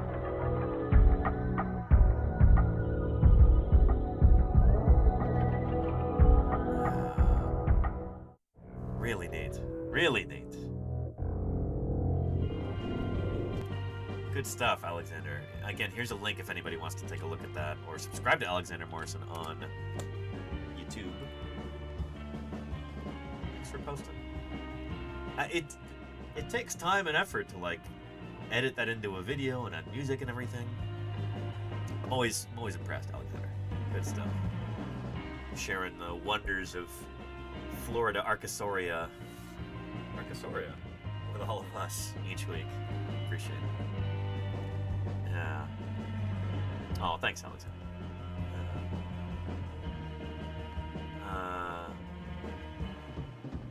Well, yeah. Yeah. Cacklin's Earth says the primary thing people in birder groups online that I follow point to are that ravens have feathers on their beaks, going more than half its length, and crows don't.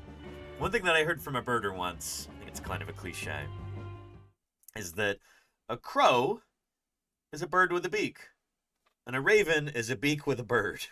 Meaning, like, ravens have got a big old beak. It kind of dominates their whole thing.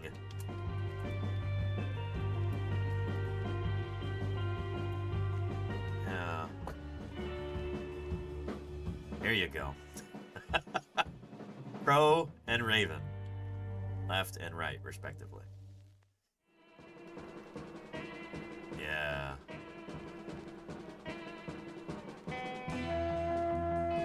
Anywho. Thank you, Alexander Morrison, for posting. Yeah. Late dinner? Hey, thanks for being here, Alexander. I appreciate you. Mr. Double 8 has got... Who is this? Somebody doing some hard time in here. What's this bird locked up for? What crimes have you committed, bird?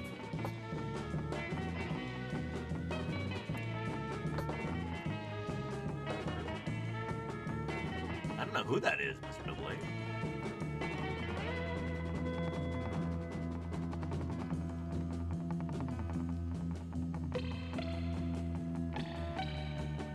I don't know.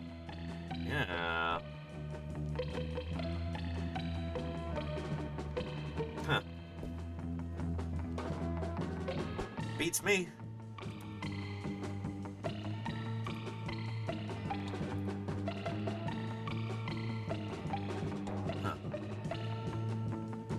Yeah, you stumped me there, Mr. Double A. I don't know. Gav has got a royal tern and a brown booby in the Bahamas. Oh, terns are so cool. Royal terns. No, hang on. That's a... Tern? These are the terns. Yeah. There we go. Yeah, the royal terns. They look like George Costanza. That's how I remember. Royal terns. Here.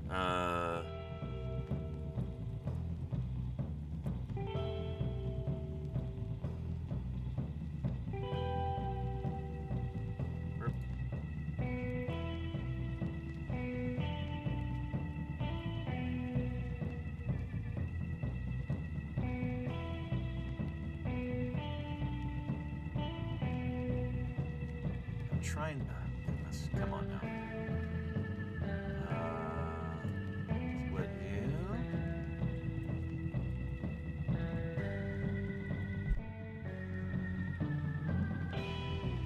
Yeah.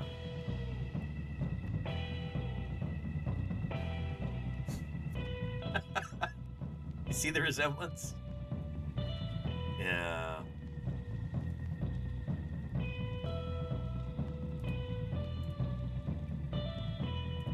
Anyway, good stuff here on this breakwater here, or maybe what would you call this? It's not a dock, right? But there are cleats on it. I don't know. Anyway, and this has got to be our brown booby. It almost looks like a frigate bird, actually, but no, probably not. I'm just probably not familiar with these birds enough to. Very cool. Very cool. Neat stuff. Thanks for posting. Yeah, excellent. Really neat.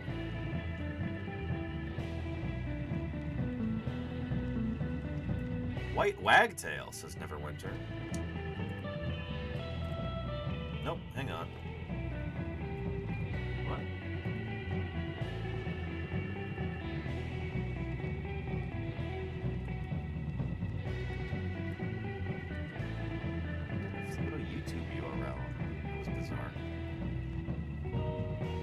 Oh, it must have been the one that I covered from Alexander Morris.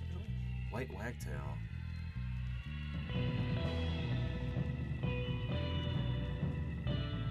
Was this the one from earlier?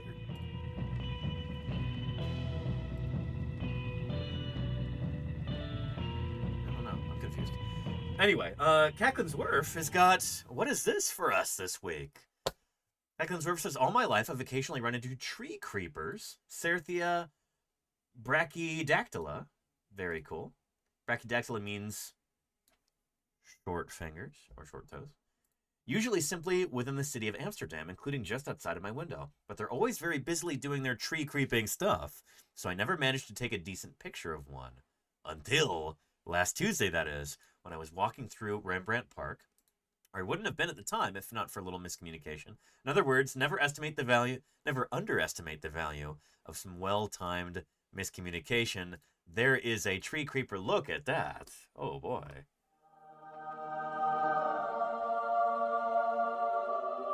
These guys are very difficult to photograph, right?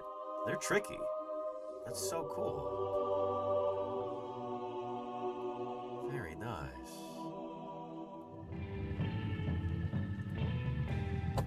Pretty neat.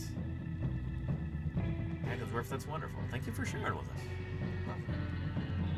Theodite Kitten says, finally left Dublin and traveled to Galway, Ireland on March 6, 2025. There were so many birds that crossed my path, photobombed my pictures. A gull convention, there we go. They do love doing that. Just hanging out in groups.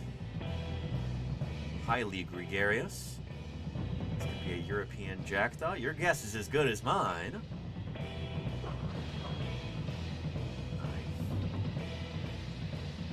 A pair of ducks. Very exotic. Look at them. Mallards by the looks of them. Nice. This one may or may not be a gull. Yeah. Looks almost like a... I was going to say a black-headed gull, but I might be making that up. That sounds real.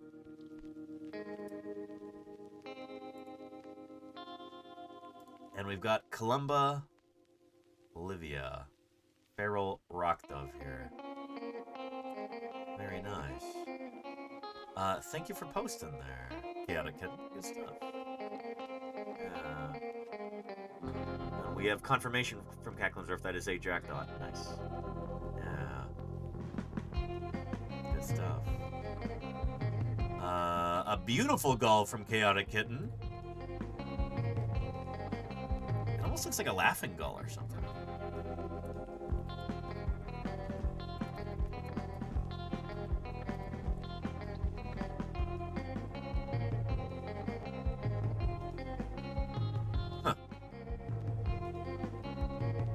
Back. Distal ends of the tail feathers are black. White, kind of ringy thing around the eye. Yeah, I bet you that's a laughing gull there. Very nice. Do they have laughing gulls in Ireland? I think of them as being like tropical species.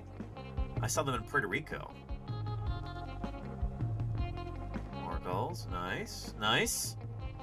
Gotta get for posting. Dr. Terry's got an eastern bluebird pair and a cameo by an orange-crowned warbler? Question mark. Ooh. Very cool. Huh.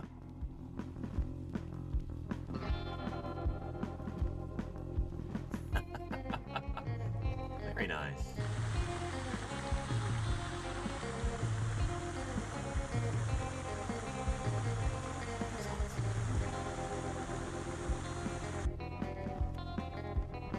Very cool, Dr. Terry. Thanks for posting. Can you see the female bluebird is a tint more gray? Let's have another look. Yeah, we don't have these where I live. We've got western bluebirds. See how she pooped? Hang on, unless that's the male and the other one is the female? No, that's somebody else, right?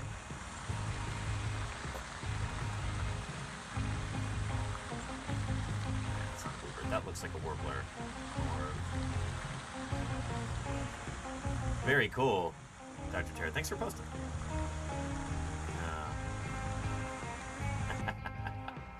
Victorious has got over 200 Canada geese. Holy moly. Over 9,000! Well, almost. Over 200 Canada geese. Branta canadensis. Nice. Gathering in a cornfield, a favorite staging area, despite the nearby coyote den. These are great photos. I love this. This is so cool. So very, like, seasonal. It's like, it feels cozy.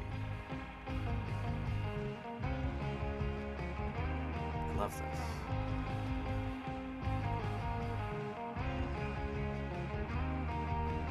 Yeah, and, Lenina, yeah, there you go.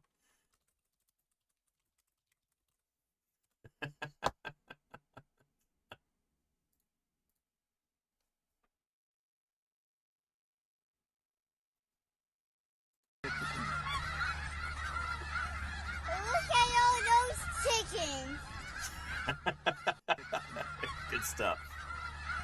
Look at all those chickens. Canada geese are a lot of fun. I know they get a bad rap, and they're pretty common, at least in North America, but it's like, that's a big charismatic bird.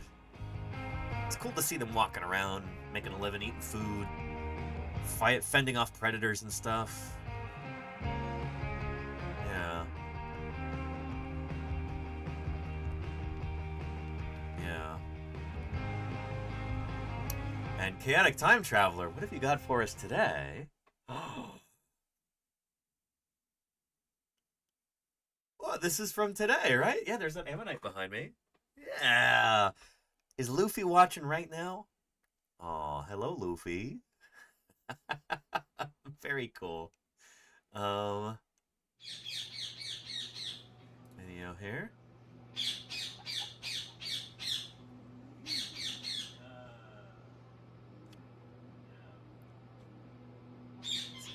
Is he chirping at me? He's gone to bed now. Nice. I hope he's getting some good rest. he's not a happy bird right now. I'm sorry to hear that. Oh.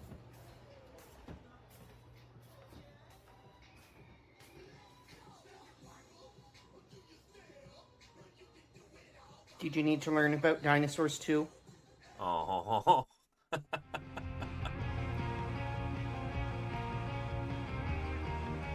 Here we go. Got some mourning doves here. Very nice. Lovely. There's so many of them. See, mourning doves are what we call platform feeders. They love to eat on platforms. They don't like to cling on to the sides of feeders. You won't find them often like pecking suet out of one of those cage feeders or anything. They like to feed on a more or less flat platform. Cool. Thank you, Chaotic Time Traveler, for posting. Yeah. Nice.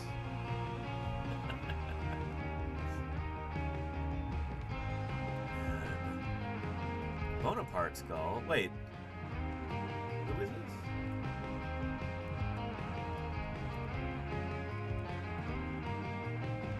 Oh, not a laughing gull. See, I got fooled. I got fooled. Bonaparte skull.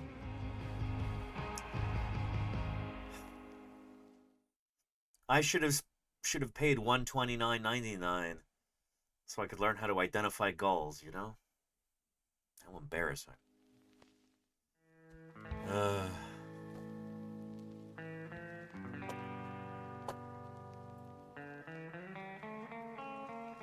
well. I bet they're laughing, says Lordy. I mean...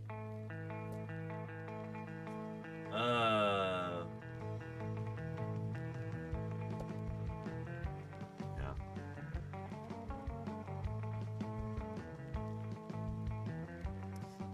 And Neverwinterful has got a golden crown kinglet. Regulus satrapa. What a regal sounding, I guess, kinglet. Yeah, that makes sense. Regulus is also the name of a star, isn't it? In the night sky. At John Hines National Wildlife Refuge in Philadelphia, Pennsylvania, in November 2022. These tiny birds are notoriously difficult to photograph, but since they never stand still for more than a few seconds, I managed to get a pretty good shot of one here. Look at this. Holy cow.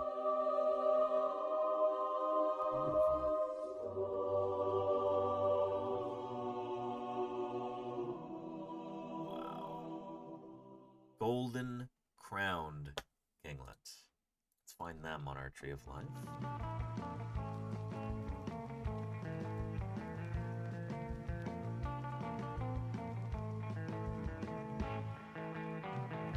Alright, tell us from last week. Oh, gotcha, Catechin. Okay, cool. Thanks. Look at this. Regulus. I want to say Regulus was also the name of like a submarine-mounted missile system early in the Cold War. I associate that name with the star in the night sky and also with the concept of mass death dealt by a submarine. Oof. And it's also the genus name for a golden crowned kinglet. That's so cool. Yeah. That's the brightest star in Leo. Thank you, Diagonal. Okay, nice. Yeah. Oh, and there we go, Claire. Yeah, see?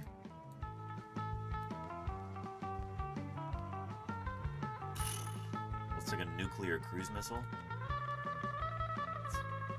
What a waste of money. Anyway. Yeah. What a much better Regulus here, you know? A beautiful animal. What a great photo. Like you said, Neverwinter, these guys cannot be easy to photograph, so well done. Shoot. Well done. Excellent. Regulus is Latin for chieftain or petty ruler or literally little king. Interest. Kinglet. Little king, Regulus. That's cool, Diagonal. Okay. I'm sure it's the same root word as in, like, regal or maybe even regulate. I wonder if that's the same root bird. Yeah. Salamander has got a couple Canada geese against the sunset. Beautiful. Looking kind of mysterious there. Blurry against the... Nice. I'll take your word that they're Canada geese. Just two of them. Yeah, very cool, Salamander. Thanks for posting. And Murph, I know where this is. This is at Yellowstone National Park. This is I won't repeat the nickname that my friends had for it when we would visit. Family-friendly stream. But LBB, I didn't notice, little brown bird, to looking at over the photos later. I forget what the actual name of that volcanic structure is there. Where's our little brown bird? Right at the top. There we go. I don't know who that is. If this were in a more urban setting, I would say that's probably a house sparrow, Passer domesticus. But Yellowstone National Park, a lot of biodiversity. This could be a lot of different things. I don't know. Some kind of little sparrow we got. And Mammoth Springs. Thank you, Murph. Yeah. Yeah.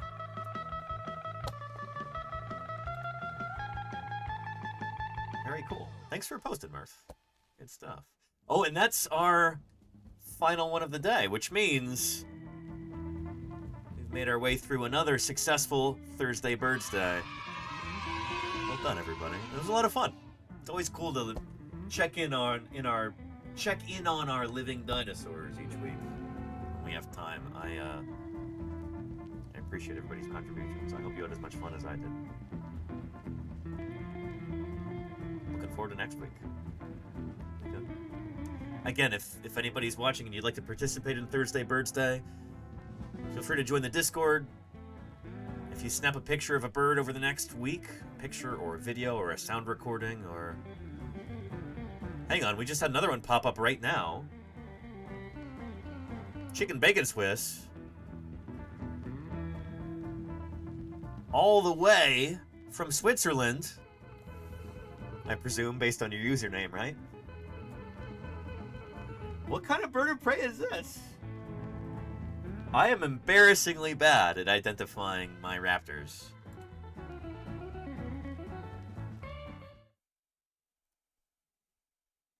Who is this?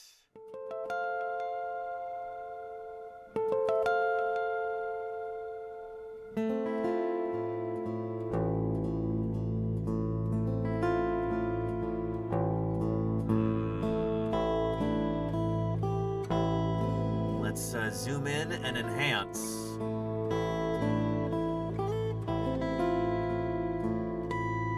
Jazzy Cat says Cooper's Hawk? I don't know.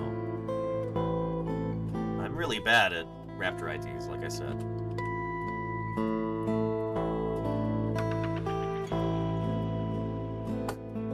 Could be a coop, maybe. Juvenile, speckled chest, grayish brownish back.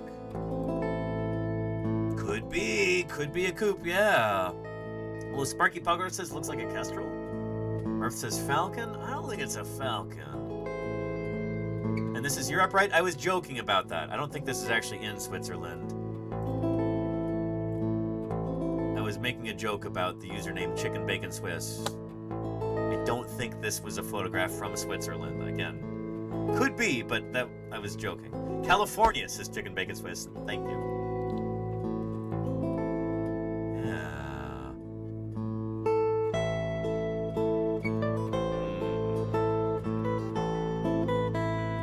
My guess would be Cooper's Hawk.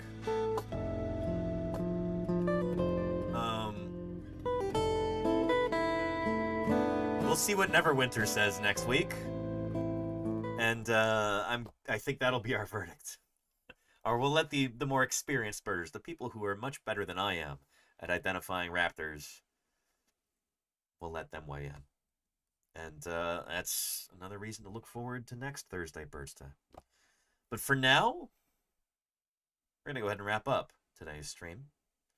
So without further ado, let's commence our wrap-up procedure. Here we go. And we'll run our credits over, over this Archaeopteryx here. Let's do it. Thank you to everybody about to be named in our credits.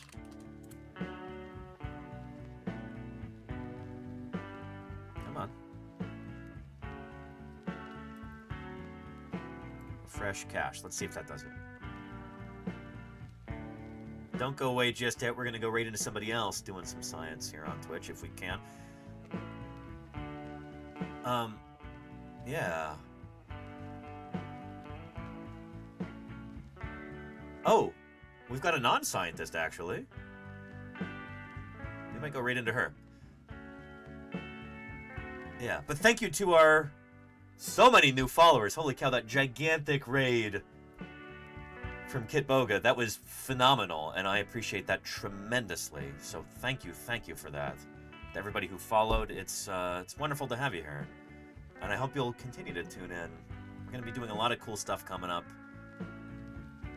Not just more Thursday Birds Days and fossil news, but more fieldwork live streams and travel streams, museum streams, leatherback turtle streams. I'm real excited for what's coming up here. And thank you also to everybody who supports these streams, this channel, financially. From the subscribers and the gifters and the cheerers, and people who contribute to the Ko-Fi and everything else.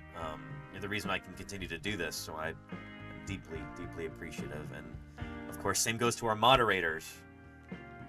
Keep this a safe and welcoming community for everybody. I appreciate you more than I can say.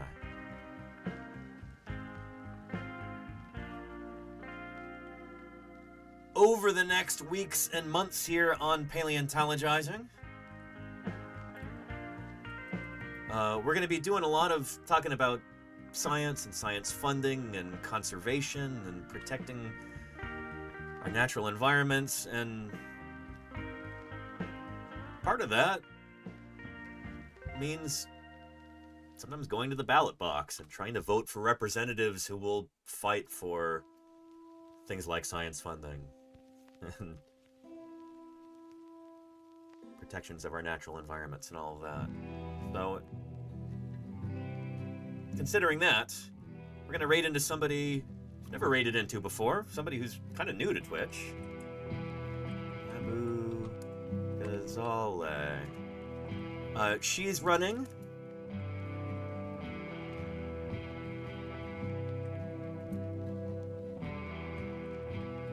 there we go. Running for office in Illinois right now. I've seen some of her stuff and I really appreciate it. And I hope you do too. We're gonna go see what she's up to, and hope you all have a wonderful weekend. Thank you again for being here, and I'm looking forward to seeing you all again on Monday if you want to show up and do some more fossil science. But we're gonna pivot a bit here, and we'll go see what Kat Abu Ghazaleh is up to. Let's go hang out there for a little while.